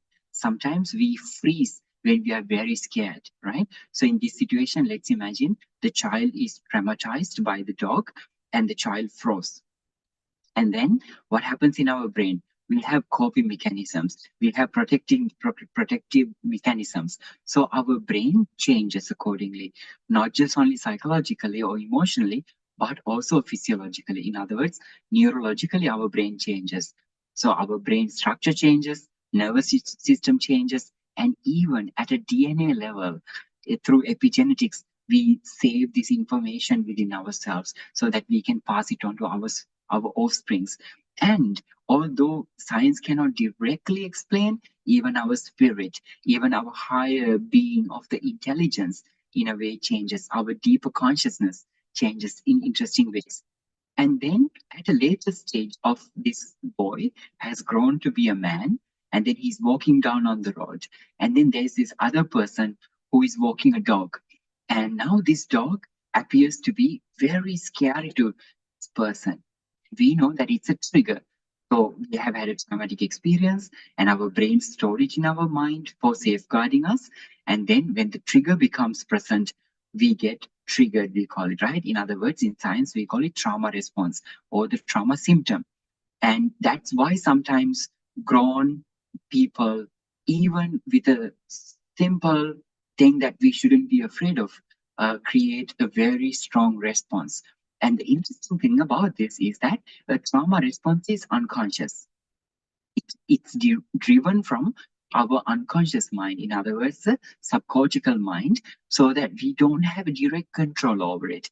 The man will tell you, well, there's no reason for me to be afraid of dogs, but he will be afraid because his brain has stored that information. It's very similar to someone smoking, right? When someone is smoking, they know that they shouldn't be smoking. It is unhealthy for them. But the thing is that they have created that specific attachment to smoking when there is that self-sabotage or when the self-harm trauma response shows up. No matter how much cognitively they know or cerebrally they know they shouldn't be smoking, they are going to light that cigarette and they are going to start to smoke. It's because the subconsciously we are controlled when there are triggers showing in our life. So in a smoking situation, trigger is actually stress. How do we cope with stress? By smoking, altering our state of consciousness with the tobacco. Right. And now let's look at trauma responses a little bit. The reason is I want to be of assistance to you today. So if you look at different types of classic trauma responses, there are 4 of them: fight, flight, freeze, and fawn. Fight is when we are often angry, irritable, aggressive, and disappointment. It's like a constant thing that has become part of us. It's not conscious anymore. We operate in a way that we are operating in fight mode. And sometimes we fly away from problems. We get into anxiety. We experience extreme fear, panic often, and over worry. This is the response of the flight because our nervous system cannot process. There's an overload of sensory, so we need to fly away. And freeze is when we become immobile, or when we disassociate, or when we go into a depression or isolate ourselves. And for me, as a person, I have experienced this many times before I went through a deep healing journey. So I invite you to recognize, do you also have this kind of unconscious patterns repeating in your life? And the last interesting one, the fawn response, often we don't even recognize that we have this specific response, which is people pleasing. We can't say no. We prioritize others, and part of us start also self-harming, just like what I said, the smoking, for an example, right? So these are examples of very simple trauma responses. If we are talking about PTSD, the post-traumatic stress disorder, especially complex PTSD, don't even really know where these responses are coming from because we can't put the finger and recognize this specific traumatic event is related to this specific situation. In fact, community, I want to share with you, based on the World Health Organization's study, World Mental Health Survey, over 70% of the people before COVID happened or have had traumatic experiences at some point in their lifetime. And 77.7% of the people in the world are experiencing PTSD at some point in their lifetime. So when we talk about trauma, although sometimes we don't recognize that trauma is a reality that is not just only in my life, your life, it's in 70% or more people's life. Now, the 70% of the people, there's those who could recall trauma. And there's trauma that is being passed on through generations. There's trauma that we disassociated from. So this 70% is just only the tip of the iceberg, and the numbers could be much larger.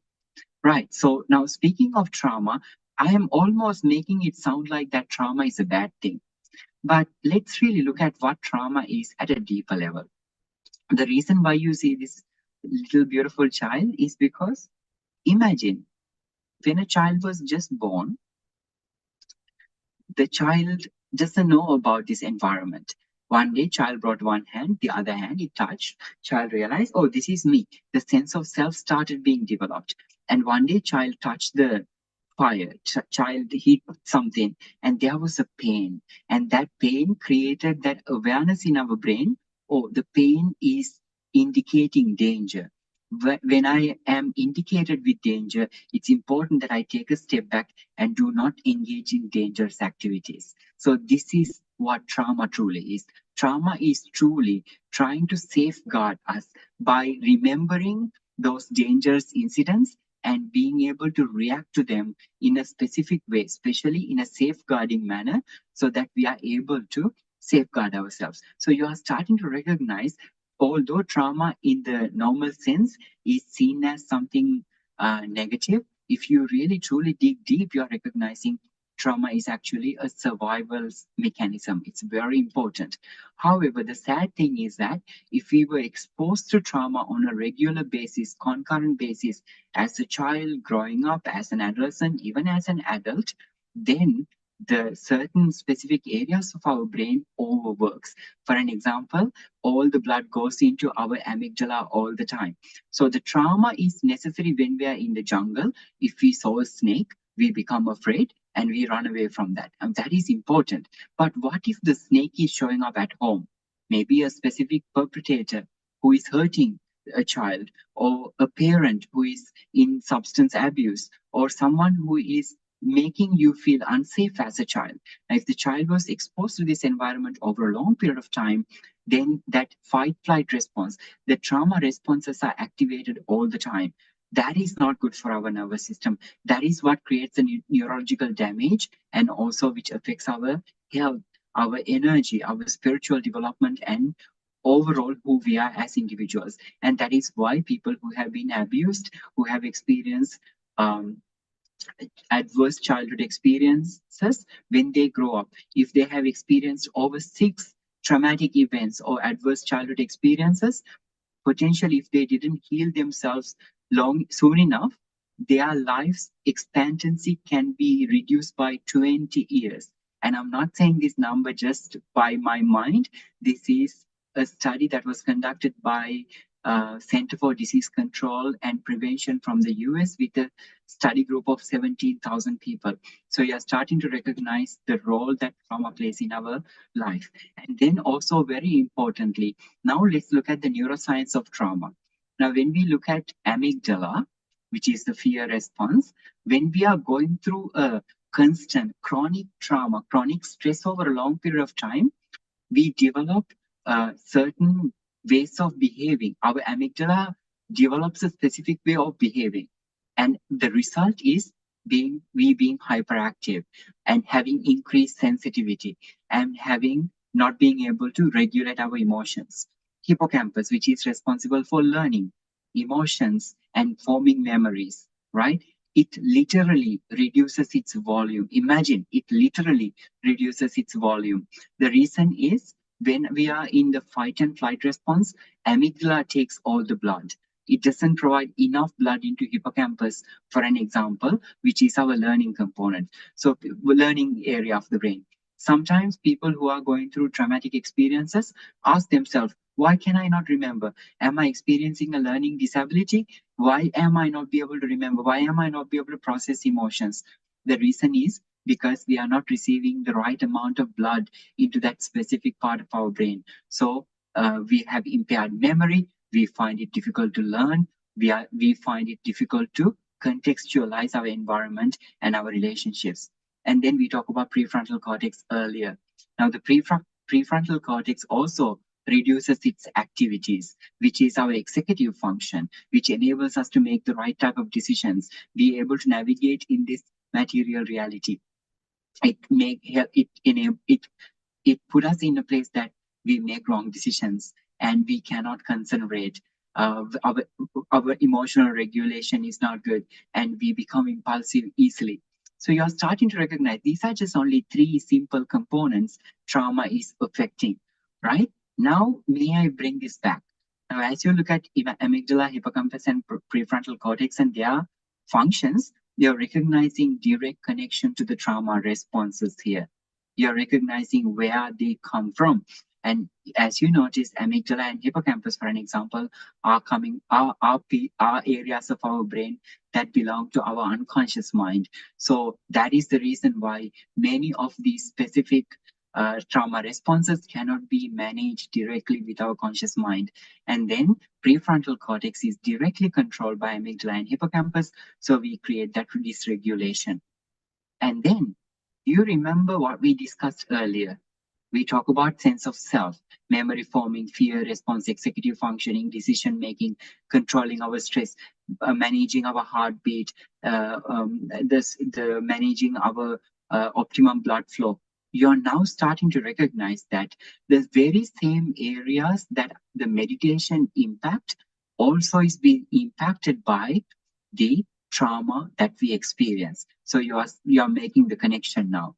Immediately, we recognize that our brain has specific regions that enable us a good, fulfilled, conscious life. But when trauma takes place in our life, they also get impaired, and that is the real challenge we're experiencing. And then if I now bring in the elements of meditation, you're already starting to recognize the direct connection here. So we may have experienced specific trauma. We may be experiencing challenges with our brain and our nervous system, but it's all right.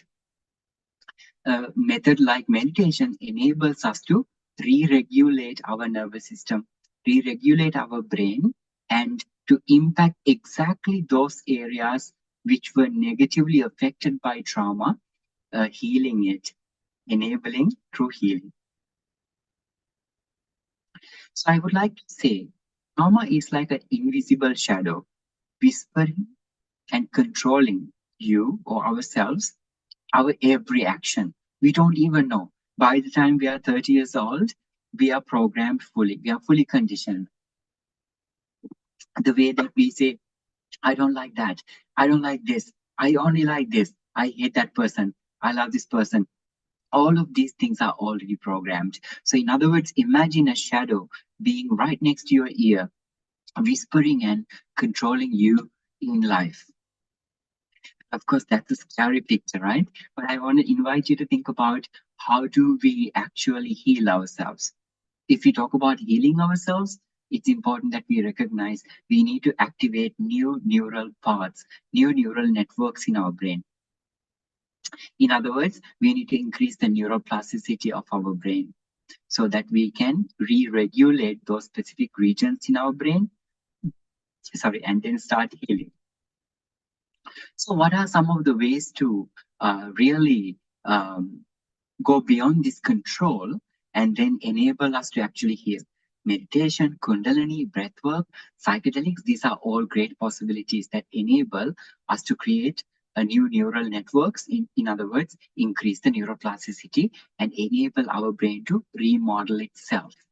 Right. Now, today, since we are focusing about Asian voices in psychedelics, I would like to share with you psilocybin, which is magic mushrooms. Of course, we know that there's a lot of stigma around magic mushroom because of all the bridges that we have broken and all the bridges humanity has burnt.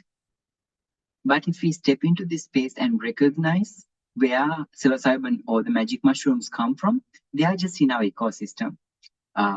They come out of cow dung, they come out of rhino dung or elephant dung, for an example.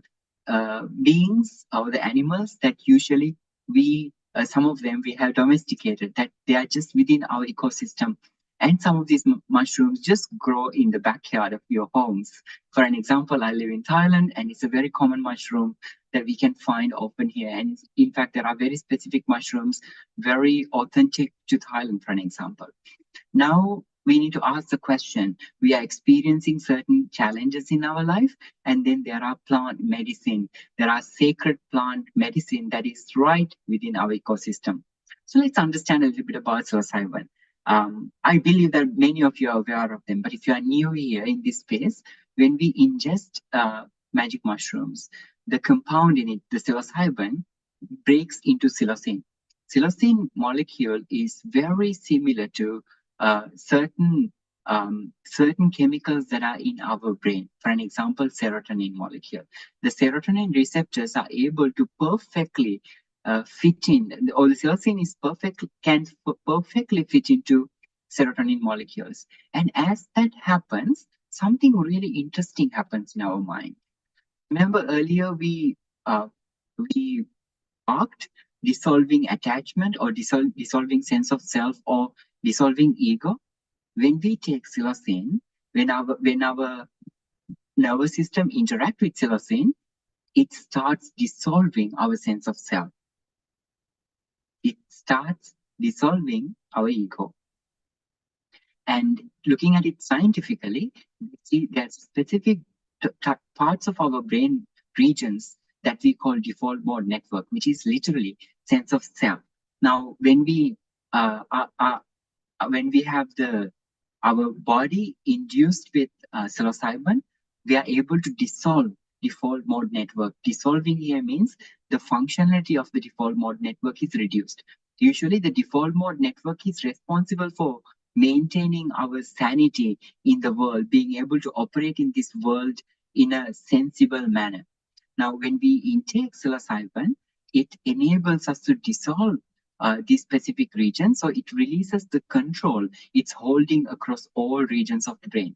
So for the very first time, our brain is able to interconnect with each other. And this is a very safe process if you are in the right set and setting and you know how to self-care, and especially a practitioner is, there's a qualified practitioner who is able to provide you the right kind of psychological safety. Now, what is interesting is if you look at the posterior cingulate cortex, anterior cingulate cortex, and prefrontal cortex, now these are actually literally parts of default mode network. In other words, as the default mode network releases its control, dissolving ego, these components of our brain gain the ability to connect with each other directly. And then other elements like hippocampus and amygdala, which are directly controlled by default mode network, gain the ability to connect with the other parts of the brain, in other words, other cortexes, directly, as it was never possible. So in other words, you are starting to recognize the moment you hear the word connecting, you are hearing new neural connections, new neural networks. So there you are. The neuroplasticity is immediately enhanced as you intake this wonderful sacred plant medicine. Now, if I may invite you to look at these different brain regions as different color coding. For an example, language, processing of sensory, the smell, the hearing, your tongue, vision, balance, your heartbeat, and all of those elements are controlled by different regions. Now, under psilocybin, if we scan our brain using an MRI machine, and then we come up with a infographical representation, A brain is when we do not have anything in our body, which is our placebo brain. And B is the brain that has psilocybin. So the connections that you see, the colors you see are different brain regions as we saw earlier, and the connection you see are the actual connections that have been created. So then you clearly notice from a scientific perspective, the number of brain connections are immediately increased. In other words, our brains start to interconnect immediately with each other under the influence of psilocybin. And as I mentioned, if you look at the UK drug harm index, alcohol is the 72% and psilocybin or magic mushroom is the 6. In other words, what it really says us is that the impairment that happens in our brain, we are unable to make sense fully. In other words, our sensory perception is diluted or dissolved. And this is what we actually literally call ego dissolution. So we talked about earlier, Vipassana with a long-term practice enables us to dissolve our ego. However, with psilocybin, just with 1.5 grams of magic mushrooms, we are able to attain this specific state of being, state of dissolving the ego with this beautiful medicine, right? If now we look at the whole picture, you recognize the specific brain regions that I have been talking about from the very beginning is directly connected to the trauma, directly connected to meditation, and they are directly connected to the areas that psilocybin, magic mushrooms, impact. So you are starting to recognize, although we look at all of these elements from many different angles and lenses, we are actually really looking at the same regions of our brain. So what I would like to invite you to think about is, let's not necessarily be marveled by the psychedelic surreal experiences. Let's not be too marveled by the mysticism or religious ritualistic practices around meditation or religions. Let's not be too put away or feel negatively about trauma that we are experiencing. Rather, let's open our mind to look at all the possibilities from a scientific lens so that we can incorporate them in making ourselves, creating a possibility of expanding ourselves. So as I'm saying that, I'm also actively acknowledging, as we are talking clinically about clinical practices, there is also the metaphysical elements of these possibilities that are taking place within ourselves. So I'm not completely blind to energetic perception, the specific metaphysical aspects, but I think in my personal belief, professional belief, combining them in the right balance is very important. All right, so moving forward now, what does this really mean? If it increases neuroplasticity, when you do the right type of integration after going as we go through ingesting psilocybin, if you have the right practitioner to support you through that process, creating the right type of therapeutic environment, creating the right kind of coaching environment so that you are able to create your own development. Let's look at the John Hopkins research. And you will notice people who have been depressed after going through this treatment, 11 sessions of therapy and one single dose of psilocybin, they demonstrate 70% significant improvement clinically in their depression and 50% of them remission to full normal health. The reason why I'm a big advocate for this is because this is my story. I didn't know that all my life, up until mid-30s, that I was depressed all my life. I thought that was a normal state. After I went through the therapeutic induction of psilocybin, I recognized that there is the elevated living. There is another way to feel the world. And for the very first time in my life, I experienced what it is not to be, what it is not to be depressed. Because I have experienced many childhood adverse experiences as I was growing up, even as an adolescent. So I didn't even know that I was depressed. So for me, that shadow who was whispering in my ear was depression.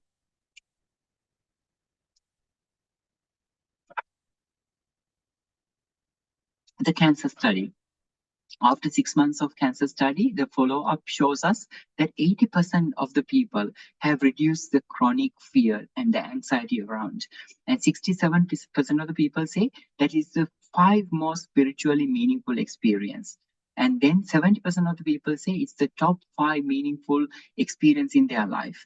Now, if we ask these people, what is this kind of experience for you? Can you compare? They would say something like, a child being born, my newborn child, or someone in my family dying, immediate family dying. So that's the comparison. In other words, when someone goes through psilocybin experiences, they find it equal to their child being born or their mother dying. So imagine the power. And in my case, it's exactly the same. I can count my first psilocybin experience as within the first 3 most meaningful, spiritually meaningful experiences in my life.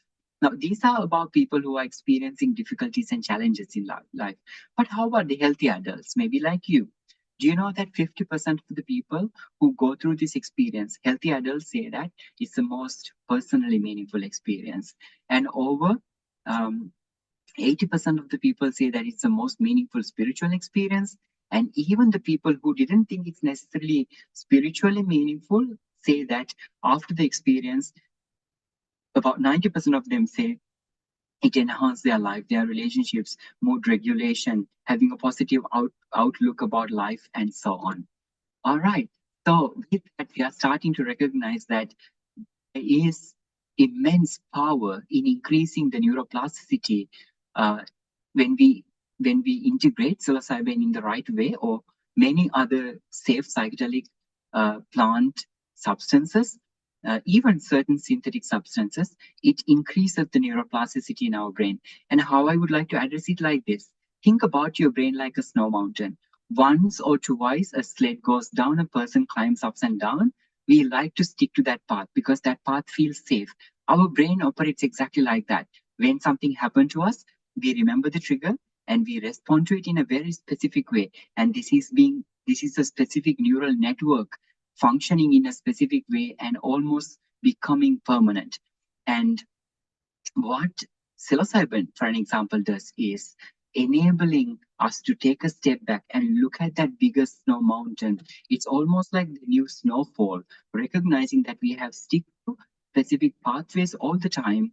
And are we able to create new neural networks? So that's why the integration is important. That's why you're working with a therapist or a integration coach or a practitioner who is experienced or a shaman who is trauma informed, because they are able to use specific techniques, therapeutic techniques, to create these new neural networks in your brain, in your mind, so that you can come out of it and experience this miraculous healing. Because that shadow that was right next to your ear and was whispering to you all the time that you need to behave in a specific way, you need to respond in a specific way, all of a sudden has disappeared because the neuroplasticity increased, which means that you were able to create the new neural networks, enabling the expansion of your awareness.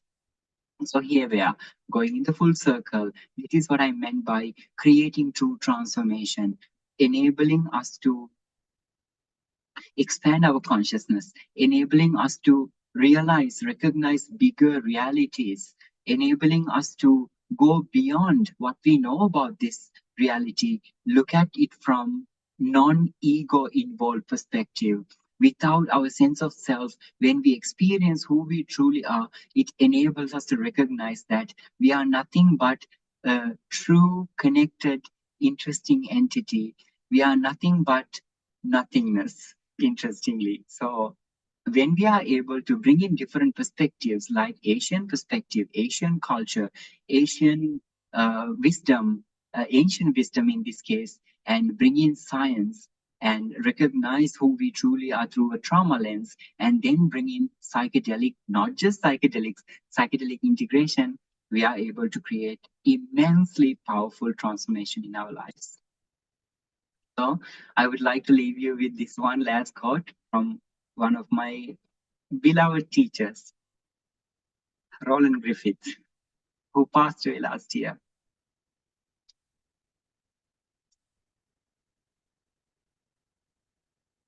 He says, I have come to think of meditation and psilocybin have been complementary practices in investigation the nature of our mind.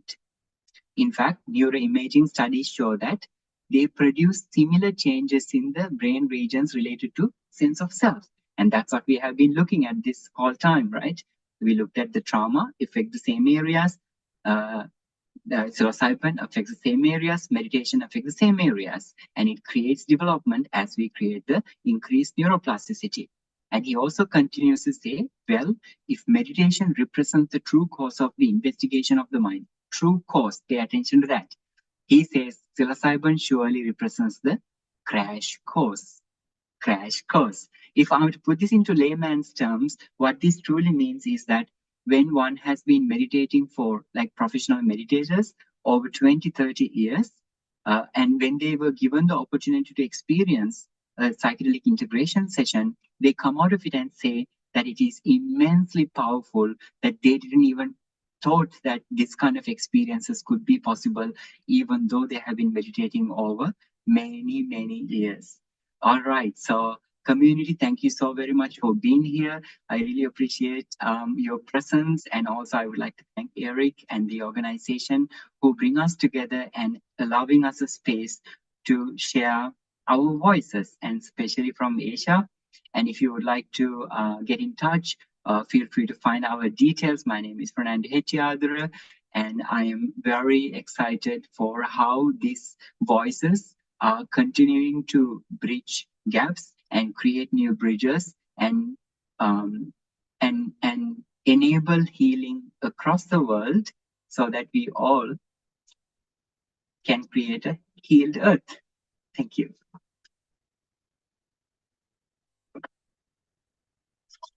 Yeah, man. Thanks. That was great. That hit all my main nerves. I've been doing martial arts and forever, and then came across psilocybin, and I started growing my own mushrooms around 2020.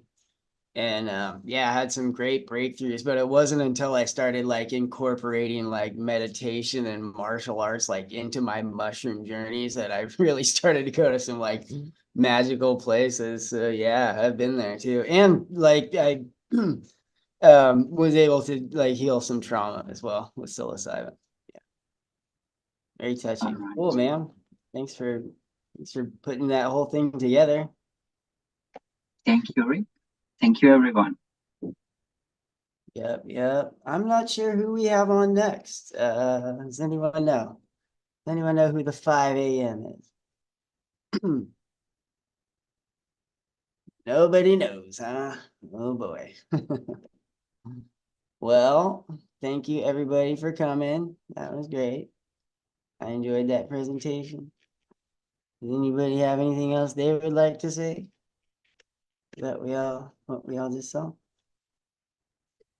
No. Well, yeah.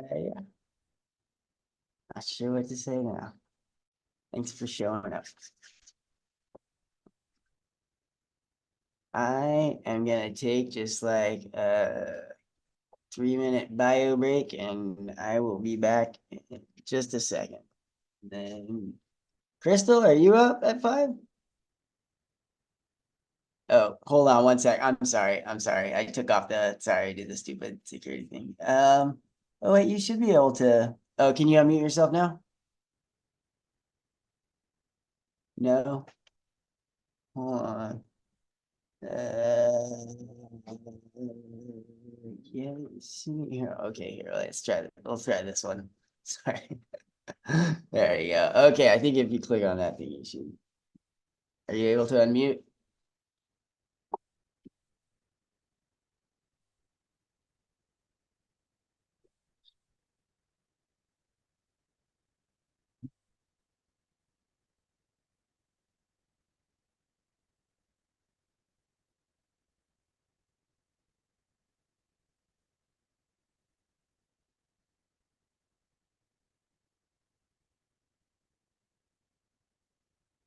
Okay, I'll be back in a couple minutes.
Okay, were you able to unmute yourself?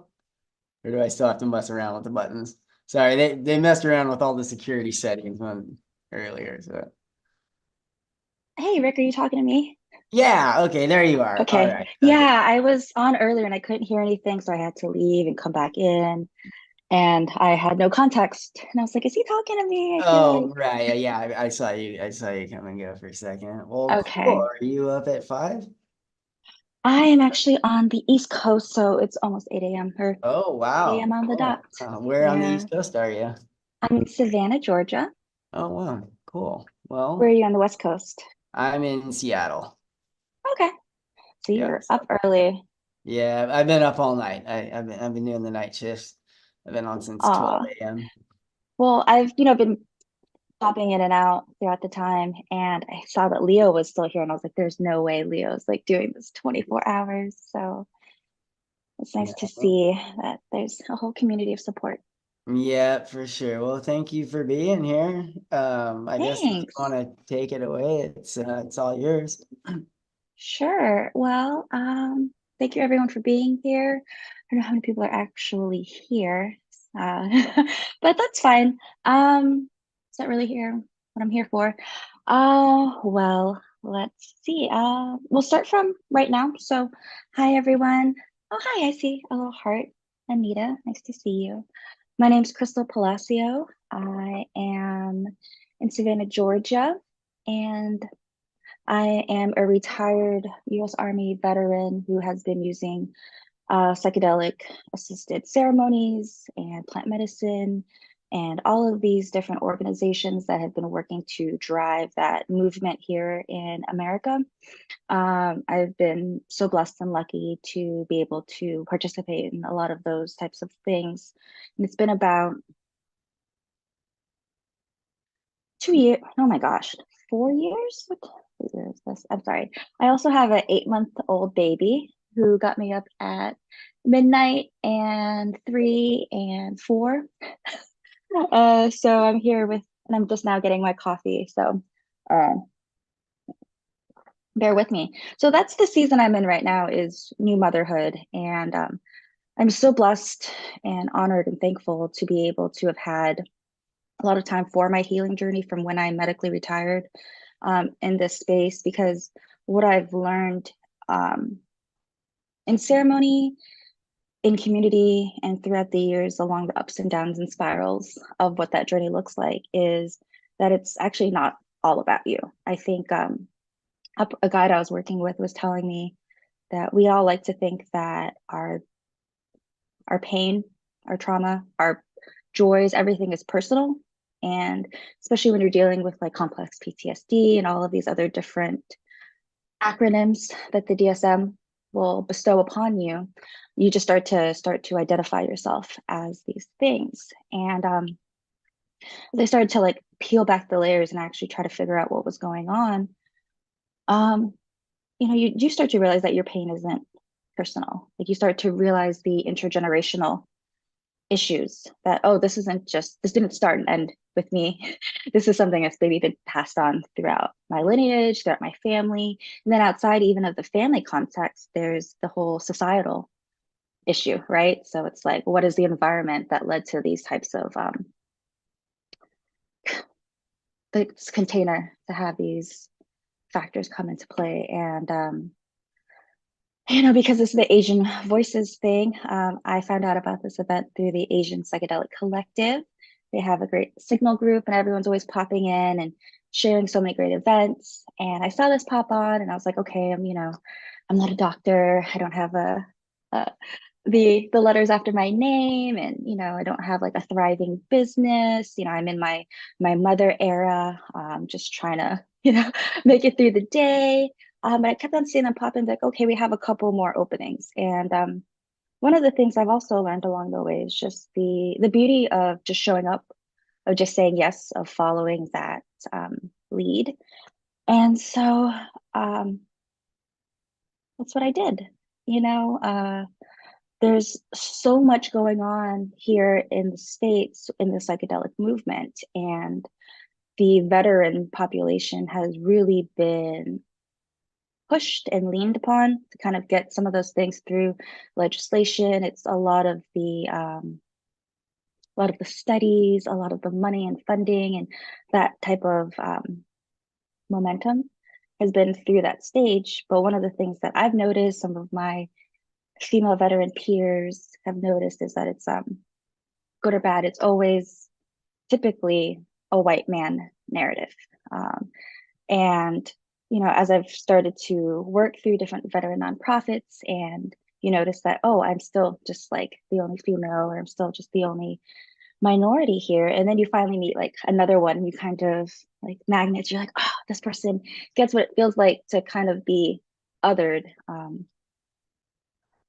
I had someone ask me at a sweat lodge, my very first sweat lodge that my friend introduced me to, and that's such a great non-psychedelic medicine that brings in the community.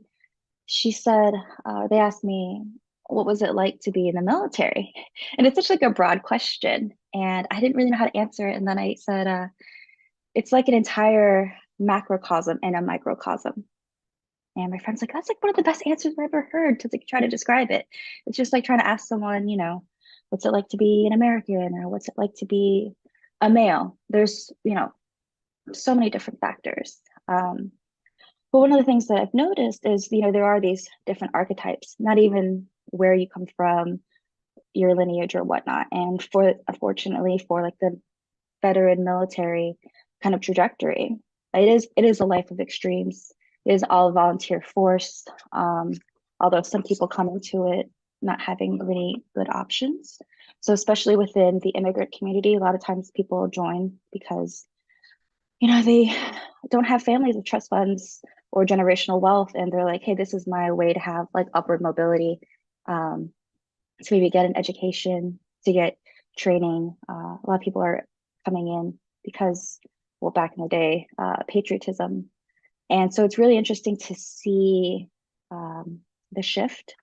So I kind of talked about where I am now. I'm in my mother phase, but one of the things that I have started prior to that is this veteran nonprofit called Visionary Veterans. And my friend that I mentioned, I was at the sweat lodge that introduced me to that beautiful medicine. She's also a veteran. She's a Marine Corps veteran that served 4 years as a combat journalist and got out. And she was like, no. Oh, we went to high school together. We were at ROTC, and we're in the same hometown. So in between deployments, or block leave or holiday leave, we'd always kind of like link up. And it was another one of those, this person is like the counterculture veteran, she likes smoking weed and psychedelic art, and she got out and I stayed in. So every time I got to see her, I got to see how she had really leaned into alternative healing for her stuff from Iraq. And when I finally got out, I was medically retired in 2018. We can get into that later if we need to, but she started introducing me to her path, which is the Red Road, and learning about sweat lodge and plant medicine and all these things that as a veteran I hadn't even heard of. Like I was just, it was 2018, and I was like, I didn't know weed came in all these different forms now. It was just like a whole different world. And she and I were speaking after the sweat lodge, and I had gone through a couple different veteran nonprofits for people dealing with PTSD or MST, or a lot of these other acronyms, and trauma. And I was kind of telling her what I felt was missing from these things, as helpful and as wonderful as they are. Everything in the military feels in a very masculine, not like gendered way also, but like as far as like energy goes. So it's like, rigid, and there's a timetable, and it's just a very like, one way, A to B, logical, all of these like things that the masculine represents, which is great and needed. But the whole feminine aspect of like flow and play and gentleness and this like circular, more regenerative thing wasn't really there. And so as you're in the military, and I think through a lot of society, you're trying to fit a certain mold. And a lot of times there's like that conflict, right? So I was just telling you, it'd be really nice to just be able to have a softer, more feminine approach to this healing space, because a lot of women and a lot of just people in general aren't really looking to be back in a militarized place. Like this is a type of environment that maybe people were harmed in. And there's this whole narrative, or what would we say, like stereotype, that it's like, you know, before the like Vietnam, like old, well, what we want to get no, sorry. It's just that we're having an event and we were looking for local vendors that would be into like holistic healing, and they were like, oh, it's a military Memorial Day event. They just literally were like, we're thinking old white guys, you know. And I think for us, this idea of like a veteran is like these like post World War II type of like old white guys. That now with this whole GWAT, global war on terrorism, cap ending, 20 years of that war, now the new veteran is like this like bro vet with like American flag on their arm and like tattoos. And the thing is, it's like it's an entire macrocosm, right? So those are just the people that you get to see. So underneath all of those layers are all these other people that are trying to find healing, but aren't really finding themselves welcome, or not even wanting to like throw themselves into those situations. But it's really great when you get to find other people that believe in the magic of showing up. But I would go to these things and I would talk about like, oh, you know, plant medicine, and have you heard of Heroic Hearts Project, and have you like thought about like ayahuasca, like, and they would just look at you like you were crazy, because you know a lot of people within the military are still like very rigid, and they get out, they're still, you know, very like indoctrinized. So one of the things that I've just been really craving and trying to create is this idea of like finding the others. You know, I think Timothy Leary even said that, find the others. And I know they're out there because my nonprofit, we had a booth at the Psychedelic Science Conference up in Denver last year, and it was a lot. But it was really great to see as people were going through those areas. I think there was like 6,000 people. I had no idea how huge that conference would be. But you would see the people that you could, you know, obviously surface level identify as like being a veteran. But then you'd see a lot of just like women come by that were providers or just whatever. And then they'd like slightly be like, oh, I was also a veteran. It's like not something that's like a forward facing type of thing. But there's a lot of great people working in the underground that are silently working, that aren't putting their faces out there. And I was kind of just hoping to get on here to one, just if you want to complain about something not showing diversity, then you kind of have to, you don't have to, but I believe if you want to like, you don't just talk about a problem without offering a solution, right? If not, it's just, I mean, to what end? I think it's important to have those conversations, but I've also been a big fan of action, of initiative. And, you know, if that's throwing yourself out there to explore, then hey, why not? Like, what's the worst that's going to happen? One of my, I guess, good favorite takeaways of being in the military is, you know, you kind of have a level of stress inoculation, and it can be debilitating in like an anxiety way, or you can kind of harness that and think like, oh, if I've been in this situation, like this other one, no one's going to die. There's nothing like, it's really not as, don't believe what your brain is telling you. This is not a life or death situation. Like there's no reason to have to let your body dictate this response. And if you can try to have these practices that allow you to have the awareness, then you can kind of have the ability to self-regulate. And one of the reasons why I think psychedelics is so helpful and so important is that a lot of people are so overwhelmed, and just the sensory input, you know, a lot of things like we think we can't feel, but I think at the end of the day, we're so sensitive that we've had to numb ourselves from everything that's coming at us. But you know, as you start to go into like an ayahuasca ceremony and you have to start to prepare with your dieta, you start to peel back some of these things that you're using. That in and of itself has been so helpful for so many veterans that I know. But you start to like clean the container. You start to clean the muck and like this stuff that's been like just stuck. And once you actually know what it feels like to have like a clear container, you start to notice that you're so much more aware of these subtleties. And I think a lot of times if you don't have something that helps you cleanse that, then you're not really aware of anything. You're just kind of filled with all of these chemicals, all of these processed things, all of these things that society has made that's actually not natural, that dulls us to like the natural world. And when I say the natural world, I do believe that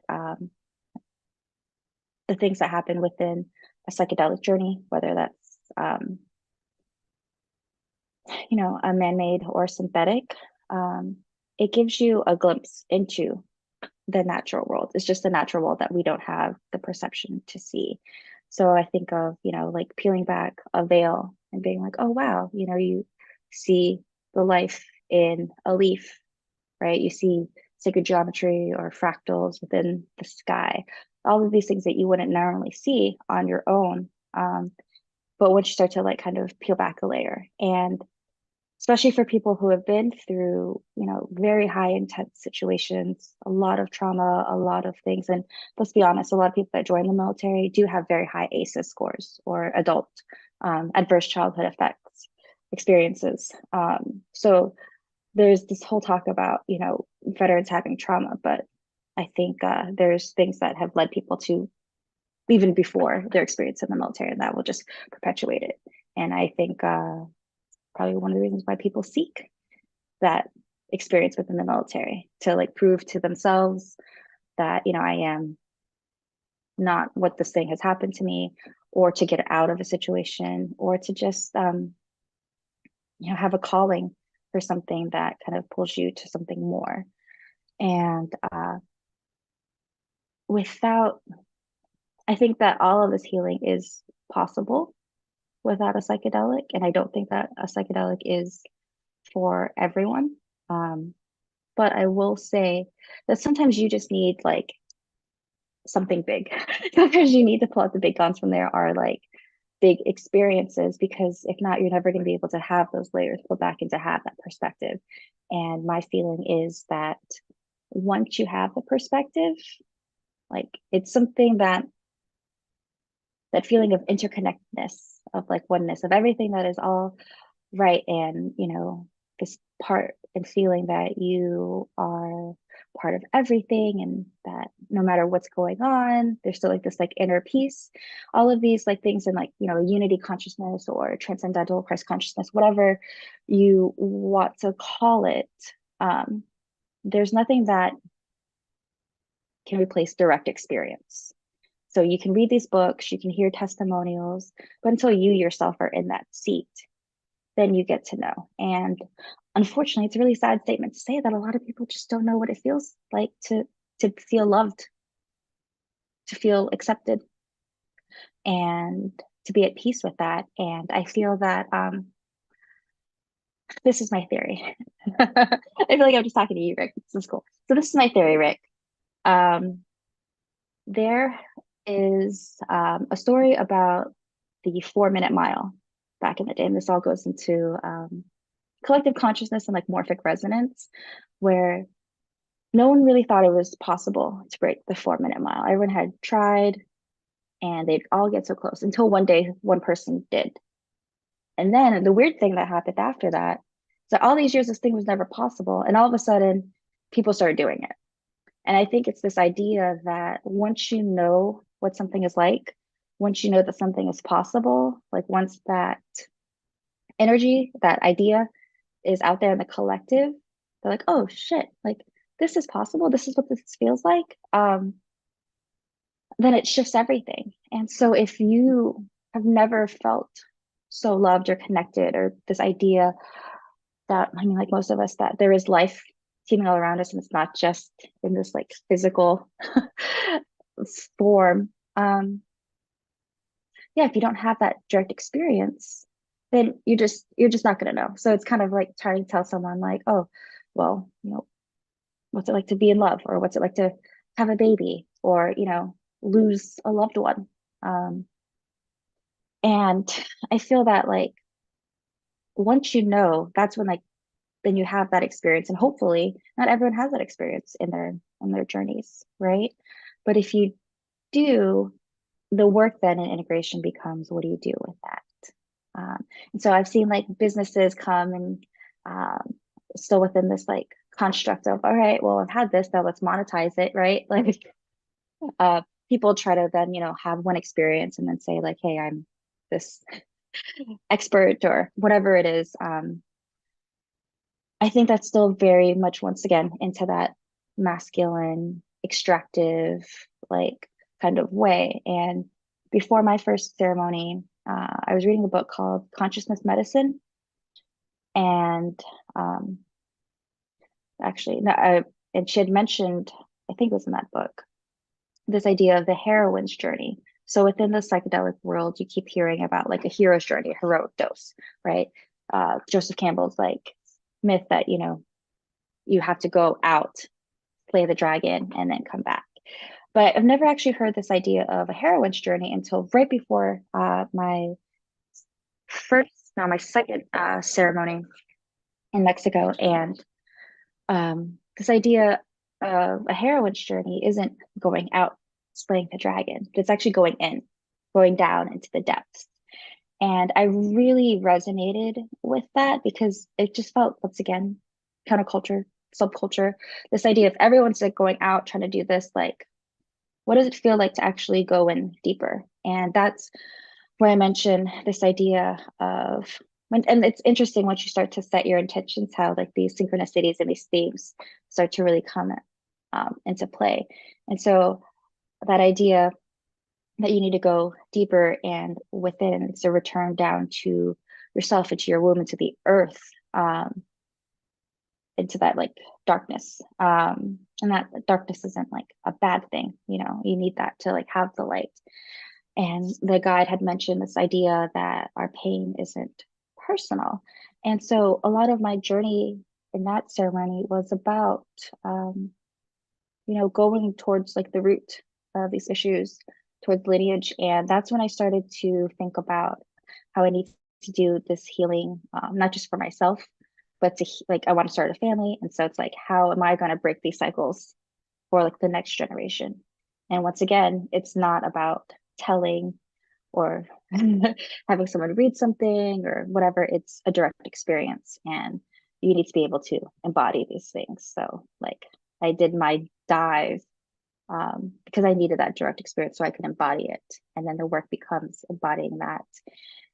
And then also thinking about how that affects the generations before you, right? The remembering of your ancestors and this like very capitalistic, somewhat like colonized idea of what psychedelic medicine is looking like now. I am torn. There's this big debate about, there's debates about everything, about whether or not plant medicine should be, especially psychedelic medicine, should be legalized and put out into a Western medical model, or if it should stay within like the native like ceremonial context. But it's hard to have studies in those like realms. And then if you want to try to extract a chemical, you're taking out a lot of like the spirit and the community aspect that comes in ceremonies, and you're now putting it into a more colder clinical container because it needs to be studied, and there's to be like, all of these different type of things in place. And who's to say if that's good or bad? Because I've had these conversations with some people that are like, okay, well, the plants, if this community is becoming so popular and everyone's trying to pull to it, how sustainable is it? Now we're like, once again, reaping from the earth, and then the time that it takes for some of these plants to grow is just, it can't keep up. And so it's like, oh, this is a reason why a synthetic version would be good. And then another idea is that when I was at the Psychedelic Science Conference, there was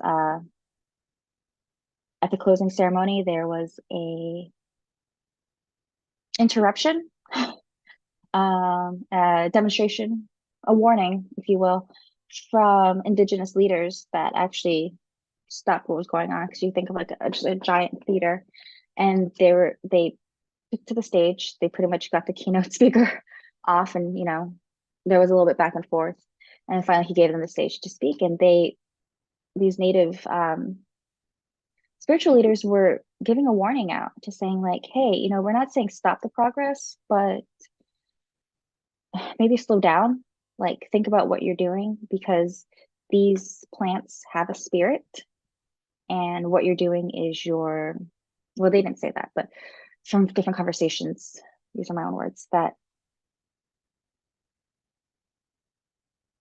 I want to say,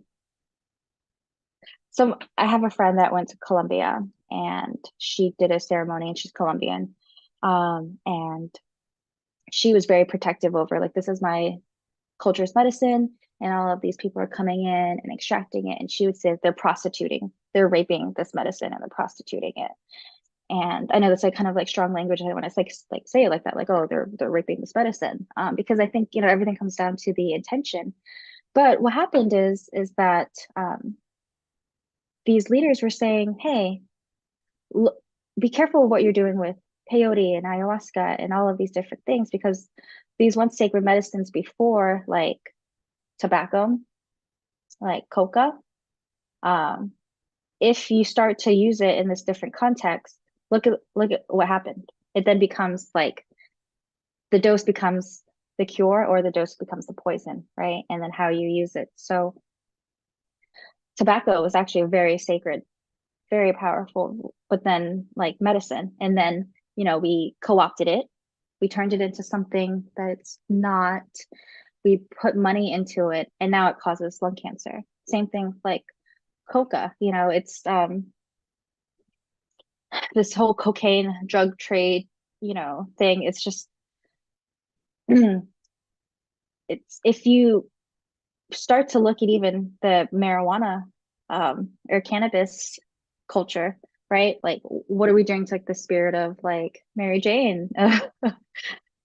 She's been like turned into all these different things, extracted into these like chemicals that are like turned into all these great products.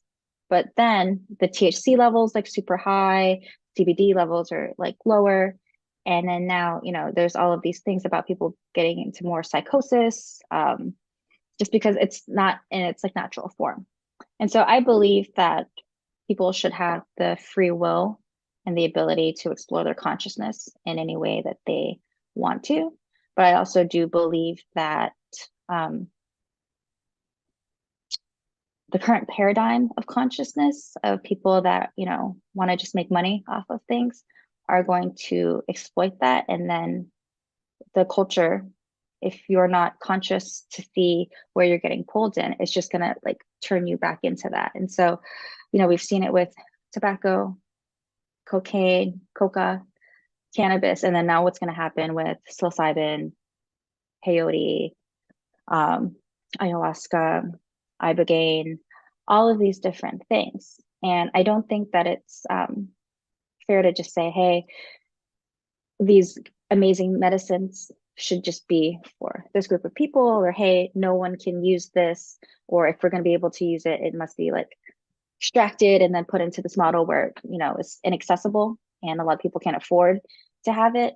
And then people are trying to do things on the underground as well, and then how that's not regulated. And so it's such a really interesting, diverse atmosphere, right? And so why I was really excited to go to Psychedelic Science Conference in 2023 was to kind of just like assess what is the vibe, like what is the storyline, what are the narratives, what are the things happening throughout this space. And it's really interesting because when I was in the military, I was a medic. I did the whole, had the tiger Asian mom that was like, oh, you'll be Dr. President. So ever since I was like 2, my mom would tell me that I would be a doctor and a brigadier general. No pressure.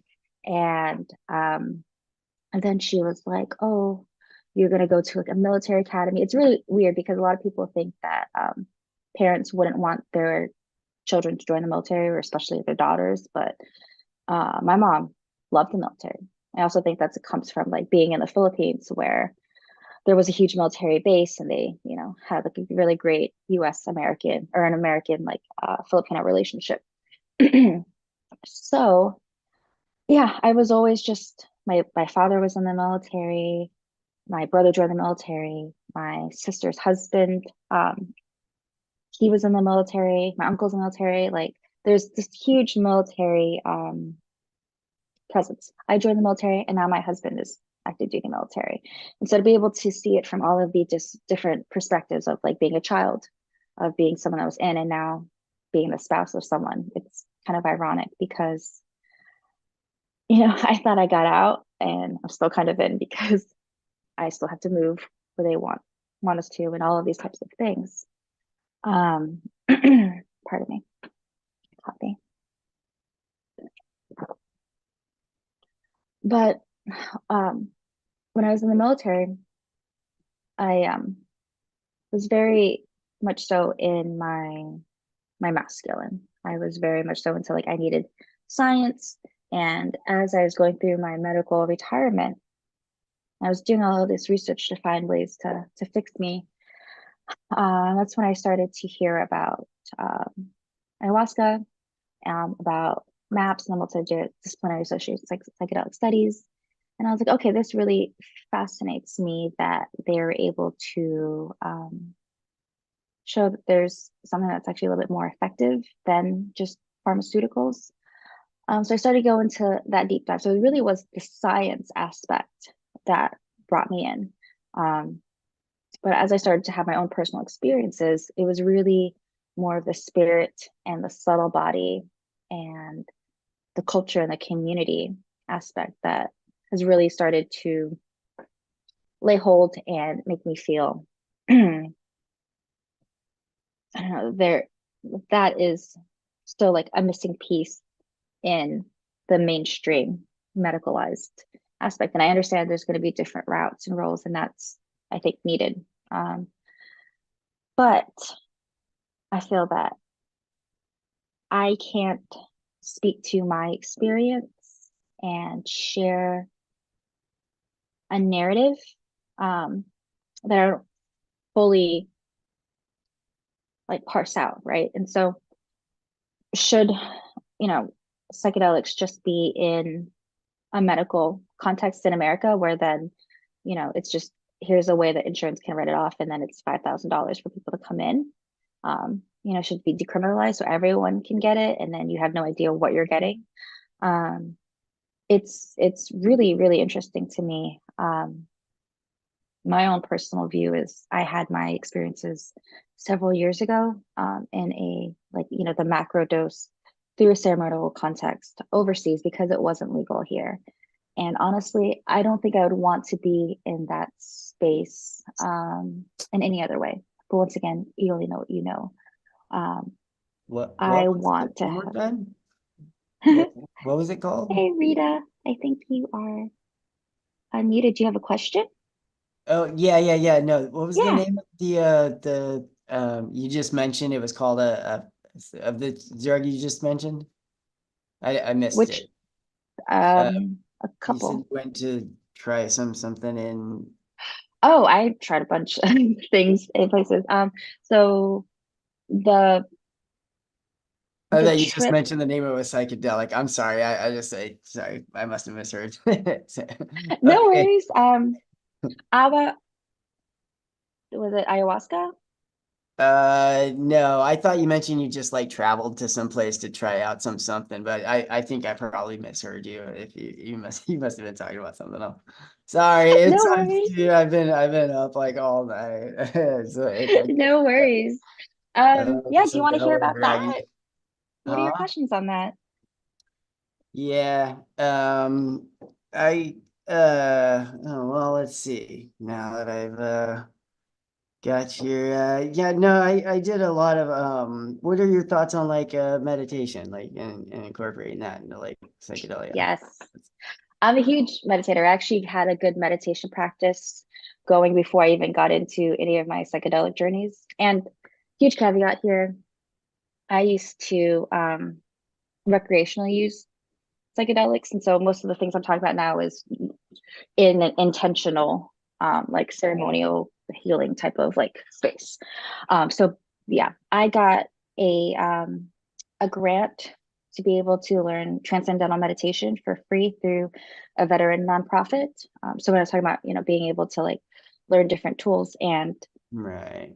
I'm a big fan of meditation. I think meditation can take you to places that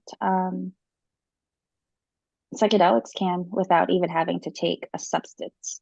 I think when I mentioned that psychedelics can peel back a veil into something that actually exists, I think that you can also do that through meditation without even having to take a substance. But like I was mentioning earlier with the whole 4 minute mile idea, if you don't know that exists, you don't really know what it looks like. So to be able to have an experience, honestly, I used to use cannabis and meditation a lot before in tandem.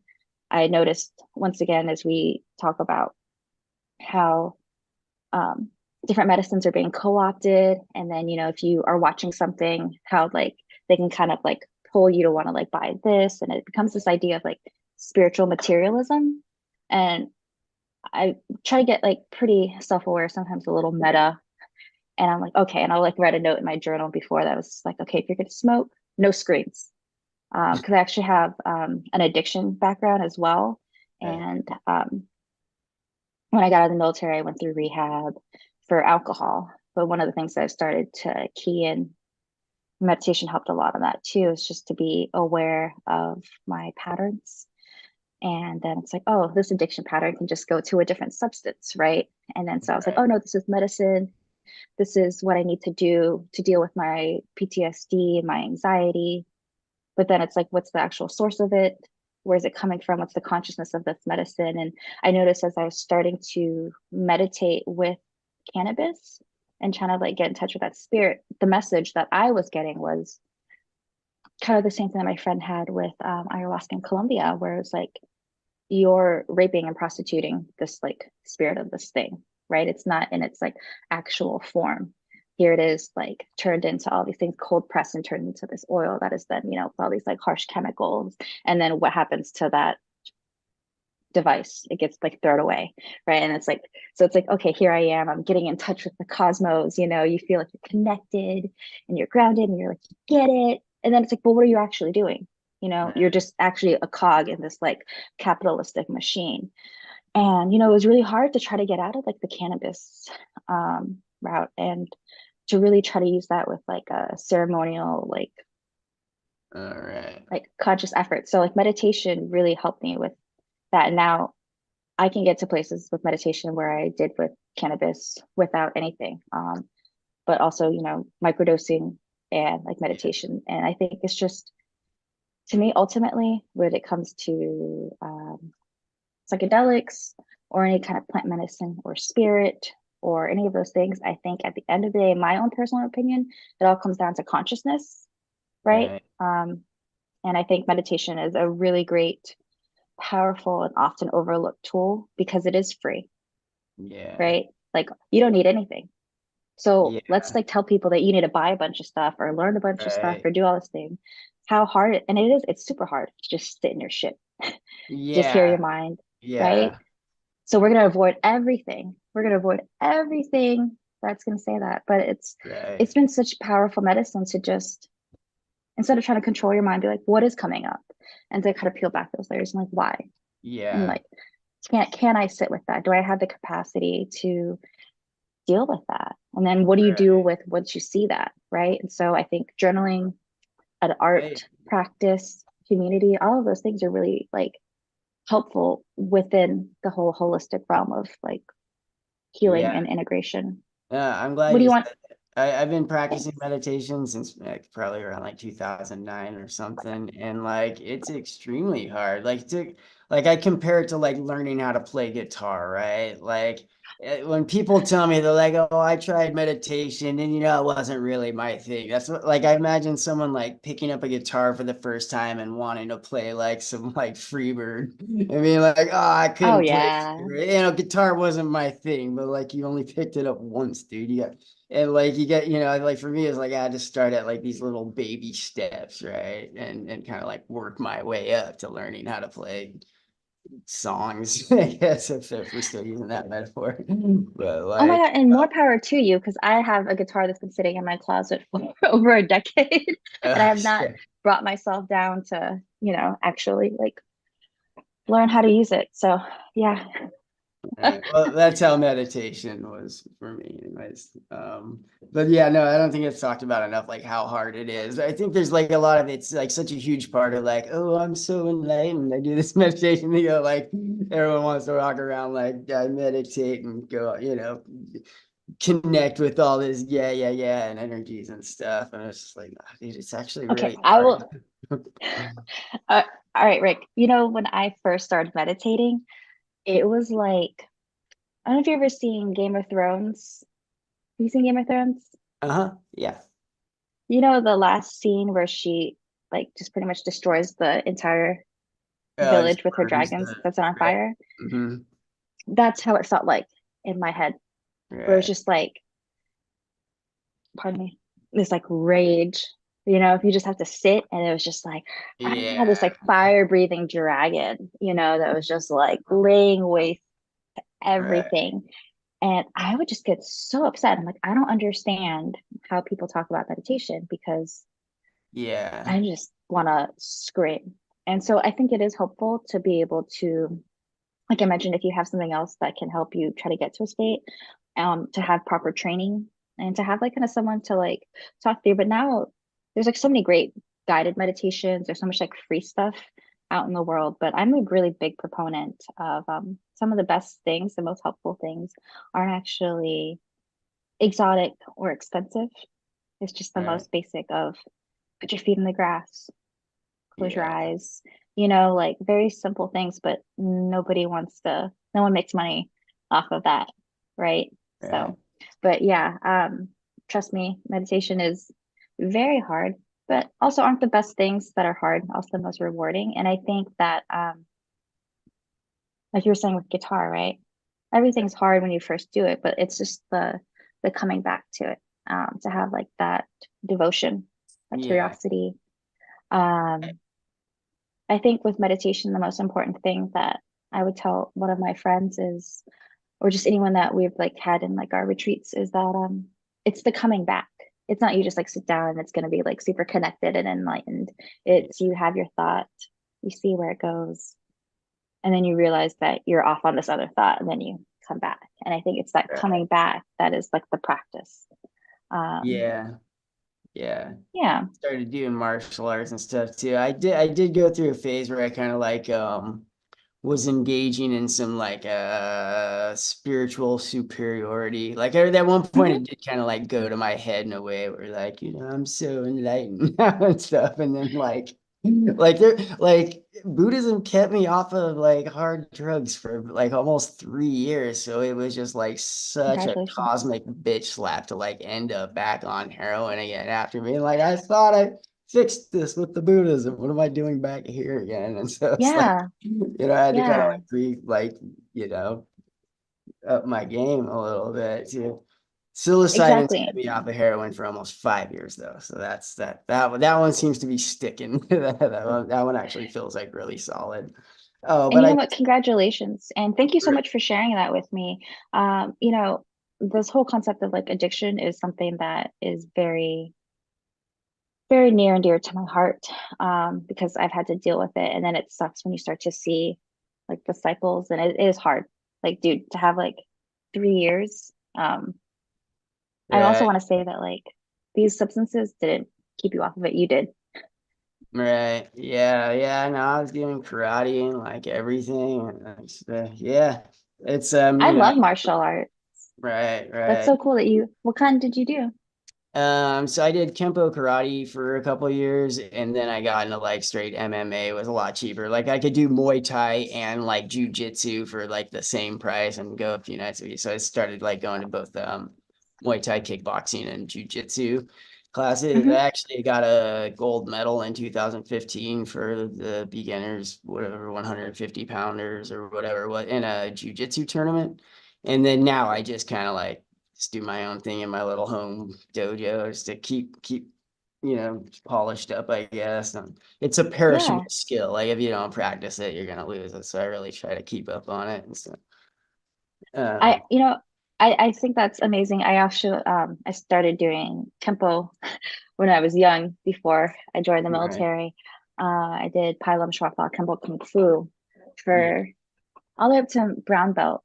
And then high school happened and a bunch of other things. And I think it's really important to have a physical practice because so many things are like just being stuck in your head. Like, right, meditation is great, but I also think there needs to be an activity to like balance Right. that. So for me, that has been yoga, and then that was kind of like my gateway drug into a lot of like somatic healing, into like a different way of thought of spirituality, and Yeah. you know, more than just like yoga being like the postures you do, but all of this whole like Right.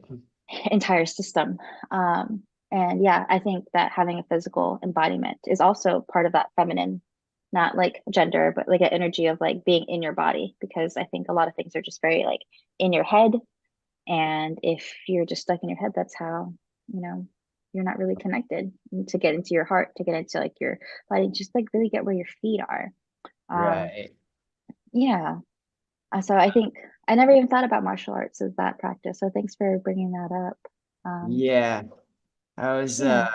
I kind of there was one of the other like roadblocks in my Buddhist path I found was kind of like kind of attaching this like transaction to it, right? Like when I was first learning martial arts, like I thought if I like studied and did like meditate, like I would learn how to like be able to use my chi energy to like dodge swords with a blindfold on or catch ninja stars with my teeth or whatever, like punch straight through someone's chest with all my chi energy and stuff. And then like found out like it's kind of like I don't know, it went to my head a little bit, I guess I should just say, where like I like this, I was wrapped up in this idea of being like some superhuman someday, and then like realized like you can't like sign a contract with the universe saying like I'll do this meditation and martial arts stuff, but in return I want my superpowers to do the 5-finger death punch or live to be 200 years old or learn how to levitate, or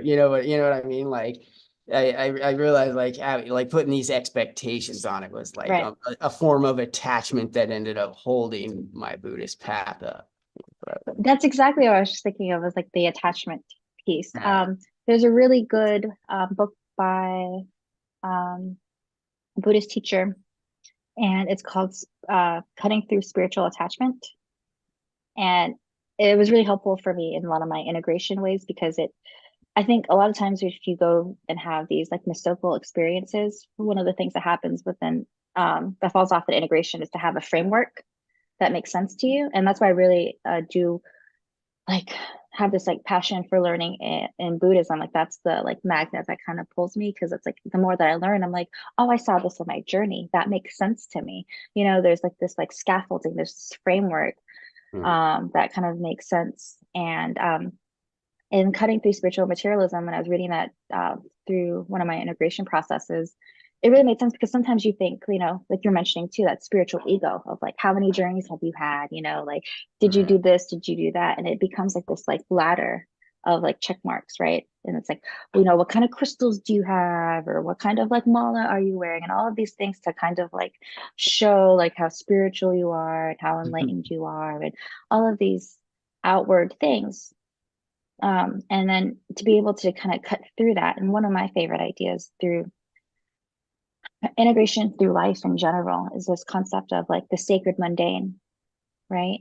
Where everything is sacred and holy and spiritual. And you can turn anything into your spiritual practice if you want to, right? Your daily routine, your morning routine. I like to think of it more as a ritual and have more intention into it. Right. And I don't think I would have ever had these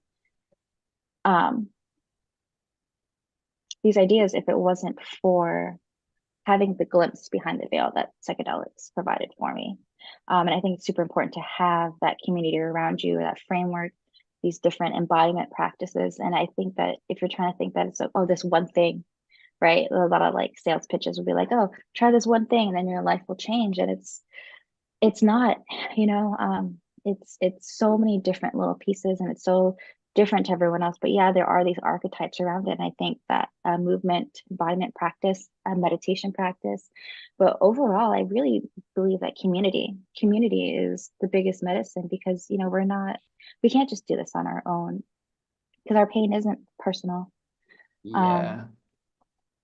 Yeah, it's definitely my dog's growling at me. Yeah, for me, it's been a lot of like making sure I always like bring myself back to that like first step where I originally like took those basic Buddhist commitments to just like be a good dude, practice kindness and compassion and like, you know what I mean? Just to like simply be in the here and now. And, you know, like I find like just having that very like simple root basics Buddhist path has been like, Yeah. easy for me to stick with, you know. Just I think a lot of times we want to complicate things and the most like you're right. And it's like the most simple things. Compassion has been such a big theme that I would actually incorporate into my meditation practice afterwards as I was coming out. And kind of like this idea of like self-parenting. Because I think if you can't embody compassion for yourselves, I think a lot of times we are the hardest on ourselves. How are you going to talk to someone else if you know what I mean? Like you can only go as far as you've gone yourself. And to truly be able to like hold space for someone, to be compassionate, to get out of like that judgment mind, it starts from within. So loving kindness, compassion, I think that's key. And one of the things, just to like kind of circle back, to just like the Asian voices things, I think that as you start to peel back the layers of like what is not just your own, finding a framework, I also think it's really important to delve back into your own lineage.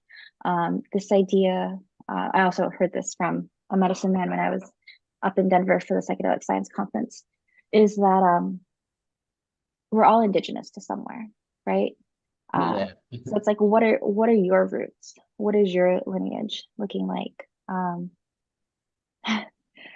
So I think that if you can find and start to like really look into what did my ancestors do, and not just like as far as like a like plant psychedelic, because not, you know, I'm sure maybe some have that, but just to really like reclaim these concepts that have been lost. Yeah. I think I'm there's like some really great, Mexican. beautiful healing in that. I'm half Mexican and there was like one trip I had where it was like totally like on top of a Mayan temple, like with like the feathered serpent, like so quaddle suit on. It was just like so, Yeah. like it was so crazy, just in a torch lit like jungle setting, you know, like yeah, but it was fully like how it was embedded in my DNA somewhere, and like It somehow is. psilocybin unlocked it or something. Something like that. Yeah. When you were in Mexico and you had your psilocybin journey, did you have like an actual like No, I wasn't like in Mexico. I just meant like oh okay. that's where I like in my Oh, mind in I your was on journey. top of a Mayan temple, right? Like in my Yeah. mushroom realm of the like that was the That realm has of been gods I went to. my most significant journey was a psilocybin um ceremony in Mexico guided by a woman from I think her grandmother is one of the great 13th grandmothers working from Oaxaca. So we actually had like a traditional Mexican like mushroom psilocybin, and that was the entire, you know, Yeah, I don't know, more authentic than what I'm hero's talking journey. about. Yeah, Hero's no, journey to like the cosmos, to like, oh, right. I totally understand what people are tapped into with like Star Wars and Dune and the Galactic Federation. And, you know, you have this whole like remembering of like your God self and all of these great cosmic, wonderful voyages. And then to also then have the humblingness. I remember I actually was in ceremony, and remember I told you I was reading consciousness medicine before I had gone down. And she was talking about in ceremony, sometimes people have to be removed because they're just too much of a distraction to the group. Yeah. That was me, actually. I guess I had no differentiation between my inner and outer voice. So I was just like saying everything out loud. And then I had to be like moved from the group, and like someone walked me to the bathroom, one of the facilitators, and I was over here like looking at the stars and seeing eyes and looking at the cracks on the ground and seeing such profound things, and I was over here telling him about all this. And then I looked back and he was gone, and I just remember like laughing because here I was in the cosmos and here I am in this bathroom by myself talking to myself. And that's when the idea, this is like my biggest takeaway from most of my psilocybin or spiritual journeys, psychedelic or not, is my biggest takeaway that I told to my integration coach was you don't know shit about fuck. So all of this like enlightened, like you're mentioning, like you get into the spiritual journey, you know, all this stuff. It's like this very humbling, like you actually don't know shit about fuck. Like it sounds like harsh, but there's too much in this infinite like world. And if you think that you've like figured it all out and you have the way, like then maybe you've lost the way. So really my whole thing is like to stay in process, to stay open and humble, and to help others along that path, and just let them know that these things behind the veil exist, to let them know that these narratives and other people that maybe you feel that you don't belong are actually there like waiting for you. And so yeah, I've been very, very, very lucky to be able to help find some of like my soul tribe and soul family throughout my healing journey, and then to be able to come back and then offer that space for others. And you said you had a child at home now? That's it. Oh, that's so yeah. My husband had just texted me saying that she just woke up. Congratulations on bringing new life into the world. That's amazing. I bet yeah, that's the most psychedelic experience ever. Right. the real trip. Yeah. That's amazing. No, congratulations. That's wonderful. Thanks, Rick. Well, Thank it's you so been much for sharing part of your story with me too. Yeah, no, thank you Likewise. for hanging out for the last hour. It's been good chatting with you. I think Yeah, Leo's you gonna know, take you're over almost for a there. little bit. And Oh, good, Leo. I want to be able to say hi. yeah. Where did you say you were located again? I'm in Savannah, Georgia right now. All right.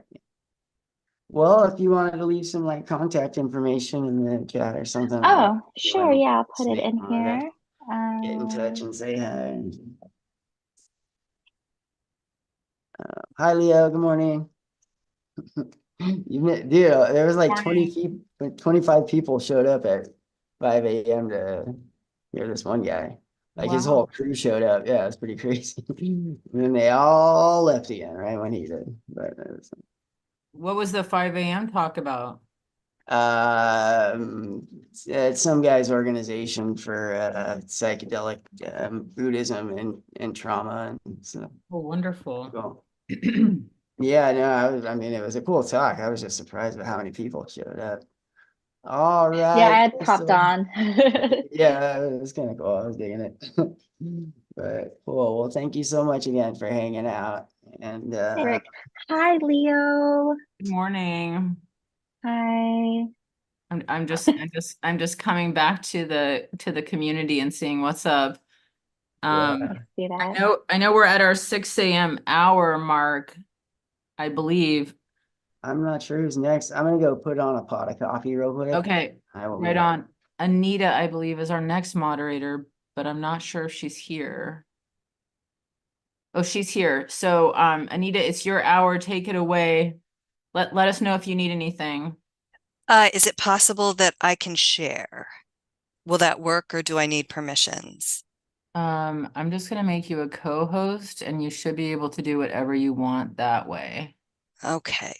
Full disclaimer, there will be no PowerPoints. I just want to be able to share some music because I would love to start. I'm sorry, we can't. It can't. We've been shut down before for copyright stuff. Sure. Unless Yeah. you know for sure that it's royalty free. I'm so sorry. Oh, boy, No, I'm glad that I said it out loud because The music would be maybe like an icing on a cake that is Yeah. already perfect as it is. Yeah. So Yeah. Oh, I'm sorry. Well, thank you. Okay. Oh, carry on. So what I'd love to do is start with a practice. And like anything else that I offer, it's an invitation. So I'll invite you to find a position that's really just as comfortable and as grounded as you can feel in this moment, which might be in a seat, it might be laying down, or it might be standing up.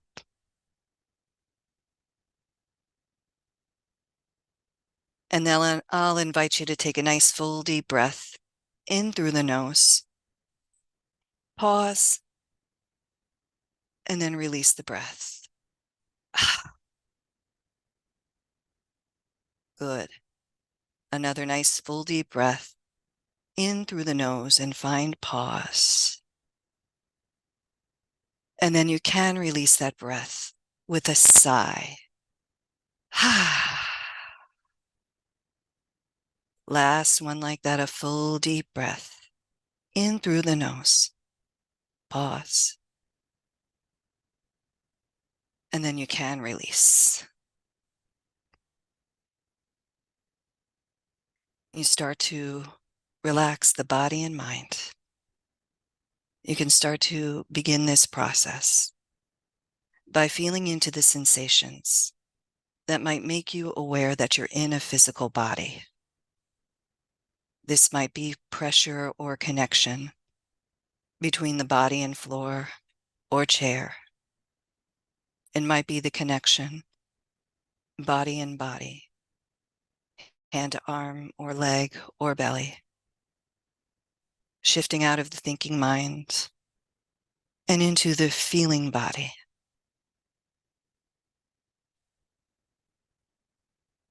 These sensations that make us aware of the ground or the chair signal to the nervous system that it's safe to begin this process of relaxing. They bypass the thinking mind that might work through reasoning or force. Just simply feeling the chair or the ground might be just enough for you to begin to relax. I'll invite you to become aware of the process of your natural breath, feeling the sensations that might make you aware that this body is breathing. You might notice some expansion as the breath enters, or some softening or heaviness as the breath exits. You might notice sensations in nostril or belly or chest. It doesn't matter exactly where, but that you can. Become aware of feeling the breath moving in and out. And what you may notice is that simply by becoming aware of the breath, that without effort, without force, it might begin to change. It might begin to grow slower or deeper. You might notice that tension that had been present, but out of your awareness begins to release.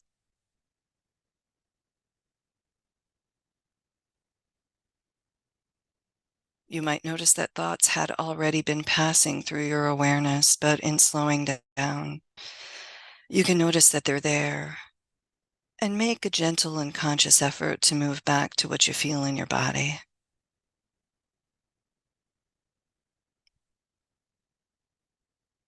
Good.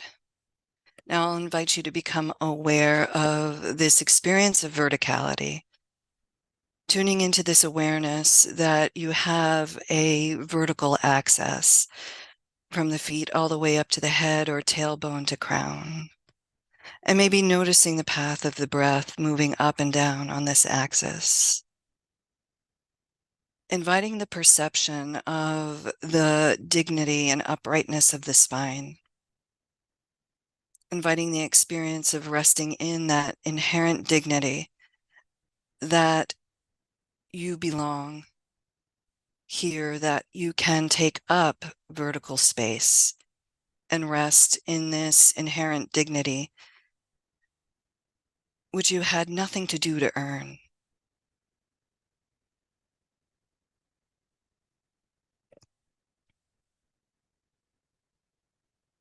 Good. Now I'll invite you to become aware of horizontal space. Perhaps as you breathe, you might feel some expansion through the rib cage or the waist. Awareness of your taking up space on a horizontal axis. Inviting this perception of stepping into your inherent right to take up horizontal space, your place in this world among all sentient beings and consciousnesses of all forms. Tuning into this perception that you are connected to this planet, to all living beings that share this space on this planet. And that you, in fact, are an integral aspect or node in this web of interconnectedness. And that there's nothing that you have to do to earn this space.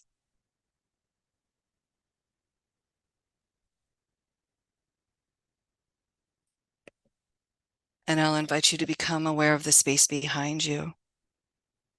Breathing into the space behind you and maybe perceiving an expansion in the back of the body as you breathe in, and that softness that returns as the breath leaves.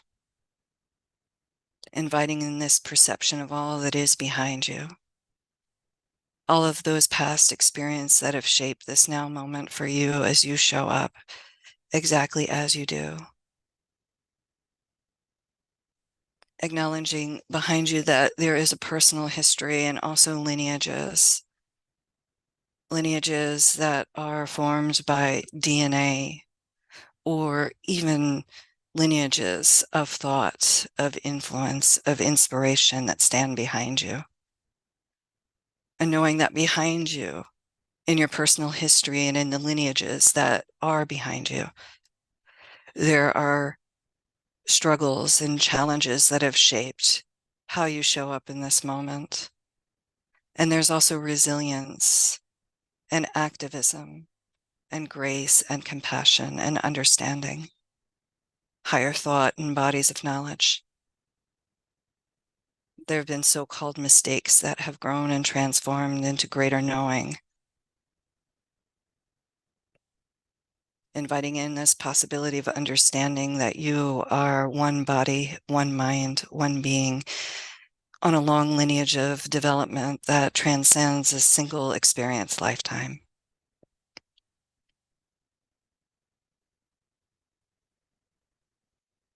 And I invite you to bring your awareness into the space in front of you, tuning into this perception of the breath, expanding into the space in front of you.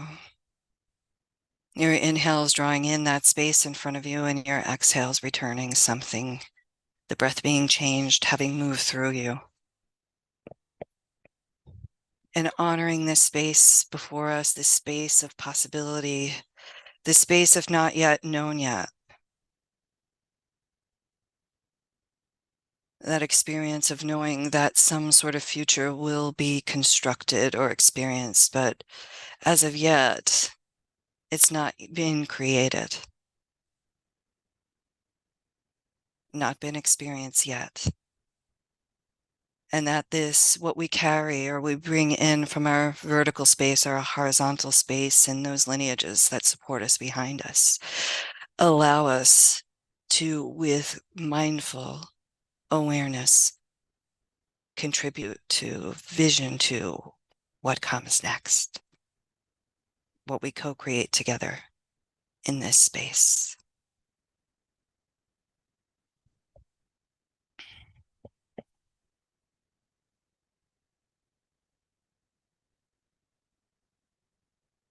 I'll invite you to take a deep breath in and release it out. Filling the space in front of us with our collective breath.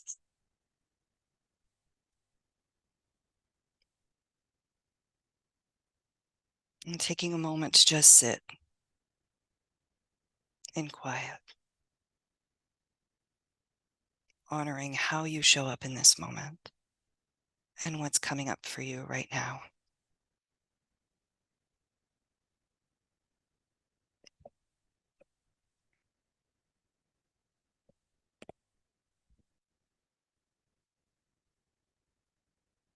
And if you choose to bring your hands together with me and rub the hands together. And then perhaps allowing the hands to separate, maybe feeling some tingling, pulsation, or heat. And then placing palms of hands over closed eyes, feeling the breath slow and deepen.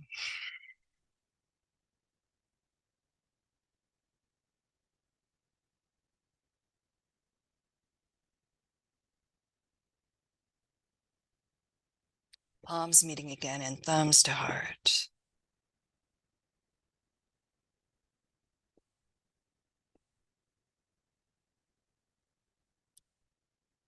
Thank you, Leo, for this opportunity to come and to be here in this space with you all. The invitation is, if you would like to explore turning on your camera, that's welcomed, but not required, not necessary, not even desired. I just want to name that for some of us, there may be some energy around having our faces seen in open spaces. And at any time, I offer you the invitation, if you'd like to maybe practice a little playing with courage, camera on, or practice a little self-care with camera off. That's open to you. My name is Anita. I'm just a lady who lives, who is currently zooming in from you from the unceded territory of the Munsee Lenape in Edison, New Jersey. I'm very grateful that this space exists, this space for people who identify as being Asian voices to share their stories, share their wisdom. These moments happen to me usually in the macro, in those one-to-one relationships that I have with people within my community. For those who might not be aware, Edison, New Jersey is a very densely Asian area in this country. Little India is the beloved nickname of my town, because at a certain point, I think Edison, New Jersey was 55% South Asian. I don't know if that's accurate at this time. We have a rainbow of different people who are from the Asian continent residing in Edison, New Jersey, which I experienced as a huge blessing. So a little bit about my social location. I am I identify as a woman of South Asian descent, born in the US in the 1970s. I'm in a cis heteronormative relationship with my husband, who is of Sicilian Italian descent, and we have 2 children. We all live together here in Edison. I have a bunch of other stuff that I could tell about my social location. I just wanted to kind of pull the trigger on front-ending a little bit about me. I did put together a small bio. My least favorite part of giving any talk is in preparation writing the bio. And part of that is one thing that I've been playing with is the idea of how in little small ways in my day-to-day life, I can hold this wrench that unscrews some of the screws that hold together the capitalist machine, the institutionalized racism, military industrial complex, medical industrial complex. How can I, in little choices, little actions in the day-to-day, just loosen a little screw? And one of those ways is to give myself permission to not go through the things that I've done, and just show up here as a person with a lot of little stories. Partially because some of my greatest learnings have been through people being generous enough to share their experiences, and in that learning in a way that feels connected and peaceful and wonderful and expansive, and can be not just about the person who's speaking, but in those ways that when a person's story either strikes some sort of resonance where you're like, wow, me too, or nope, something different, but then an invitation to feel into what that something different is. So in a kind of offering a real gentle frame to what I'm going to do here is to tell some stories with a little bit of framing around this idea that on my spiritual journey, mostly unbeknownst to me, especially in the beginning, is that I was on it before I knew I was on it. And that adage of like, when the student is ready, the teacher will appear, that has been happening to me throughout my life. And it took a little time and perspective to kind of like connect the dots and actually see how that was happening. And a beautiful woman who I would consider one of those teachers who showed up for me sometime in my early 20s. And I know she didn't make it up, but she shared something that was really beautiful and transformative and resonant for me. And she said to me during a very difficult period in my life, which I might touch on at some point, that when you look at a tapestry and your face is too close to it, what you see is jumbles and chaos and not a whole lot of beauty. But as you step back and it begins to recede, you begin to see that there's a pattern. You begin to see that it's beautiful. And that even that little bit that seemed kind of jumbled or ugly or confused or out of place was an absolute essential part in the whole picture coming into view in all of its artistry and its beauty and connectedness. And I carried that with me and I've shared it. And I think it's an apt way to frame what I'm going to present. So in sort of weaving together the stories of like how I got here, why I'm sitting in this room as a participant in the psychedelic movement, as a woman of East Asian descent. So my dad, born in India, born just before India gained its independence. And I put this in quotes because there's more I could say about it, but I'm not. So he's born into like colonized India, and like before he could become aware India was independent. He was not a man of many words that I think from my perspective coincided with reality in talking about his childhood and his experiences. But then again, that's my perspective. Maybe he was not telling me the things I wanted to know. But as he aged, blessedly, and I had children of my own, so he had grandchildren, he started to write some of the stories that I would have loved to know when I was 13, 14, 15, 16 years old. It gave us access to the Google Drive, which means I got to read it too. So in doing that, I got to understand a little bit more of how I became who I was and why I choose to work with the things I work with. And a lot of times that means banging my head against the wall with certain things that I choose to bang my head against the wall because I feel like a little bit of pain is worth participating in changing these things. So he told the story of meeting my mother, which I had heard in different iterations. And so my mom she got her master's in biochem at the University of Baroda in India. And when she was done, she went to the tribal areas of India. So both of my parents were quote unquote Brahmin casted. My dad a little higher than my mom. Not a story for now. But my mom was in comparison, darker skin to my father. But so she goes out into the indigenous regions in the hot sun, helping with medical testing for extremely poor people. So she catches a real deep tan.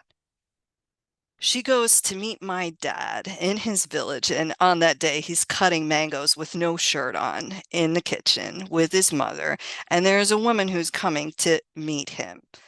And so my mom walks in, and he said he fell in love instantly. My mom was a beautiful, continues to be beautiful spirit, beautiful body, all the things.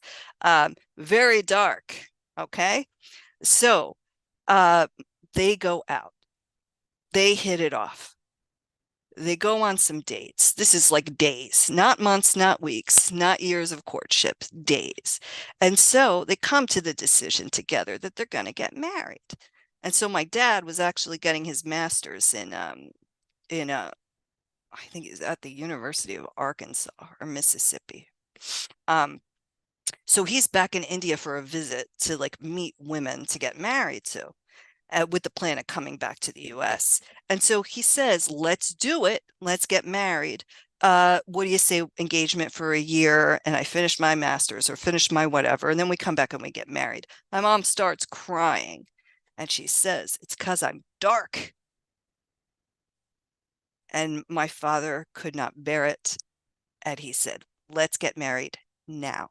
So within 6 days of meeting one another, my parents got married. Side note, my father was really open with telling stories about how he was from this privileged Brahmin caste, but that he tutored people who were regarded as untouchable and helped them with reading and math and all of that stuff. And for all of the challenges, and I think many of the folks who are of Asian descent, who have experienced that disconnect, that generational disconnect, have a lot of stories to tell about how difficult it was. And I feel like so blessed to, in this moment, on this journey, to be able to see like, okay, now I understand why I've banged my head around issues of privilege and access and like gone through the very, very painful personal process of unearthing all of the pain that I've personally experienced in opening to this idea of exploring what it means to be a human being in the body that I'm in American culture,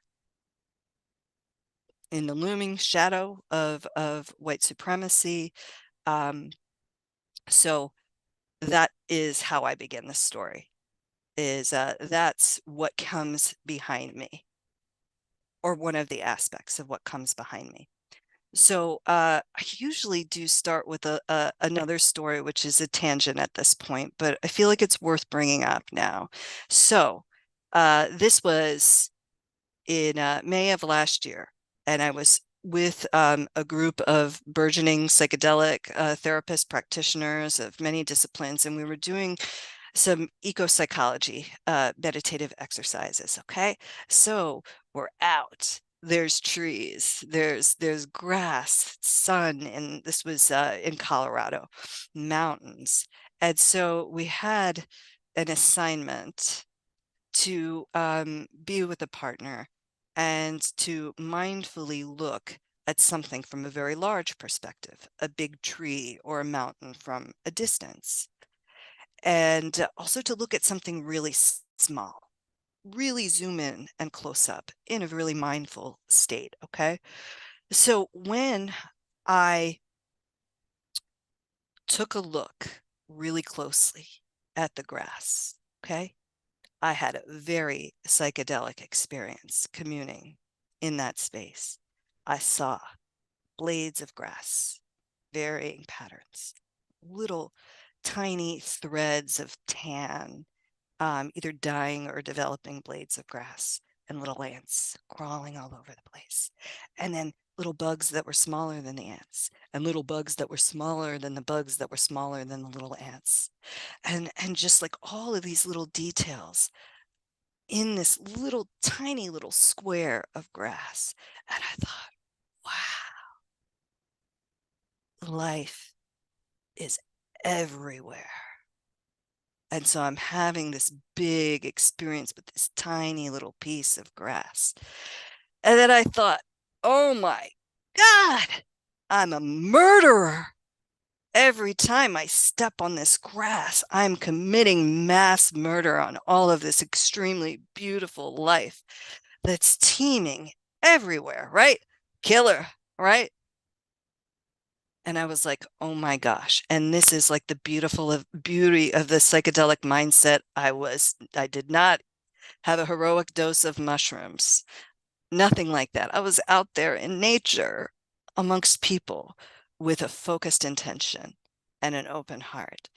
And I said, wow, here I am in this space, and we're all tooling around on how we talk about harm reduction and like, how do you even speak when like you're going to end up hurting somebody somewhere and not even know it, or maybe know it, or have it acted out in some other way. And I was like, wow, I am just a giant trying to take a step without killing, without hurting. And I'm going to do it because my choices are to stand still. And if I stand still, I can't do my work. I can't do my dharma. I cannot participate. I could abdicate responsibility and say, I'm just going to sit here and meditate. That way I won't step on an ant. And like, that's a valid way to go. I think we need some folks, and I think we have folks whose dharma is to sit on a mountain and meditate and project. That's just, born into this body. I drive a Mazda 5. I got a couple of kids. I got a dog that barks all the time. And, this is the world in which I'm thrown into. So I know that's not my gig. I'm going to have to get up and take some steps. And so all I can say is that should I step on an ant in the process of me trying to walk across this grass, is that no, I'm not intending to step on an ant, but that doesn't really mean very much. It means something, but it doesn't mean everything, which means if I step on an ant and it hurts, I care that it hurts. If you, in your pain of being squashed, you have the genuine desire or effort or energy to let me know that you've been squashed, I consider it a gift. Because I think that's how we can vision moving forward with all of the challenges that come with being in mixed space and having different wounds that may or may not be exposed or healed, and actually learn how to walk together, to kind of put down the defenses and pain that comes up when you've stepped on an ant and you didn't mean to, and you want to explain explain over and over and over again how that wasn't your intention. And that's really only part of the point, is that someone got squashed and they got hurt. And so much I think about this movement can be picking somebody up who's been squashed, or offering that healing in a genuine way. And just the reality of this globe in the way that it is, and how much collective trauma different lineages have, and that we're bringing one another together all with our strengths and our resilience and also our pain, is that we're going to step on each other and we're not going to mean it. So like, if that's really going to happen, how do we flow through with this? How do we bring it into the conversation that that this is going to happen, and like what works sometimes, what doesn't work sometimes, and like, instead of coming to like, this is the answer to how we solve the problem of stepping on ants all the time, is like, can we open a space that's like, let's loosen a screw in the capitalist machine by not jumping to, this is what we should do, this is our action plan, before we even have gotten a sense of hearing different voices about like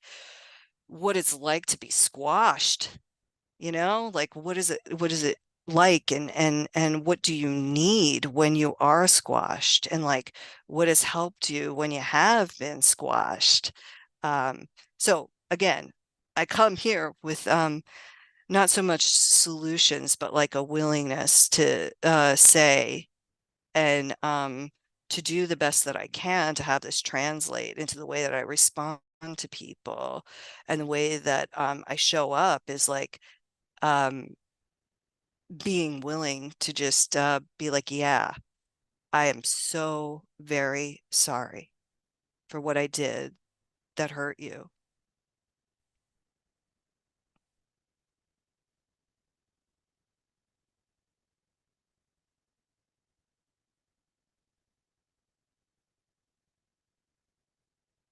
And the pause is purposeful. The pause is an invitation then to shift into the mode of listening,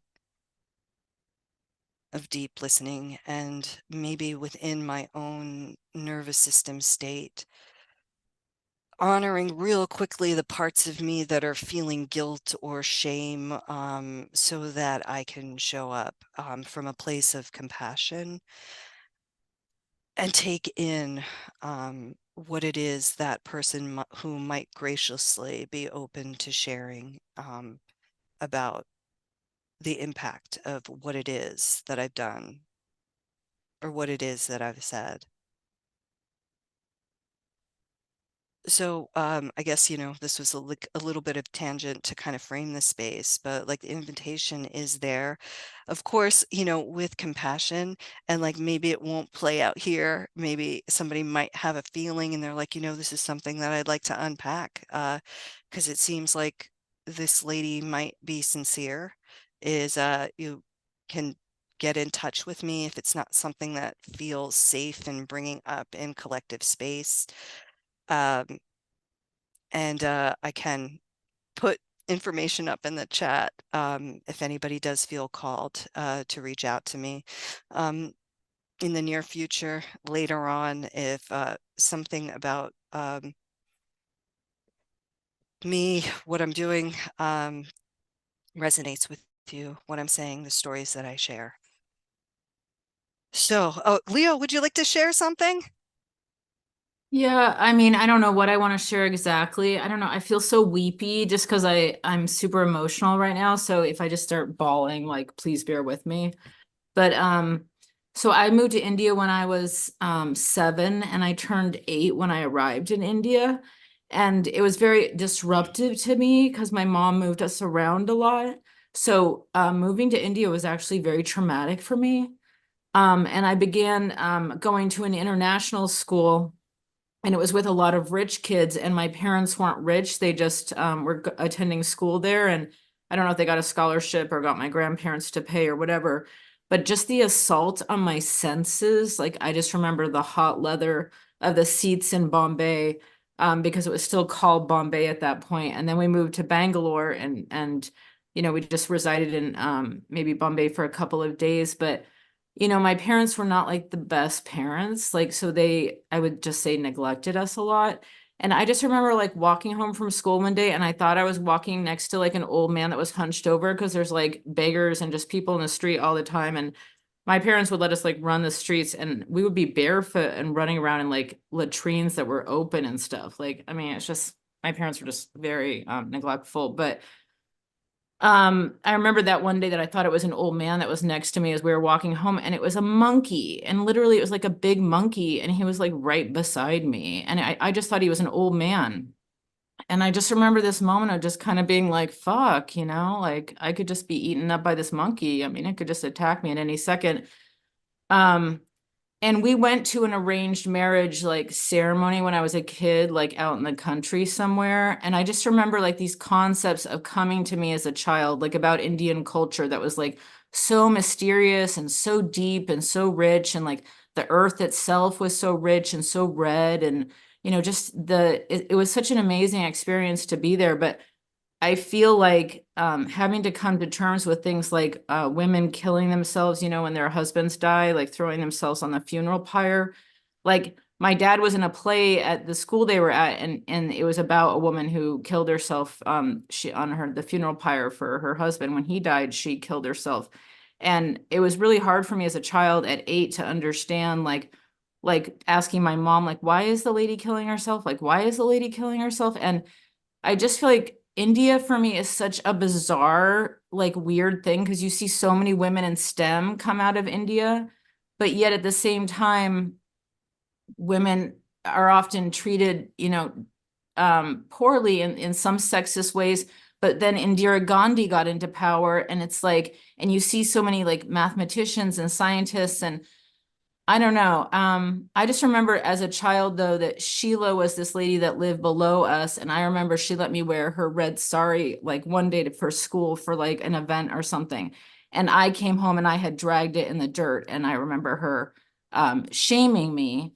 But I still like look back now and I'm like, I feel like I needed that schooling on respect for the culture, respect for her garments, um, and I just feel like in my life, because the woman that took care of me when I was younger was Hawaiian, Native Hawaiian, Sheila, the Indian lady, and my Hawaiian, like Nana or whatever, these women were kind of like more mothers to me than my own mother. So because of that, I kind of feel like I project on women of color that I find nurturing, a lot of that mother stuff, because that's where I received it. And I sometimes feel like I get pushback from women of color that are like friends or whatever that are like, well, I'm not your mother. They might say it in other ways, right? And it's just interesting to me because I feel like there's a part of me that says that, but that's what I identify, like you're kind of what looked like my mother to me, what felt safe to me. The women that protected me were women of color. And I feel like in my life, I have struggled with white women. I think sometimes feeling like I have preference for women of color, but I think it goes back to these women of color who were like mothers to me. So thank you.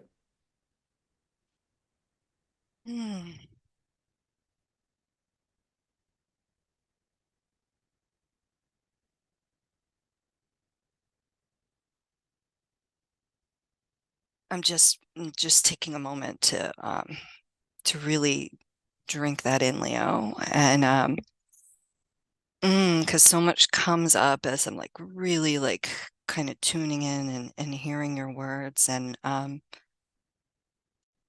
this is so important, right? It's so important to like have space for the stories, right? And I say the stories, but I mean the experience, that emotional and visceral and embodied, like to really see one another. Because like, I met Leo like just through messaging.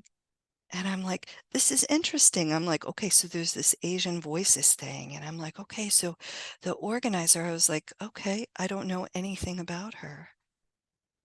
And now I can really, I think, better, not fully, understand like you're part of how, this inspiration is possible.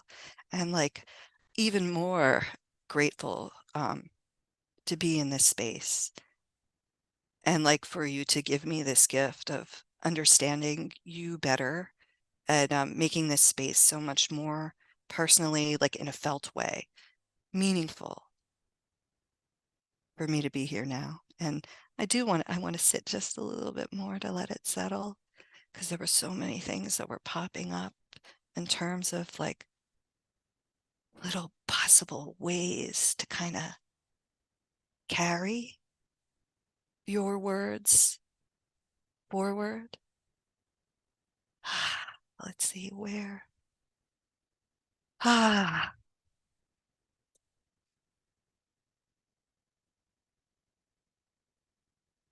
And like maybe I think one of them was this idea that in your story I could hear like this beautiful and so humanly relevant theme of like there's a lot of pain in the story, but then there also like so much like resilience and opportunity of experiences that are so unique to your particular social location, and this like for many of us, like this idea of like, Western growing up, being brought to India for God's sakes. And I was probably about that age, a little bit younger, the first time I was dropped in India. And now that opens up a billion other little potential tangents. But like this idea of like that it's all the same, the pain, the joy, the triumph, it's all the same. And like I'm coming now to like this experience that I had in sitting with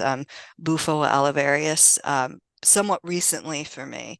I would think it was like a year and a half ago, which actually sort of broke a like almost, I think, like 20-year stint of no psychedelics. So like if I'm going to come back to sitting directly with the medicine, it's going to be the most powerful one available on planet Earth, as far as I know. At least that was my thinking. But I came into this journey with Bufo knowing that I was going to move forward, or with the intention of moving forward with committing to working with psychedelics therapeutically, but also knowing that coming to sit with medicine involved me digging deep and setting intentions around sitting with and creating a relationship with this medicine. And it was pretty obvious to me that I had some work to do around relationship with one of my children and wanting to access like some genuine in the moment capacity of to hold joy and love in the process of motherhood. It was just like a season in my relationship with this child. So I kind of went in with that intention to sit with the Bufo. And I didn't have an instant death experience, which was a blessing, but I did have this experience of like playing in this space of polarity, of really kind of cycling through the experience of like feeling like and just hearing the words kind of spiraling through my consciousness, reminding me of moments in my adolescence where feelings were close to the surface, and feeling that and hearing that I love you so much. I hate you so much. I love you so much. I hate you so much. And seeing it spiraling circularly, endlessly, over and over and over again, and a chanting chorus in the background saying it's all the same thing. It's all the same thing. It's all the same thing.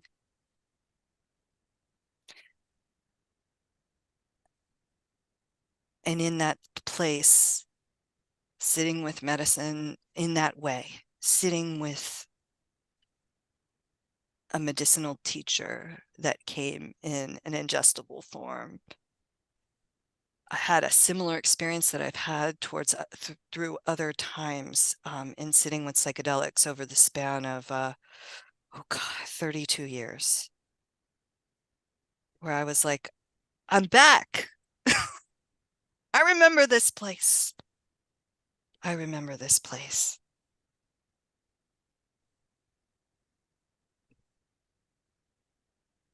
I remember this place of touching or coming close to, that place of interconnectedness and knowing and feeling that there was this collective around me chanting me, you're back, you're in this place. It's all the same thing. The suffering, the joy, the love, the hate. And integrating that, it really it wasn't just having that experience of recognizing that every moment of pain or frustration I was experiencing with this beloved child was simultaneously the love. Like that seed I carried with me. It carried me into integration, which was one, like allowing it to settle in the consciousness and like sitting with the music on a daily basis for an hour that accompanied me on that journey to unpack and allow that big, profound experience to kind of seep into the physical for me, and being in relationship with this person in the process, and noticing those moments where my being with her, not just in thought, not just in feeling, but in action, was changing, and sort of like, hindsight 2020, because I hadn't really formally at this time like had the process of preparation and then the phases of integration, 1 week versus 6 months versus 2 years down the line after an experience. But like in hindsight, I can reflect upon like going through that process with the little seeds of what I had known over the last 32 years of like sitting with psychedelics, like seeing that in that process, because and it's something that's been repeated, reiterated throughout, you know, this newly more visible culture of sitting with psychedelics, is that the integration is everything, and the integration is different 10 minutes after the experience or into a week after the experience, and that, you know, you have the experience, it settles, you go into a phase of meaning making, and then a phase of grounding it into the day to day, because the value in the experience, I guess you can measure by how much it's changed the way you are in the world. So that was a tangent. And again, I'll invite, if anything's coming up as I'm sort of working with this, you know, dismantling capitalism and all the ism stuff way of being in this space with you. If something comes up, you know, feel free to interrupt my ramblings. But it's not exactly where I thought I was going to go, but I also went in with the intention of knowing that behind me are the bosses. I won't be able to wake you up. Behind me are the So bosses. make sure that you're ready and online.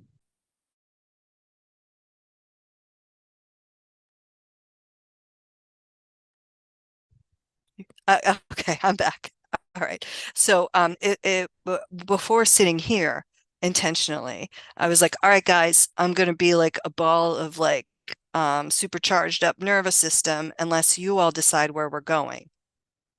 I'll show up as a human being who is willing to throw my hat in the ring for service. So I'm going to trust that whatever it is that you bring to my awareness, using the frame of reference of what knowledge or experiences I've gathered to like throw out there, whatever it is that is, and I don't have an investment in what that is, but I have a deep trust that if I can separate from whatever my agendas might be, which human, of course I've got them, if I can step up enough that our collective wisdom through the lineages can come through me as the single point vessel in a larger story, a single experienced incarnation in a long lineages of a being that you can envision it as like you go through first grade and you feel like you have a particular teacher and particular peers and you feel like it's never going to end, and then boom, you're in second grade. Okay, new set of experiences, and like a lifetime can be like that, and a lineage can be like that, like analogous to that, of like through not necessarily a psychedelic but a consciousness expanding experience. I did have a vision of my mother and my grandmother, and I'm sure it goes further back, but like experiencing us as a single being, kind of like carrying a torch, especially within the context of East Asian culture of patriarchy and moving forward. And like from the Western lens, it's easy to like look back and look at all of like the negative and the hopeless messages around disempowerment of women. But like in this moment and in this space, I could see the ways that my grandmother was different, was like, you know, moving the bar slightly forward, and then my mother moving it slightly forward, and then handing it to me, and I'm going to move it as much as I can and hand it to my daughter, who's going to hand it to her daughter. And in this way of seeing us as like a continuous being that's traversing this extremely painful extremely painful in some ways experiences of dismantling patriarchy. And then also this joyful connection that's also part of it, of like women coming together and seeing myself as a continuous being with my grandmother, who I never met in body. Well, no, I did just for a few years, but then her mother, who I never met in body. and then my own daughter and my potential grandchildren, which I may or may never meet, and then my great grandchildren, is that like it's not all on me, first of all, which is one of the ways that patriarchy succeeds, because that capitalist patriarchy message of like you're an individual and it's all up to you, that actually stops us in our tracks often because it's too much for one isolated ego to carry that. But if I'm like, okay, this is what my job is like in sincerity to show up, to move it as much as I can, and even in my mistakes, quote unquote, I'm doing that because my daughter's going to look at me and be like, yep, nope, I'm not doing what you did. And in that way, I've carried the ball forward or carried the torch forward every time I screw up. Not intentionally screwing up, and maybe even those work too, but like I'm not making this intention to screw up, but even in that is a part of this soup of like, it's all the same thing of like doing it right, messing it up.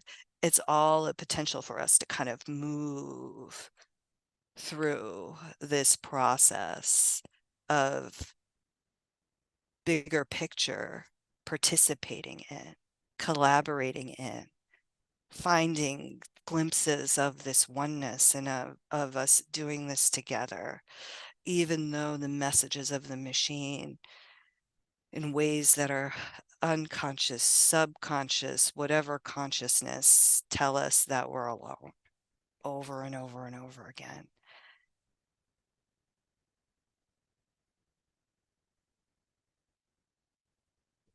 So I'm going to give a pause here to see if anybody wants to jump in, like,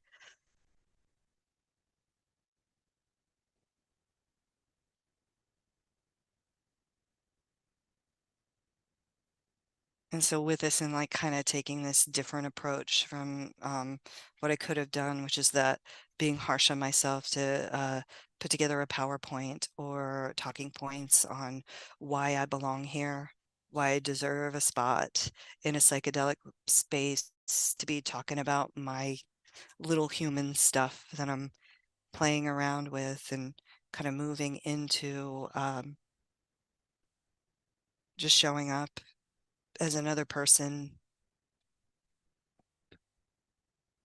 who's in this with you all in whatever process, like that inspiration to show up here means that in some way you care about healing consciousness, Asian culture, or the esoteric mysteries, or psychedelics, or expanded states of consciousness.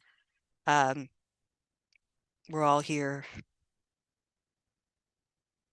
I'm here. And as a woman of South Asian descent, I want to name like that real charged energy around coming to voice, to taking up space, to talking about me as really being a thing. And a thing that I think I was under the impression that it being a personal problem or like rooted in personal things was like part of the story. And as I continued on this path of healing and discovery, learning that some aspect, some piece of this is the pain of colonization, not just live through the interpersonal transmission of the pain of being colonized, but also within the bodies of my ancestors who experienced different sorts of pains and colonizations, from like beatings or deaths or murders or being separated from family, suppression of practices, suppression of culture, all of that stuff. Like, again, like looking in this immediate moment, I'll tell one little story about how it hit me.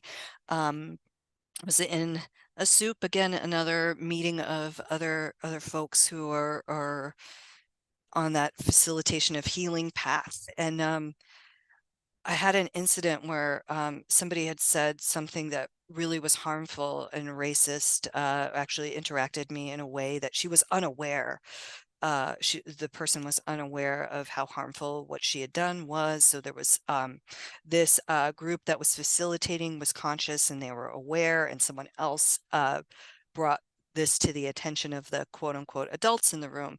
And so it was speaking with a woman who was trying to make things better.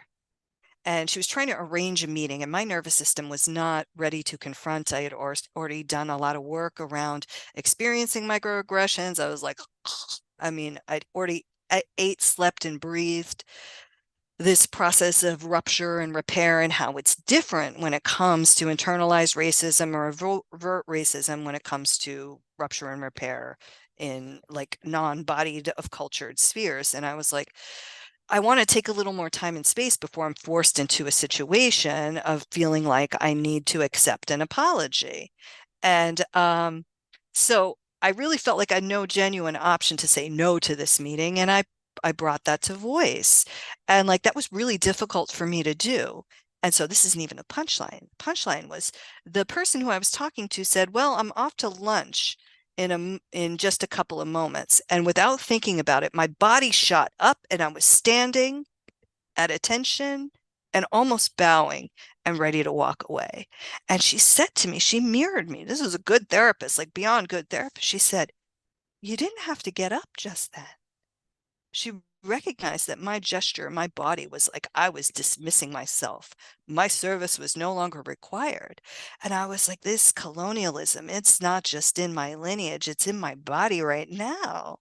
And then I just reflected on like this little mannerism of how I exit spaces. When I get the sense I'm no longer needed, my job is done, my body responds. And then my consciousness has to catch up. And I'm like, it's in me. It's right here. It's right now. It's not this abstract happened in the past. It is. It happened in the past, but it's not abstract. It's here right now. It's in my body. It's in me.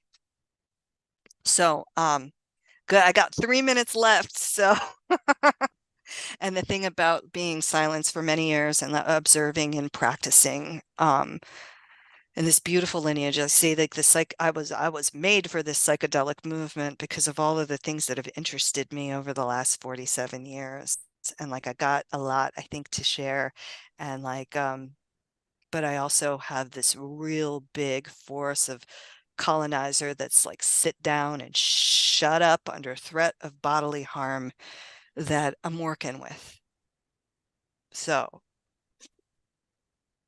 thank you for this opportunity to unscrew a little bit to fight that nervous system activation that comes with actually being a little vulnerable and sharing the space here, and just deep gratitude. So I think technically there's 2 minutes left. I would love to see another face or hear another voice. That would be awesome.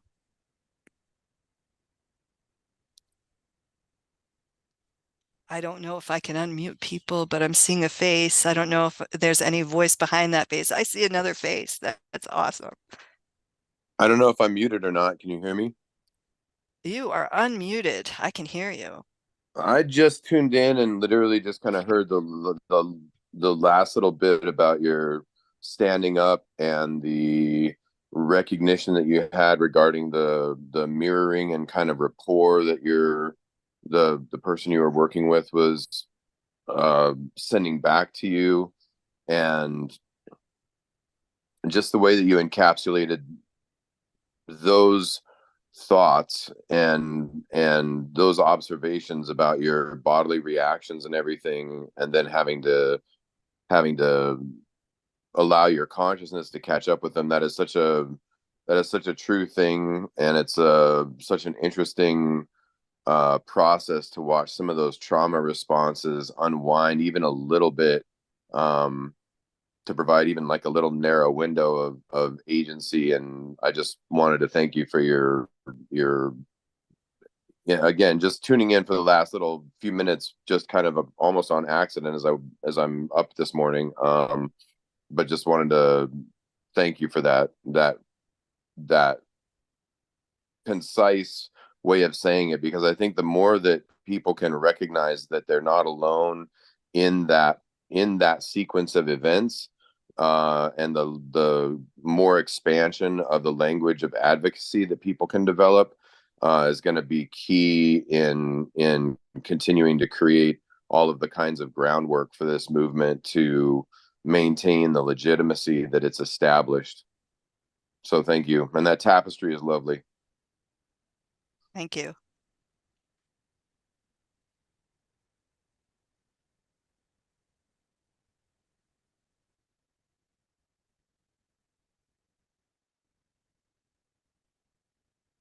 And so I think we're at the top of the hour. I'm going to leave it to Leo, but you know, this is like interconnectedness. This is interrelatedness. And I thank you, Jay, for like saying something. It completes a cycle, like the energy of feeling like you're throwing, you know, vulnerably out, you know, from the heart, from the body, and then for you to share your voice and your face. That's a gift for me. Kind of makes me feel a little bit more solid, completed in this.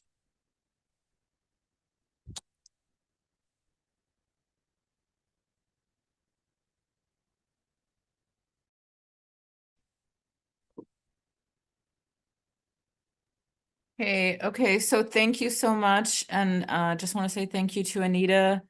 David is our next moderator. I'm not sure if he's here. If he's not here, maybe we could just kind of hold space for a minute, and I'll round him up. Hey there, I'm here. Okay, yay. Okay, the hour is yours, David. Take it away. Okay. Hey, thank you all for being here, and Anita, thank you for that. Oh, she's gone. Oh no, she's there still. And yeah, you know, at any point during this, what is going to be a bit of a rambling, tired, cold story, because it's early on a Sunday morning here in Vancouver, and it's quite wet and cold outside and inside this old house that I live in. But yeah, so if at any point you have any any questions, or want any clarification on anything, just popcorn style, pop in, and I'd be happy to make it a dialogue conversation, because there's not that many of us here. It's like 10, 11, something like that. So we can handle it. So my name's David Chin, and I'm from Vancouver, British Columbia. I grew up here, and my dad is Korean, and my mother is English from Northern England.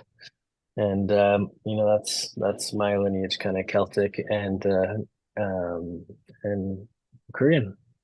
But my ancestors did come from Mongolia, because we have some Mongolian genetic markers in our family too.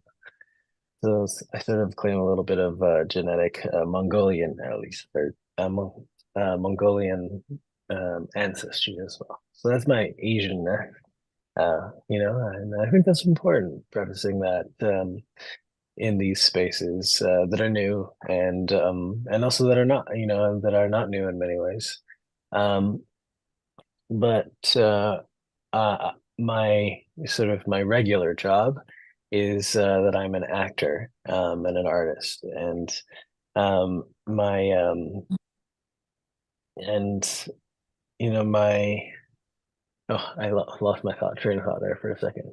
Anyway, I hate it when that happens. But anyway, what was I gonna? Anyway, I'm just gonna cut myself off there, and just tell you my story about my heritage, my family, and how that relates to this experience here in this space. And I think it's important that we just that we show who we are and where we come from, as a way of taking space. It's sort of like, and here's my thought, but it's come full circle. When I was a kid, it was really important to me when I saw an Asian actor on screen, because it didn't happen that often. And you know, it's as a professional actor now, I get to be that person for someone else that looks like us or looks like me, to sort of, reflect themselves. And that's important for everyone in all spaces to see a part of themselves in that space. So um, my friend said this to me the other day, is that you don't have to have followers to be a leader. You can just all you have to do is step through the door first.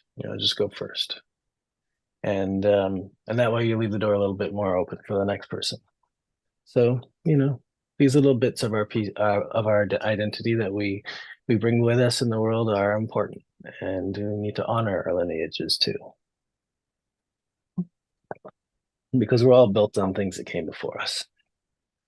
And so my story in psychedelics starts just a couple years ago, when I was in my 30s and really suffering physiologically. I used to play a lot of very competitive sports, which has left me with 3 knee surgeries, shoulder issues, and broken ribs and concussions and all sorts of stuff like that.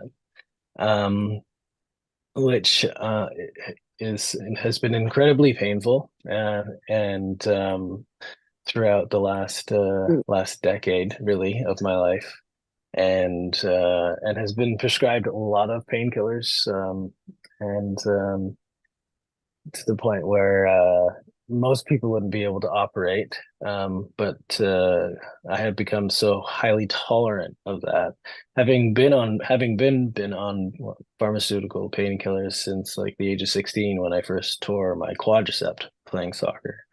And so this was a very habituated relationship that I had with painkillers. And when I decided to cold turkey stop them, and the pain returned very, very badly in my knees and my body, to the point where I walk with a cane sometimes in my 30s, that I have needed to have another knee surgery. And I didn't want to go back on the pills, and I had to stop drinking, and the drinking is was what became my new painkiller, and to the point where it got to about 80 ounces of vodka a week as sort of a baseline. That was just to operate through the pain. And it sounds crazy because it's been a while since I've had a drink. And so when I asked my partner, who's a psychedelic assisted therapist, I was like, do any of these molecules that you use, because I'd never taken any psychedelics, except very, very small amounts of mushrooms when I was in high school, and without intention, that sort of thing. So I'd never done drugs and psychedelics, and I was like almost 40. And she said, well, I talked to my colleagues, and they said it's the best thing for inflammation is LSD. I was like, that's a bit much. I thought you were gonna say like microdosing mushrooms or something, and LSD is like, it's acid. It's like replacing my Advil with acid at the time seemed like very, very extreme moment. and but I just guess I just decided I would surrender to it because I didn't have any other options. I couldn't take any of the paths that I was currently on, and I was in a lot of pain. So I did it. I started microdosing, once every 3 days, 10 micrograms, and I had no idea about dosage at that point. And I just was I thought I was gonna fly away with wizards and rainbows, and nothing happened. And I said, "Oh, okay. Well, I guess I'll keep doing this." Every 3 days, 10 micrograms, this tiny little amount of liquid under my tongue. And and I just, focused on my rehab, doing my physical rehab, and eating, drinking clean, um, taking the thing, and icing and all that kind of stuff. And lo and behold, a month into my rehab, 4 weeks, which is supposed to be what is supposed to be a 12-week rehab, my knees are almost completely healed, like 95% healed. And so I've had the surgery twice before, and it's taken 3 months, 4 months each time to recover from it. It was 1 month, and I was walking on it. No, I didn't need the cane. I was playing baseball again. Probably shouldn't have been, but I was playing baseball again, and pitching, and I was still able to do it. And I noticed that I hadn't had a drink since sort of like stopping the protocol and seeing that my knee was healed. And then I realized that it had been a while since I had a cigarette too. And I wasn't a heavy smoker, but I would definitely have a cigarette at some point during the week. And I was a very, very heavy coffee drinker, which I didn't do during the rehab. And it was I would drink like 3 large bodems of coffee a day. Just so I always had one going on, just black. And I hadn't had coffee either, and I didn't have any urge for any of those things. And after four, I was like, let's see how long this lasts, and it was like 6 weeks, and then it was like months, and then it was like, now it's been like 2 years, and I can have a glass of wine with, a fancy dinner or something like that here and there. And my wife and I enjoy a cigar, but my relationship with all of those three molecules or substances was completely changed. And the pain was, manageable, not gone, but very manageable. And haven't had any allopathic medicines for pain killings in 2 years either. I think maybe one Advil for a really bad headache in the last 2 years. And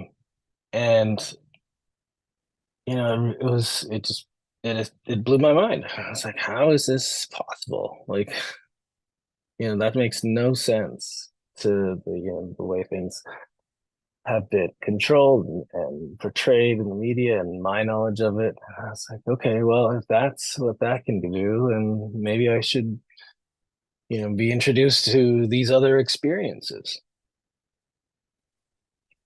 And so I started right at the top with the God molecule, the 5-MeO-DMT, and it was profound. It was utterly profound. And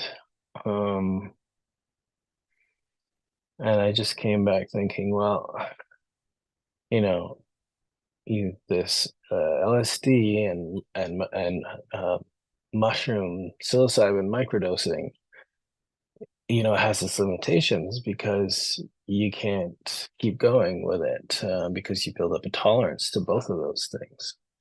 And then I did some research and I asked around and I was like, does anybody microdose DMT?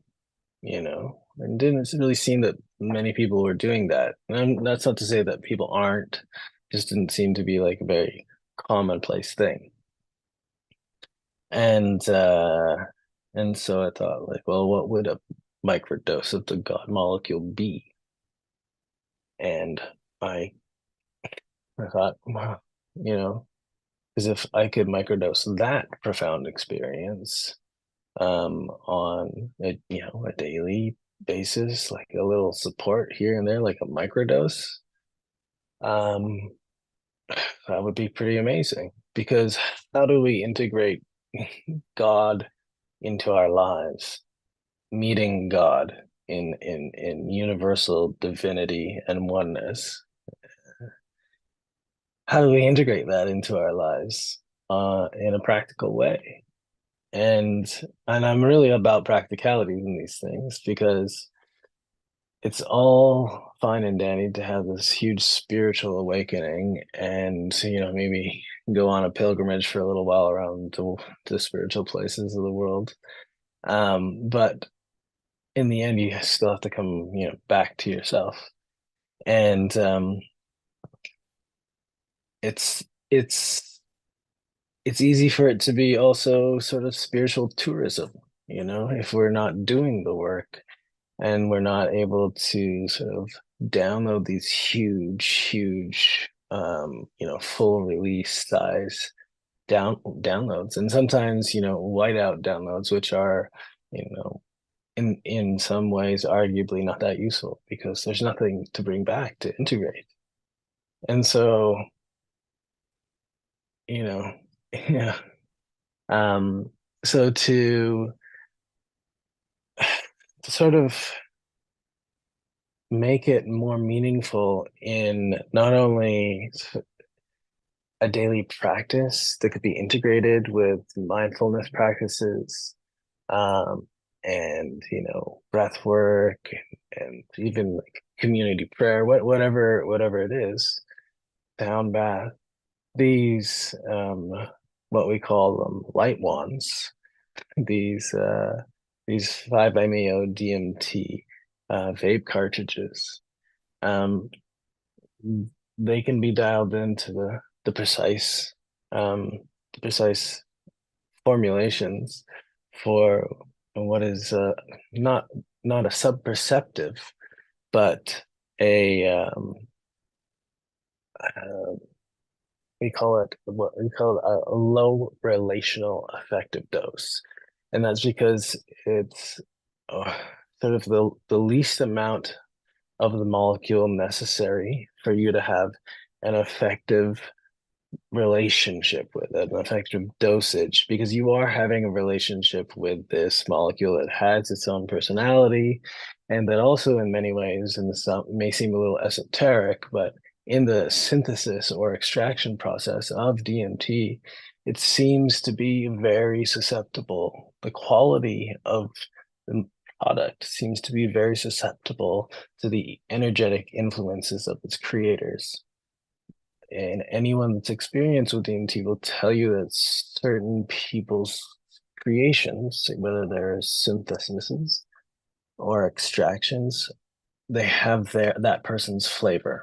The stuff that I extract, it kind of has a bit of me in it, and my energy and what I imbue into the process, whether it's sound or music and love and prayer and all that kind of stuff. It's much like those experiments that were done with water, where it said like I hate you and I love you, and in one that was ignored, and how the water crystals and the food particles inside of those containers that had different prayers essentially set on them were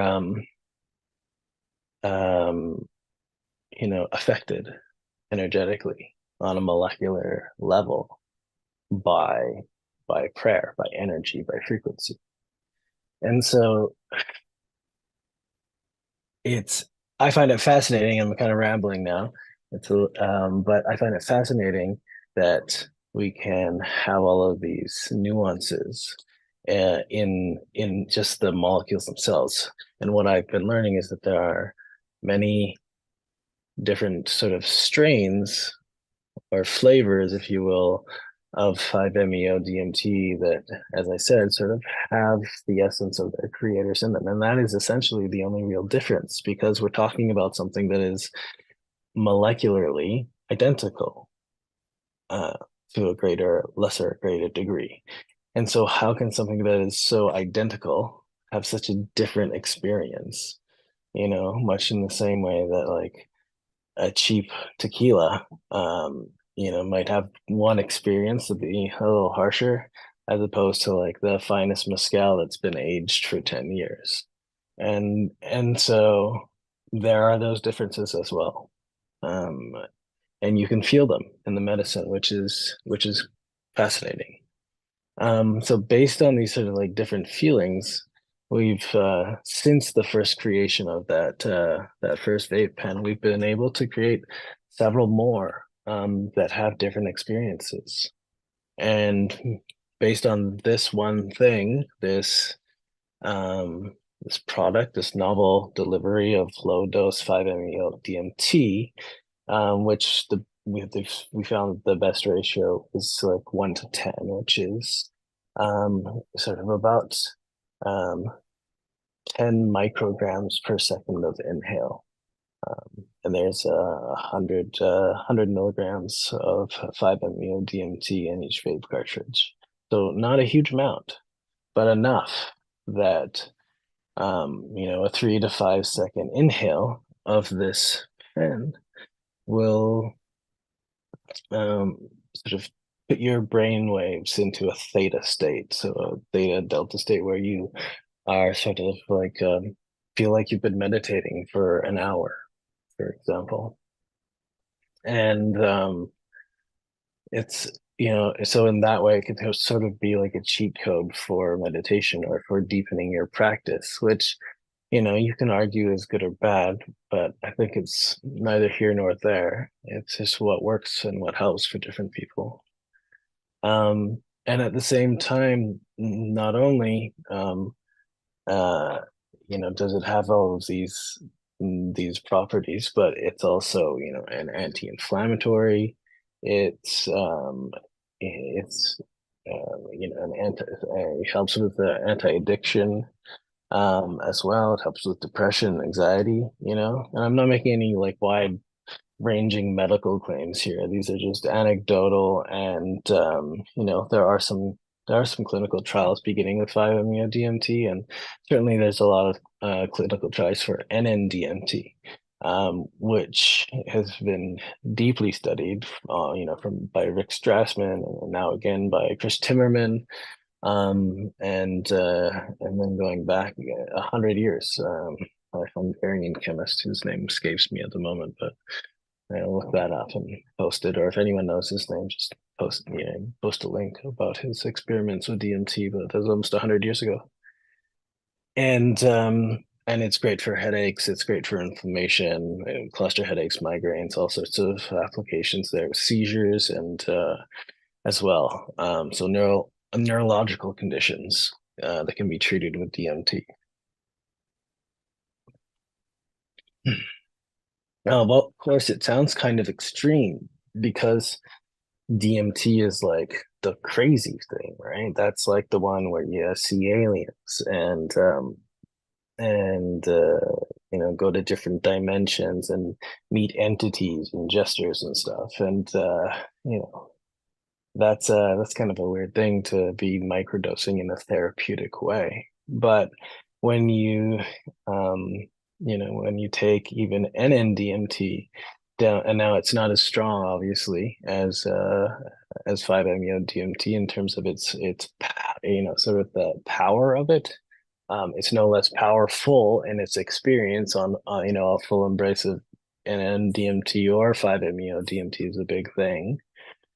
But the NN-DMT is a reconstructive experience, one in which your identity, the construct of your ego remains intact, and yourself is what is propelled through this projection of your subconscious into your consciousness without an alpha brainwave making a delineation between the two.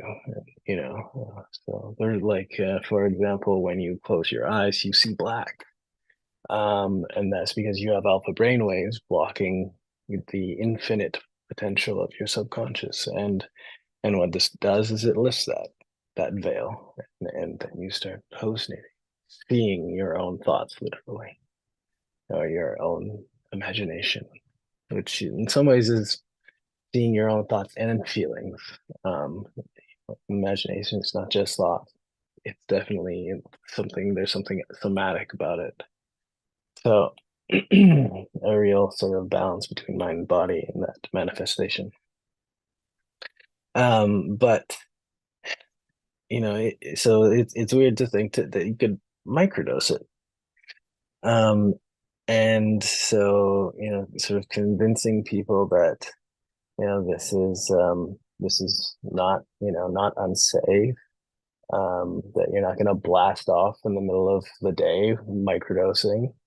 That you're not going to have communion with God on your smoke break if you're using it as a quick vape, if you were, trying to quit cigarettes, because it's the same motion. So, it can help soothe in some ways, and then also help, help change the patterns of those neural pathways, in the same way that when I had done the microdosing of the LSD, my brain gave me choice, essentially. And those new neural pathways that it opened up just went like, look, the pathway to the vodka bottle's still there. You can go drink it if you want, but there's this way to go now, and there's this way to go now too. So you don't have to go that way unless you choose to. And I have consistently chosen to do something else since, for the last 2 years. Um, and I'm healthier for it. I'm in less pain for it, and and my relationships with the people around me are much better, because being in pain, in chronic pain, is sort of like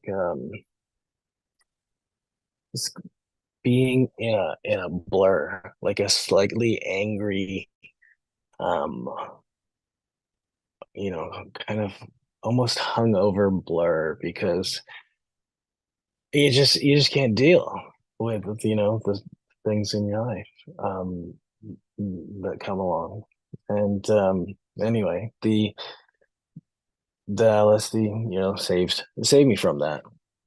The microdosing saved me from it. So I was like, okay, well, it is that effective. And or it can be.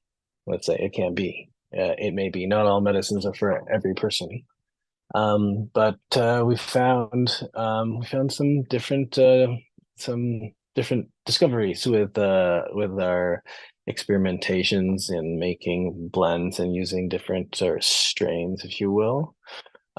Strain is not exactly, strain makes it sound like it's like something biological, and in this case it's not biological. It's it's lab created, but strains, and, until I come up with a better word, we'll use that one.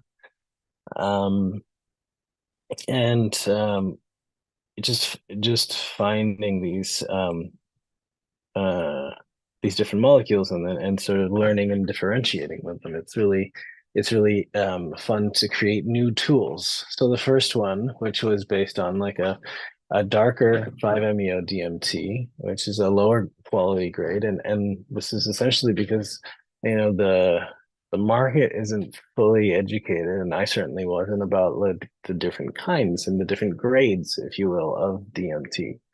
But this is the one I started with, and so the product was the first product, which is called Jaguar, was designed around that. I'm not here to hawk my wares, but the company that I founded around this product is called Lucinor, and we make products like this, and then we also teach people how to use them in an effective way for meditation, breath work, prayer, all sorts of different things, practices that can help ground you, and show you the way back in. Because these what we like to call psycho-spiritual tools are just tools. That's what they are. They're keys to a door, into an understanding of yourself, and then through understanding self-other and connection with the world around us, and with people around us, with community around us, and because that's truly what the real medicine is. I jokingly say that we make products for that are designed to help you not need them anymore.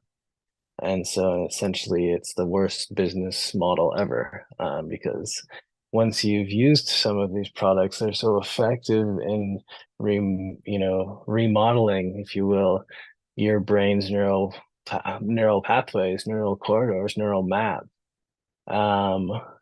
that people are just like, well, I'm good, and maybe I don't drink, maybe I don't smoke anymore, or maybe I exercise more than I used to, or whatever sort of intentional changes you made during that malleable process of microdosing protocols or low relational effective dosing protocols, which is what we like to use because it's nothing really micro about microdosing. One, it's micros means in Greek it's a millionth, and it's not a millionth. It's maybe 1/10, 10%. And then micro is also, implies that it's like 1,000th, and it's not 1,000th either. Empirically in terms of measurement, so it's not accurate in either way. And then the word micro makes it seem very, very small. And there's can be huge and profound experiences from quote unquote microdosing. So why call it micro? It changed my life. Microdosing changed my life in a macro way. So, low relational effective dosing. And that can also be used in terms of like medium and higher doses as well, medium relational effective dosing. Because it's about, that the median amount of molecule necessary to have that, that center experience, or that high experience. I had a really interesting conversation with Chris Timmerman, who runs the Imperial College, the DMTX project at the Imperial College, and he is the primary neurologist or neuroscientist, not a neurologist, neuroscientist, who's a PhD, who is responsible for running the DMTX program, and doing the clinical studies on DMTX with people under the influence of DMT for 30 minutes at a time. This was done in London last year, I believe, and the papers have been published. So you can look them up and check out their findings. They're fascinating. They used EEGs on people's heads as well, as taking blood samples, throughout the half hour, and while the participants were under the full influence of DMT on a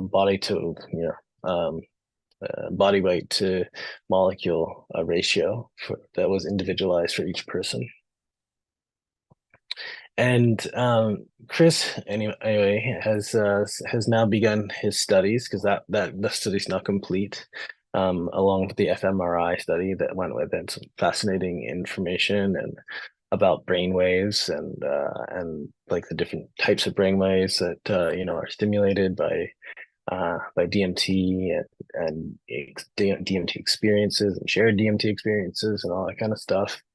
Because all of the participants are, also have, sort of not daily because they weren't tripping daily, but like trip reports, detailed trip reports for their experiences that were, included in the study and in the data gathering. So a lot of deep study there. And Chris says that for the majority of time in a naturalistic setting, when people are being tested, doing 5-MeO DMT at, say, like a party or something like that in what he calls a naturalistic setting, he'll put an EEG on their head at a party and do some naturalistic data collection, because now he's completed his NN DMT studies and he wants to continue on with 5-MeO DMT studies. So they're going to have trials on 5-MeO DMT, which is very interesting because it hasn't been studied that much yet. In Canada, for example, it's not even scheduled at all. It's not scheduled anything. In the United States, it's Schedule 1, but here in Canada, it's not scheduled at all. So it's like, it's sort of exciting to find out what might, which of your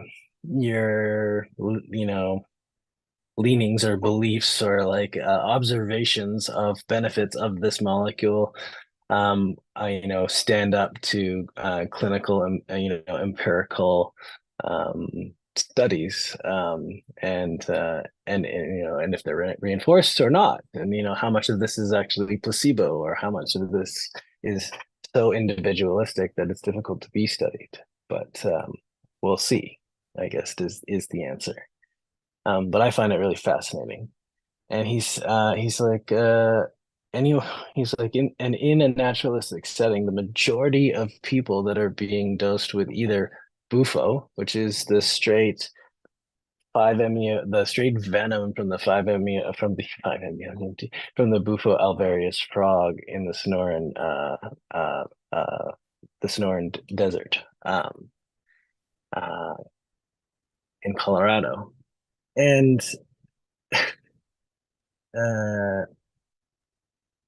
I'm not sure actually if it's in Colorado. Anyway, the bufo that comes from that toad's venom is, you know, essentially boiled down to a crystallized state and then smoked. He said there's so much variance in the amount of 5-MeO DMT from bufo to bufo crystal that a lot of times people are getting overdosed, a majority of the time, on sort of the way to on the way to you know, a full embrace. And I said, well, what's an overdose? And he was like 25 milligrams.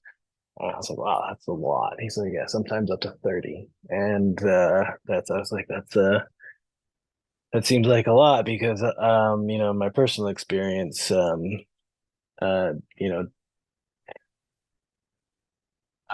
yeah, I can speak to the I can speak to natural versus synthetic for sure. It's not, and it's not snake venom, it's toad venom. Snake venom is more like a Thailand, some, you know, Thailand drinking uh, a whiskey sort of like competitions where they put nasty things inside of whiskey in Thailand, like snake venom and snakes and scorpions and stuff like that. Anyway, I digress. Tangent. But what was I saying? Oh yeah, the differences between the synthetic.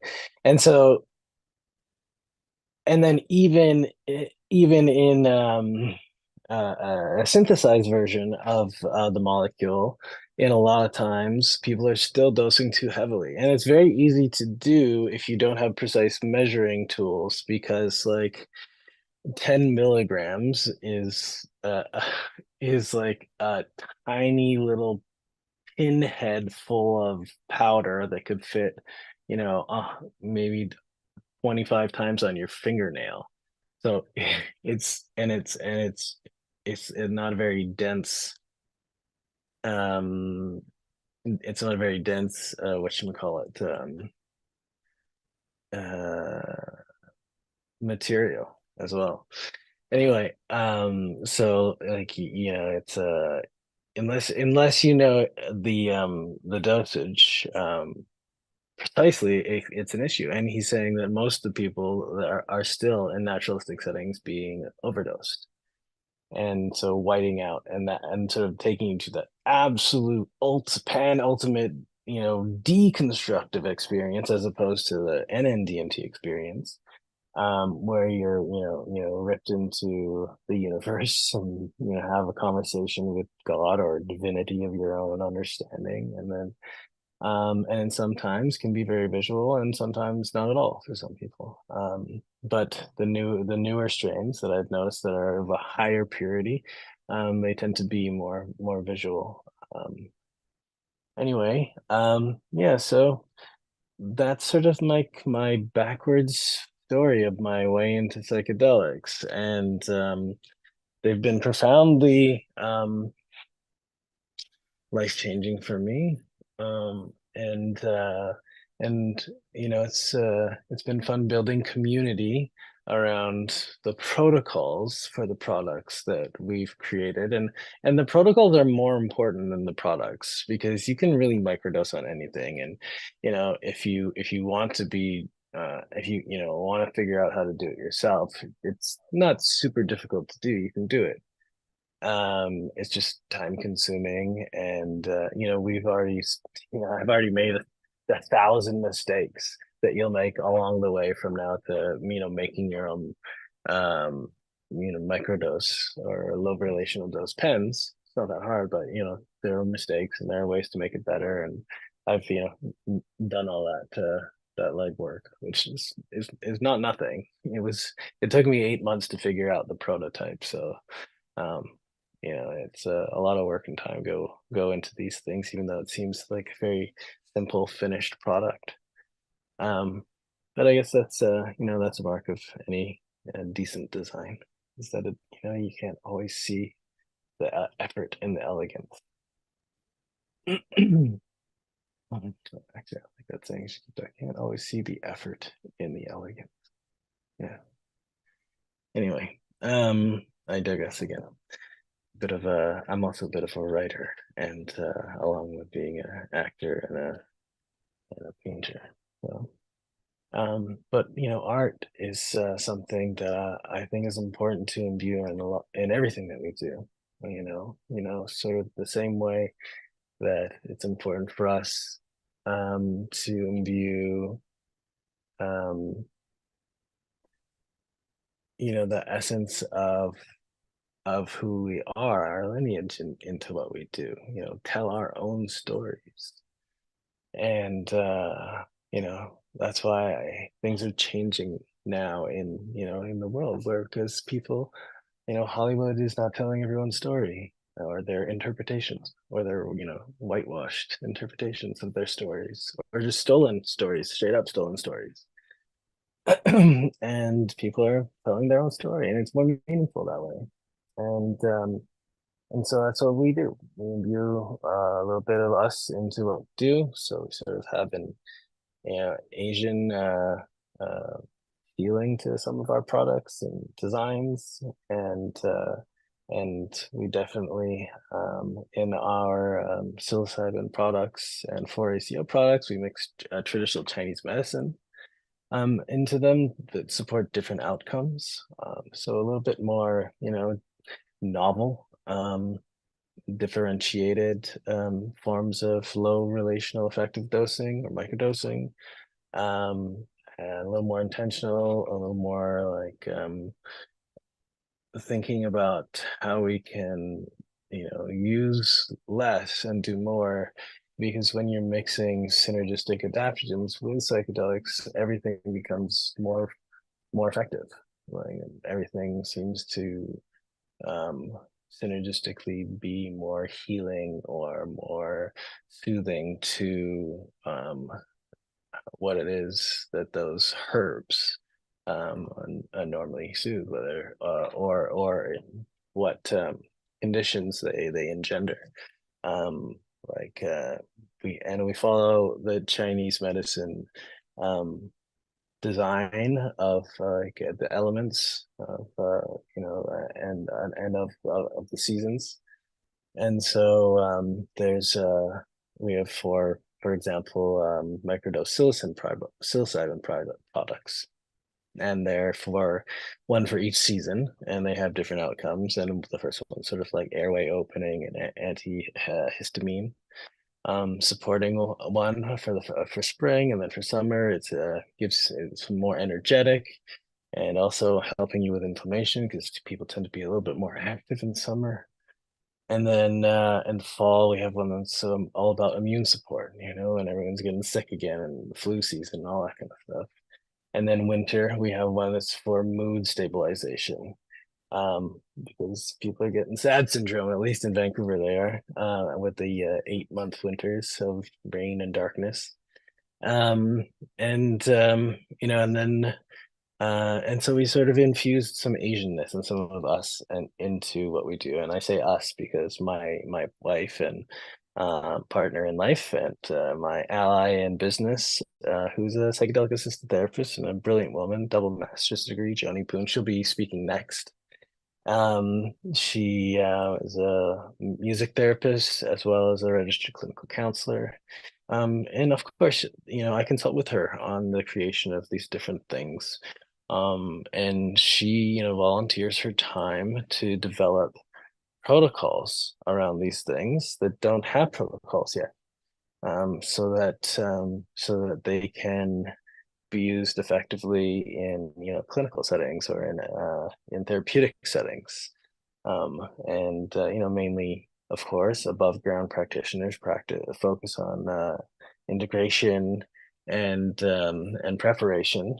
But it's nice to know that there's support for these ways of learning, and education is really important for when you're introducing new things to the market, because anything can be misused, or abused as well. And there's not a chance of like a addiction, in terms of a physiological addiction to any of these products, because they're all anti-addictive, in fact. But there is sort of like a habituation, so that's possible. A habituation to a feeling of potential escape, or sort of that, again, that spiritual tourism, which can be addicting in and of itself. And I think we've all seen it in behaviors of people, not just in molecules, experiences of molecules that alter one's state, but also through just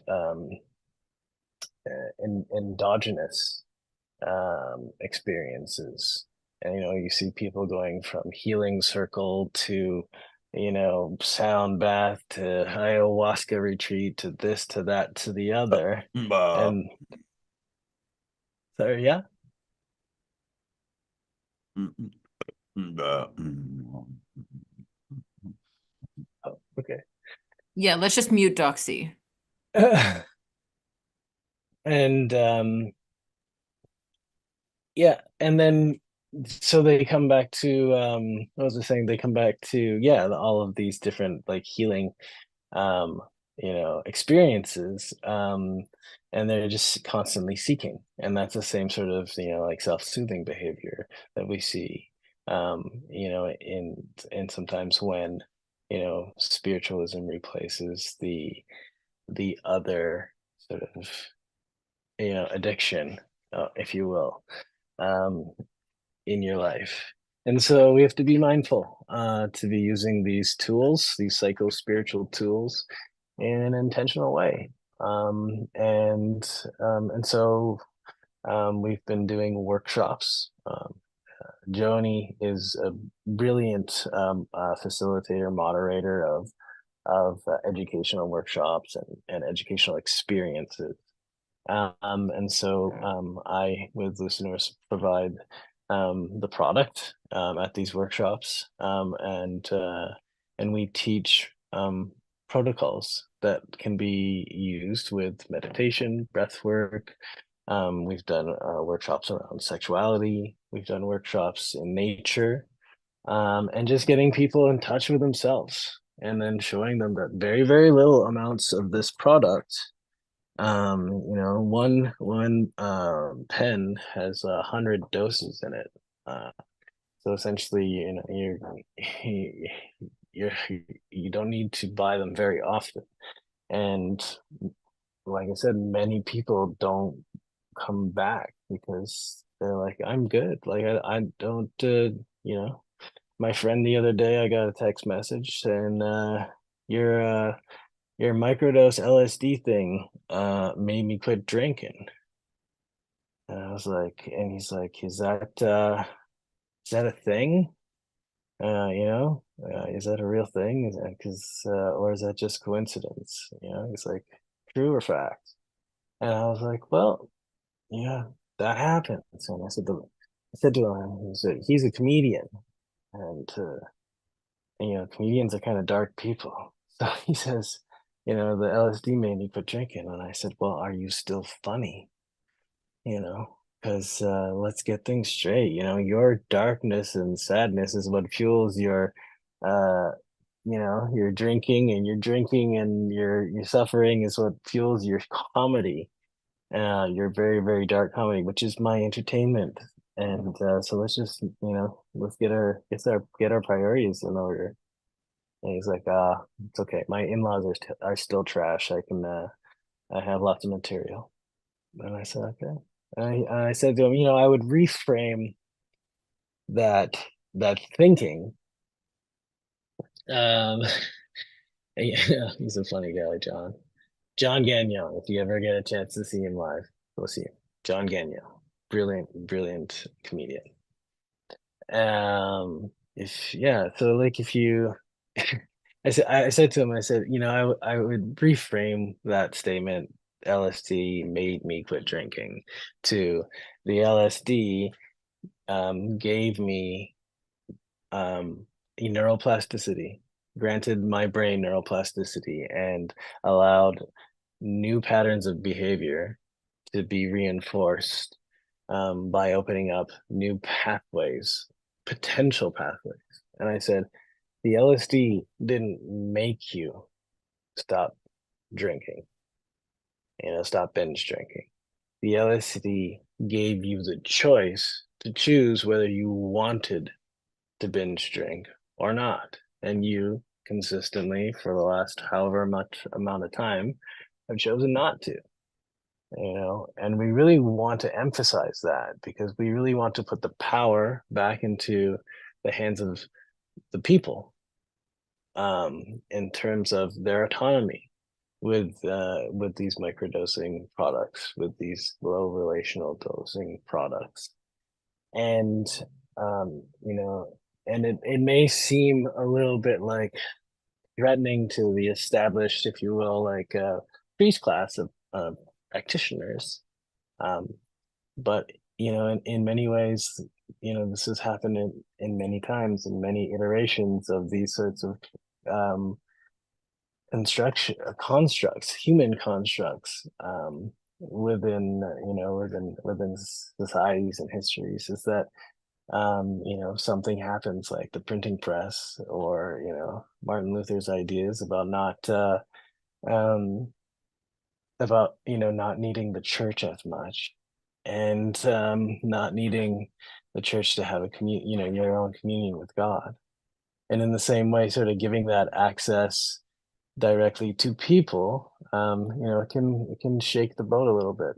And so I've definitely received pushback from some community members about the things that I've created, and and I respect their opinions, and I invite their opinions often, just to be able to make more holistic decisions moving forward.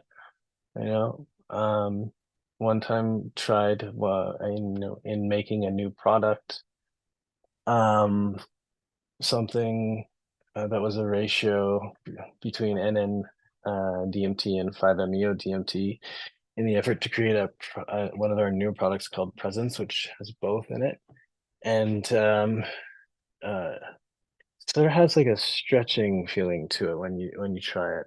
It's very meditative, and it allows you to be very present, because the 5 is very grounding and the NN is more uplifting.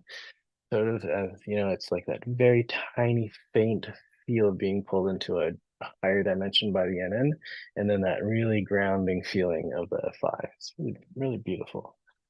And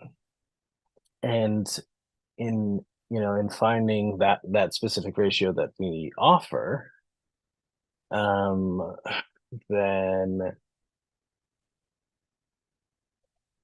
we tried a bunch of others, and I say we because I asked Johnny to try all my little, alchemy creations, I guess, like mad scientist creations, citizen scientist, I guess, not mad, not too mad, a little crazy.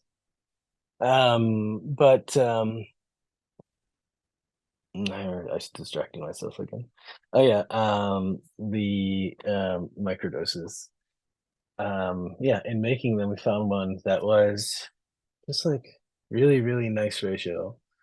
And when my partner tried it, she was like, "Oh, David, that's so good. It's just like bliss."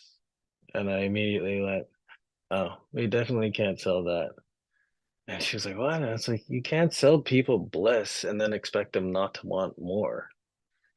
And the whole design of our products is so that people don't need them. Because what ends up happening is like you're using the 5-MeO DMT pen to help with meditation. I started meditating 2 years ago, and I meditated for like 5 minutes a day with an app. And I was using the pen to like sort of help me get in there. And it was like not my favorite thing to do. And then I worked up to like 15 minutes, and then I worked up to half an hour, and then I started listening to like hour-long guided meditations, Deepak Chopra and stuff like that. And then I decided that the words were getting in the way of my meditation. So then I just listened to like, harmonics and frequencies and some prayer music. And now after 2 years, I don't use the pen in my daily meditation. I don't microdose anything, in fact, unless there's something acutely affecting me, like an injury, in which case I usually use NN-DMT because it's a better anti-inflammatory. It seems to be a better anti-inflammatory than 5-MeO-DMT. And now, every morning when I wake up, I haven't done it yet this morning because it was a bit early. To be here 7 a.m. on a Sunday. But I meditate for 2 hours every single day, and I don't use the pens, and but the pens helped me sort of like supercharge my meditation learning process, and so that in a 2-year period, yeah, every day I meditate for 2 hours. It's the first thing I do. I don't do anything else. Again, today's exceptional. And I build different 2-hour song lists for sort of like different intentions of meditation. But I can geek out on meditation too, because that's actually one of my favorite altered forms of consciousness. Is through meditation. But it's pretty amazing. And shoot, I've done it again. Yeah. So what was I saying now? Yeah. I can't remember now.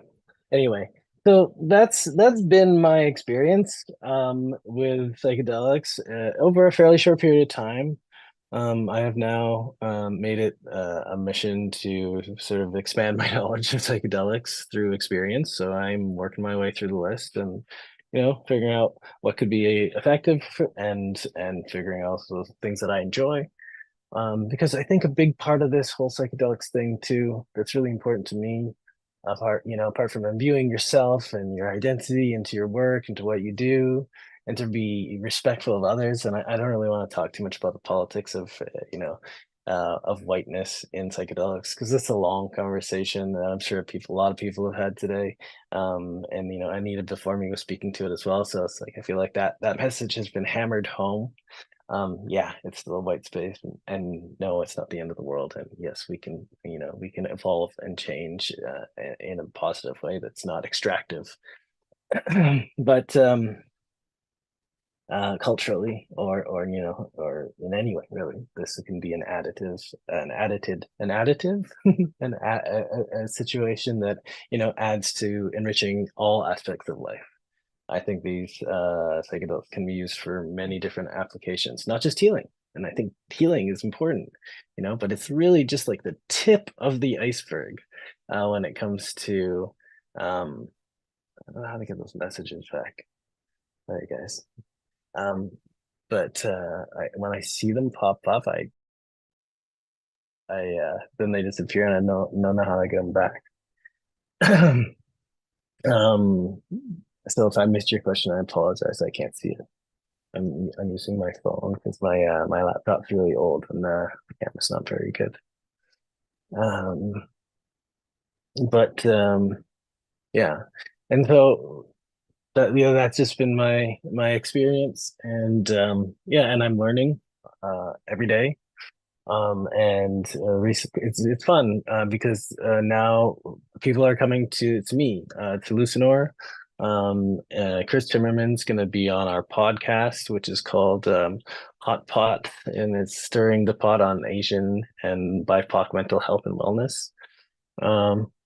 Psychedelics use facilitates critical thinking too, not just healing. Absolutely, I agree, 100%. Yes, you know, this whole idea that it's just about healing, and everyone's going around on this like healing train. And one of my favorite meme accounts on Instagram is called Healing from Healing, and it's Adam Aranovich. And here I've rambled on to the hour, so I'll wrap it up right here. But yeah, but it's it the psychedelic process, the reason why our brains, in my belief, the reason why our brains have receptors for all of these magical molecules and mushrooms and plants and vegetables and animals, and endogenous and exogenous experiences is because we're supposed to interact with them. It's like divine puzzle pieces. It's divine design. It's too good not to be true. And to the point that like we have receptors for things that don't even exist in nature, like LSD. So let's and things that have never been found in nature, we found in a lab before we found in nature, like Valium, which doesn't exist anywhere in the world. It's totally synthesized. And yet we have receptors for it. And ketamine, again, which is something that is used as a hallucinogenic, but it's synthesized. It was never created in nature. So why is it that we are able to interact with these things? And I believe that reason is evolution. I believe that is evolution, and that is the primary purpose, because the Shipipo people are not using ayahuasca to treat their mother wounds. They're not trying to get off their alcohol addiction and treat their diabetes and all that kind of stuff, because they don't fucking have those things in their culture and their society. They don't have addiction. They don't have obesity. They don't have mother wounds. They weren't abused by their shitty stepmom or whatever. And I'm not saying that the healing isn't important. I'm just saying that it's just the first 10%. You need to do that work in order to get to the point where you can ascend and you can evolve. And I don't mean enlightenment, I just mean, I just mean that it's something. It's yeah, it just losing my thoughts. I love Canadians. Yeah, I mean, we do have integration coaches too. That's super important. Integration is the most important thing. I mean, there's so many things that I could talk on here. But I just gotta pick, and it's kind of hard, honestly, doing the solo thing without a conversation. But I am going to just check who's in the room and see.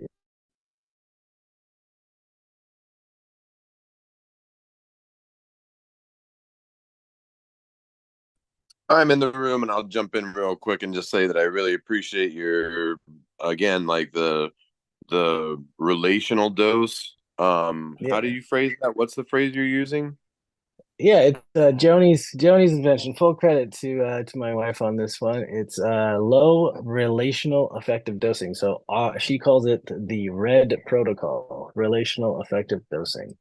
Relational effective dosing, because I find that so many people, when they talk about micro dosing, or they talk about macro dosing, or they talk about heroic dosing, there's such a such a merit badge kind of thing that goes along with that, and I don't think that that's an effective way to introduce people to various experiences. And on the other hand, if people are on a spiritual tourism kind of kick, if they find something and that's the whole idea, is that the neurology accepts the influence of the molecule in such a way that it might unlock something for that person in a way that's valuable to them.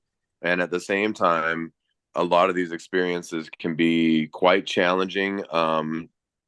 if they're like you're saying, approached in such a way that there's the possibility of either, and not necessarily an accidental overdose as much as it is like an unknown quantity of the molecule within a variable substrate. So I really appreciate that you're doing good work in that way. I'm a little halfway bummed out that, like, you know, you're in BC, I'm in the islands, like right across the way. I can see Victoria from the South Beach, and we can't receive your products. It's such a bummer. And where are you in the world? Uh, Basically the islands in the Puget Sound. So like Flores and stuff like that, or not Flores? What's it called? What is the one that everyone goes to over there called? San Orcas. Juan would be the. Orcas Island. That's one, yeah, sure. Yeah. Okay, yeah. Well, again, I'm not here to hawk my wares, but if you go check on the website, you'll see that may not be exactly the case. And that would be very encouraging. What's the website? It's lucinor.net, LUCINOR .net. Lucinor, excellent. They appreciate it. Yeah. I was a history teacher in a previous lifetime, and so my background in education is actually nothing to do with science or psychology. It's I was a history teacher, and so Joni, can you type it in the chat for people? Because I'm on my phone, on my computer.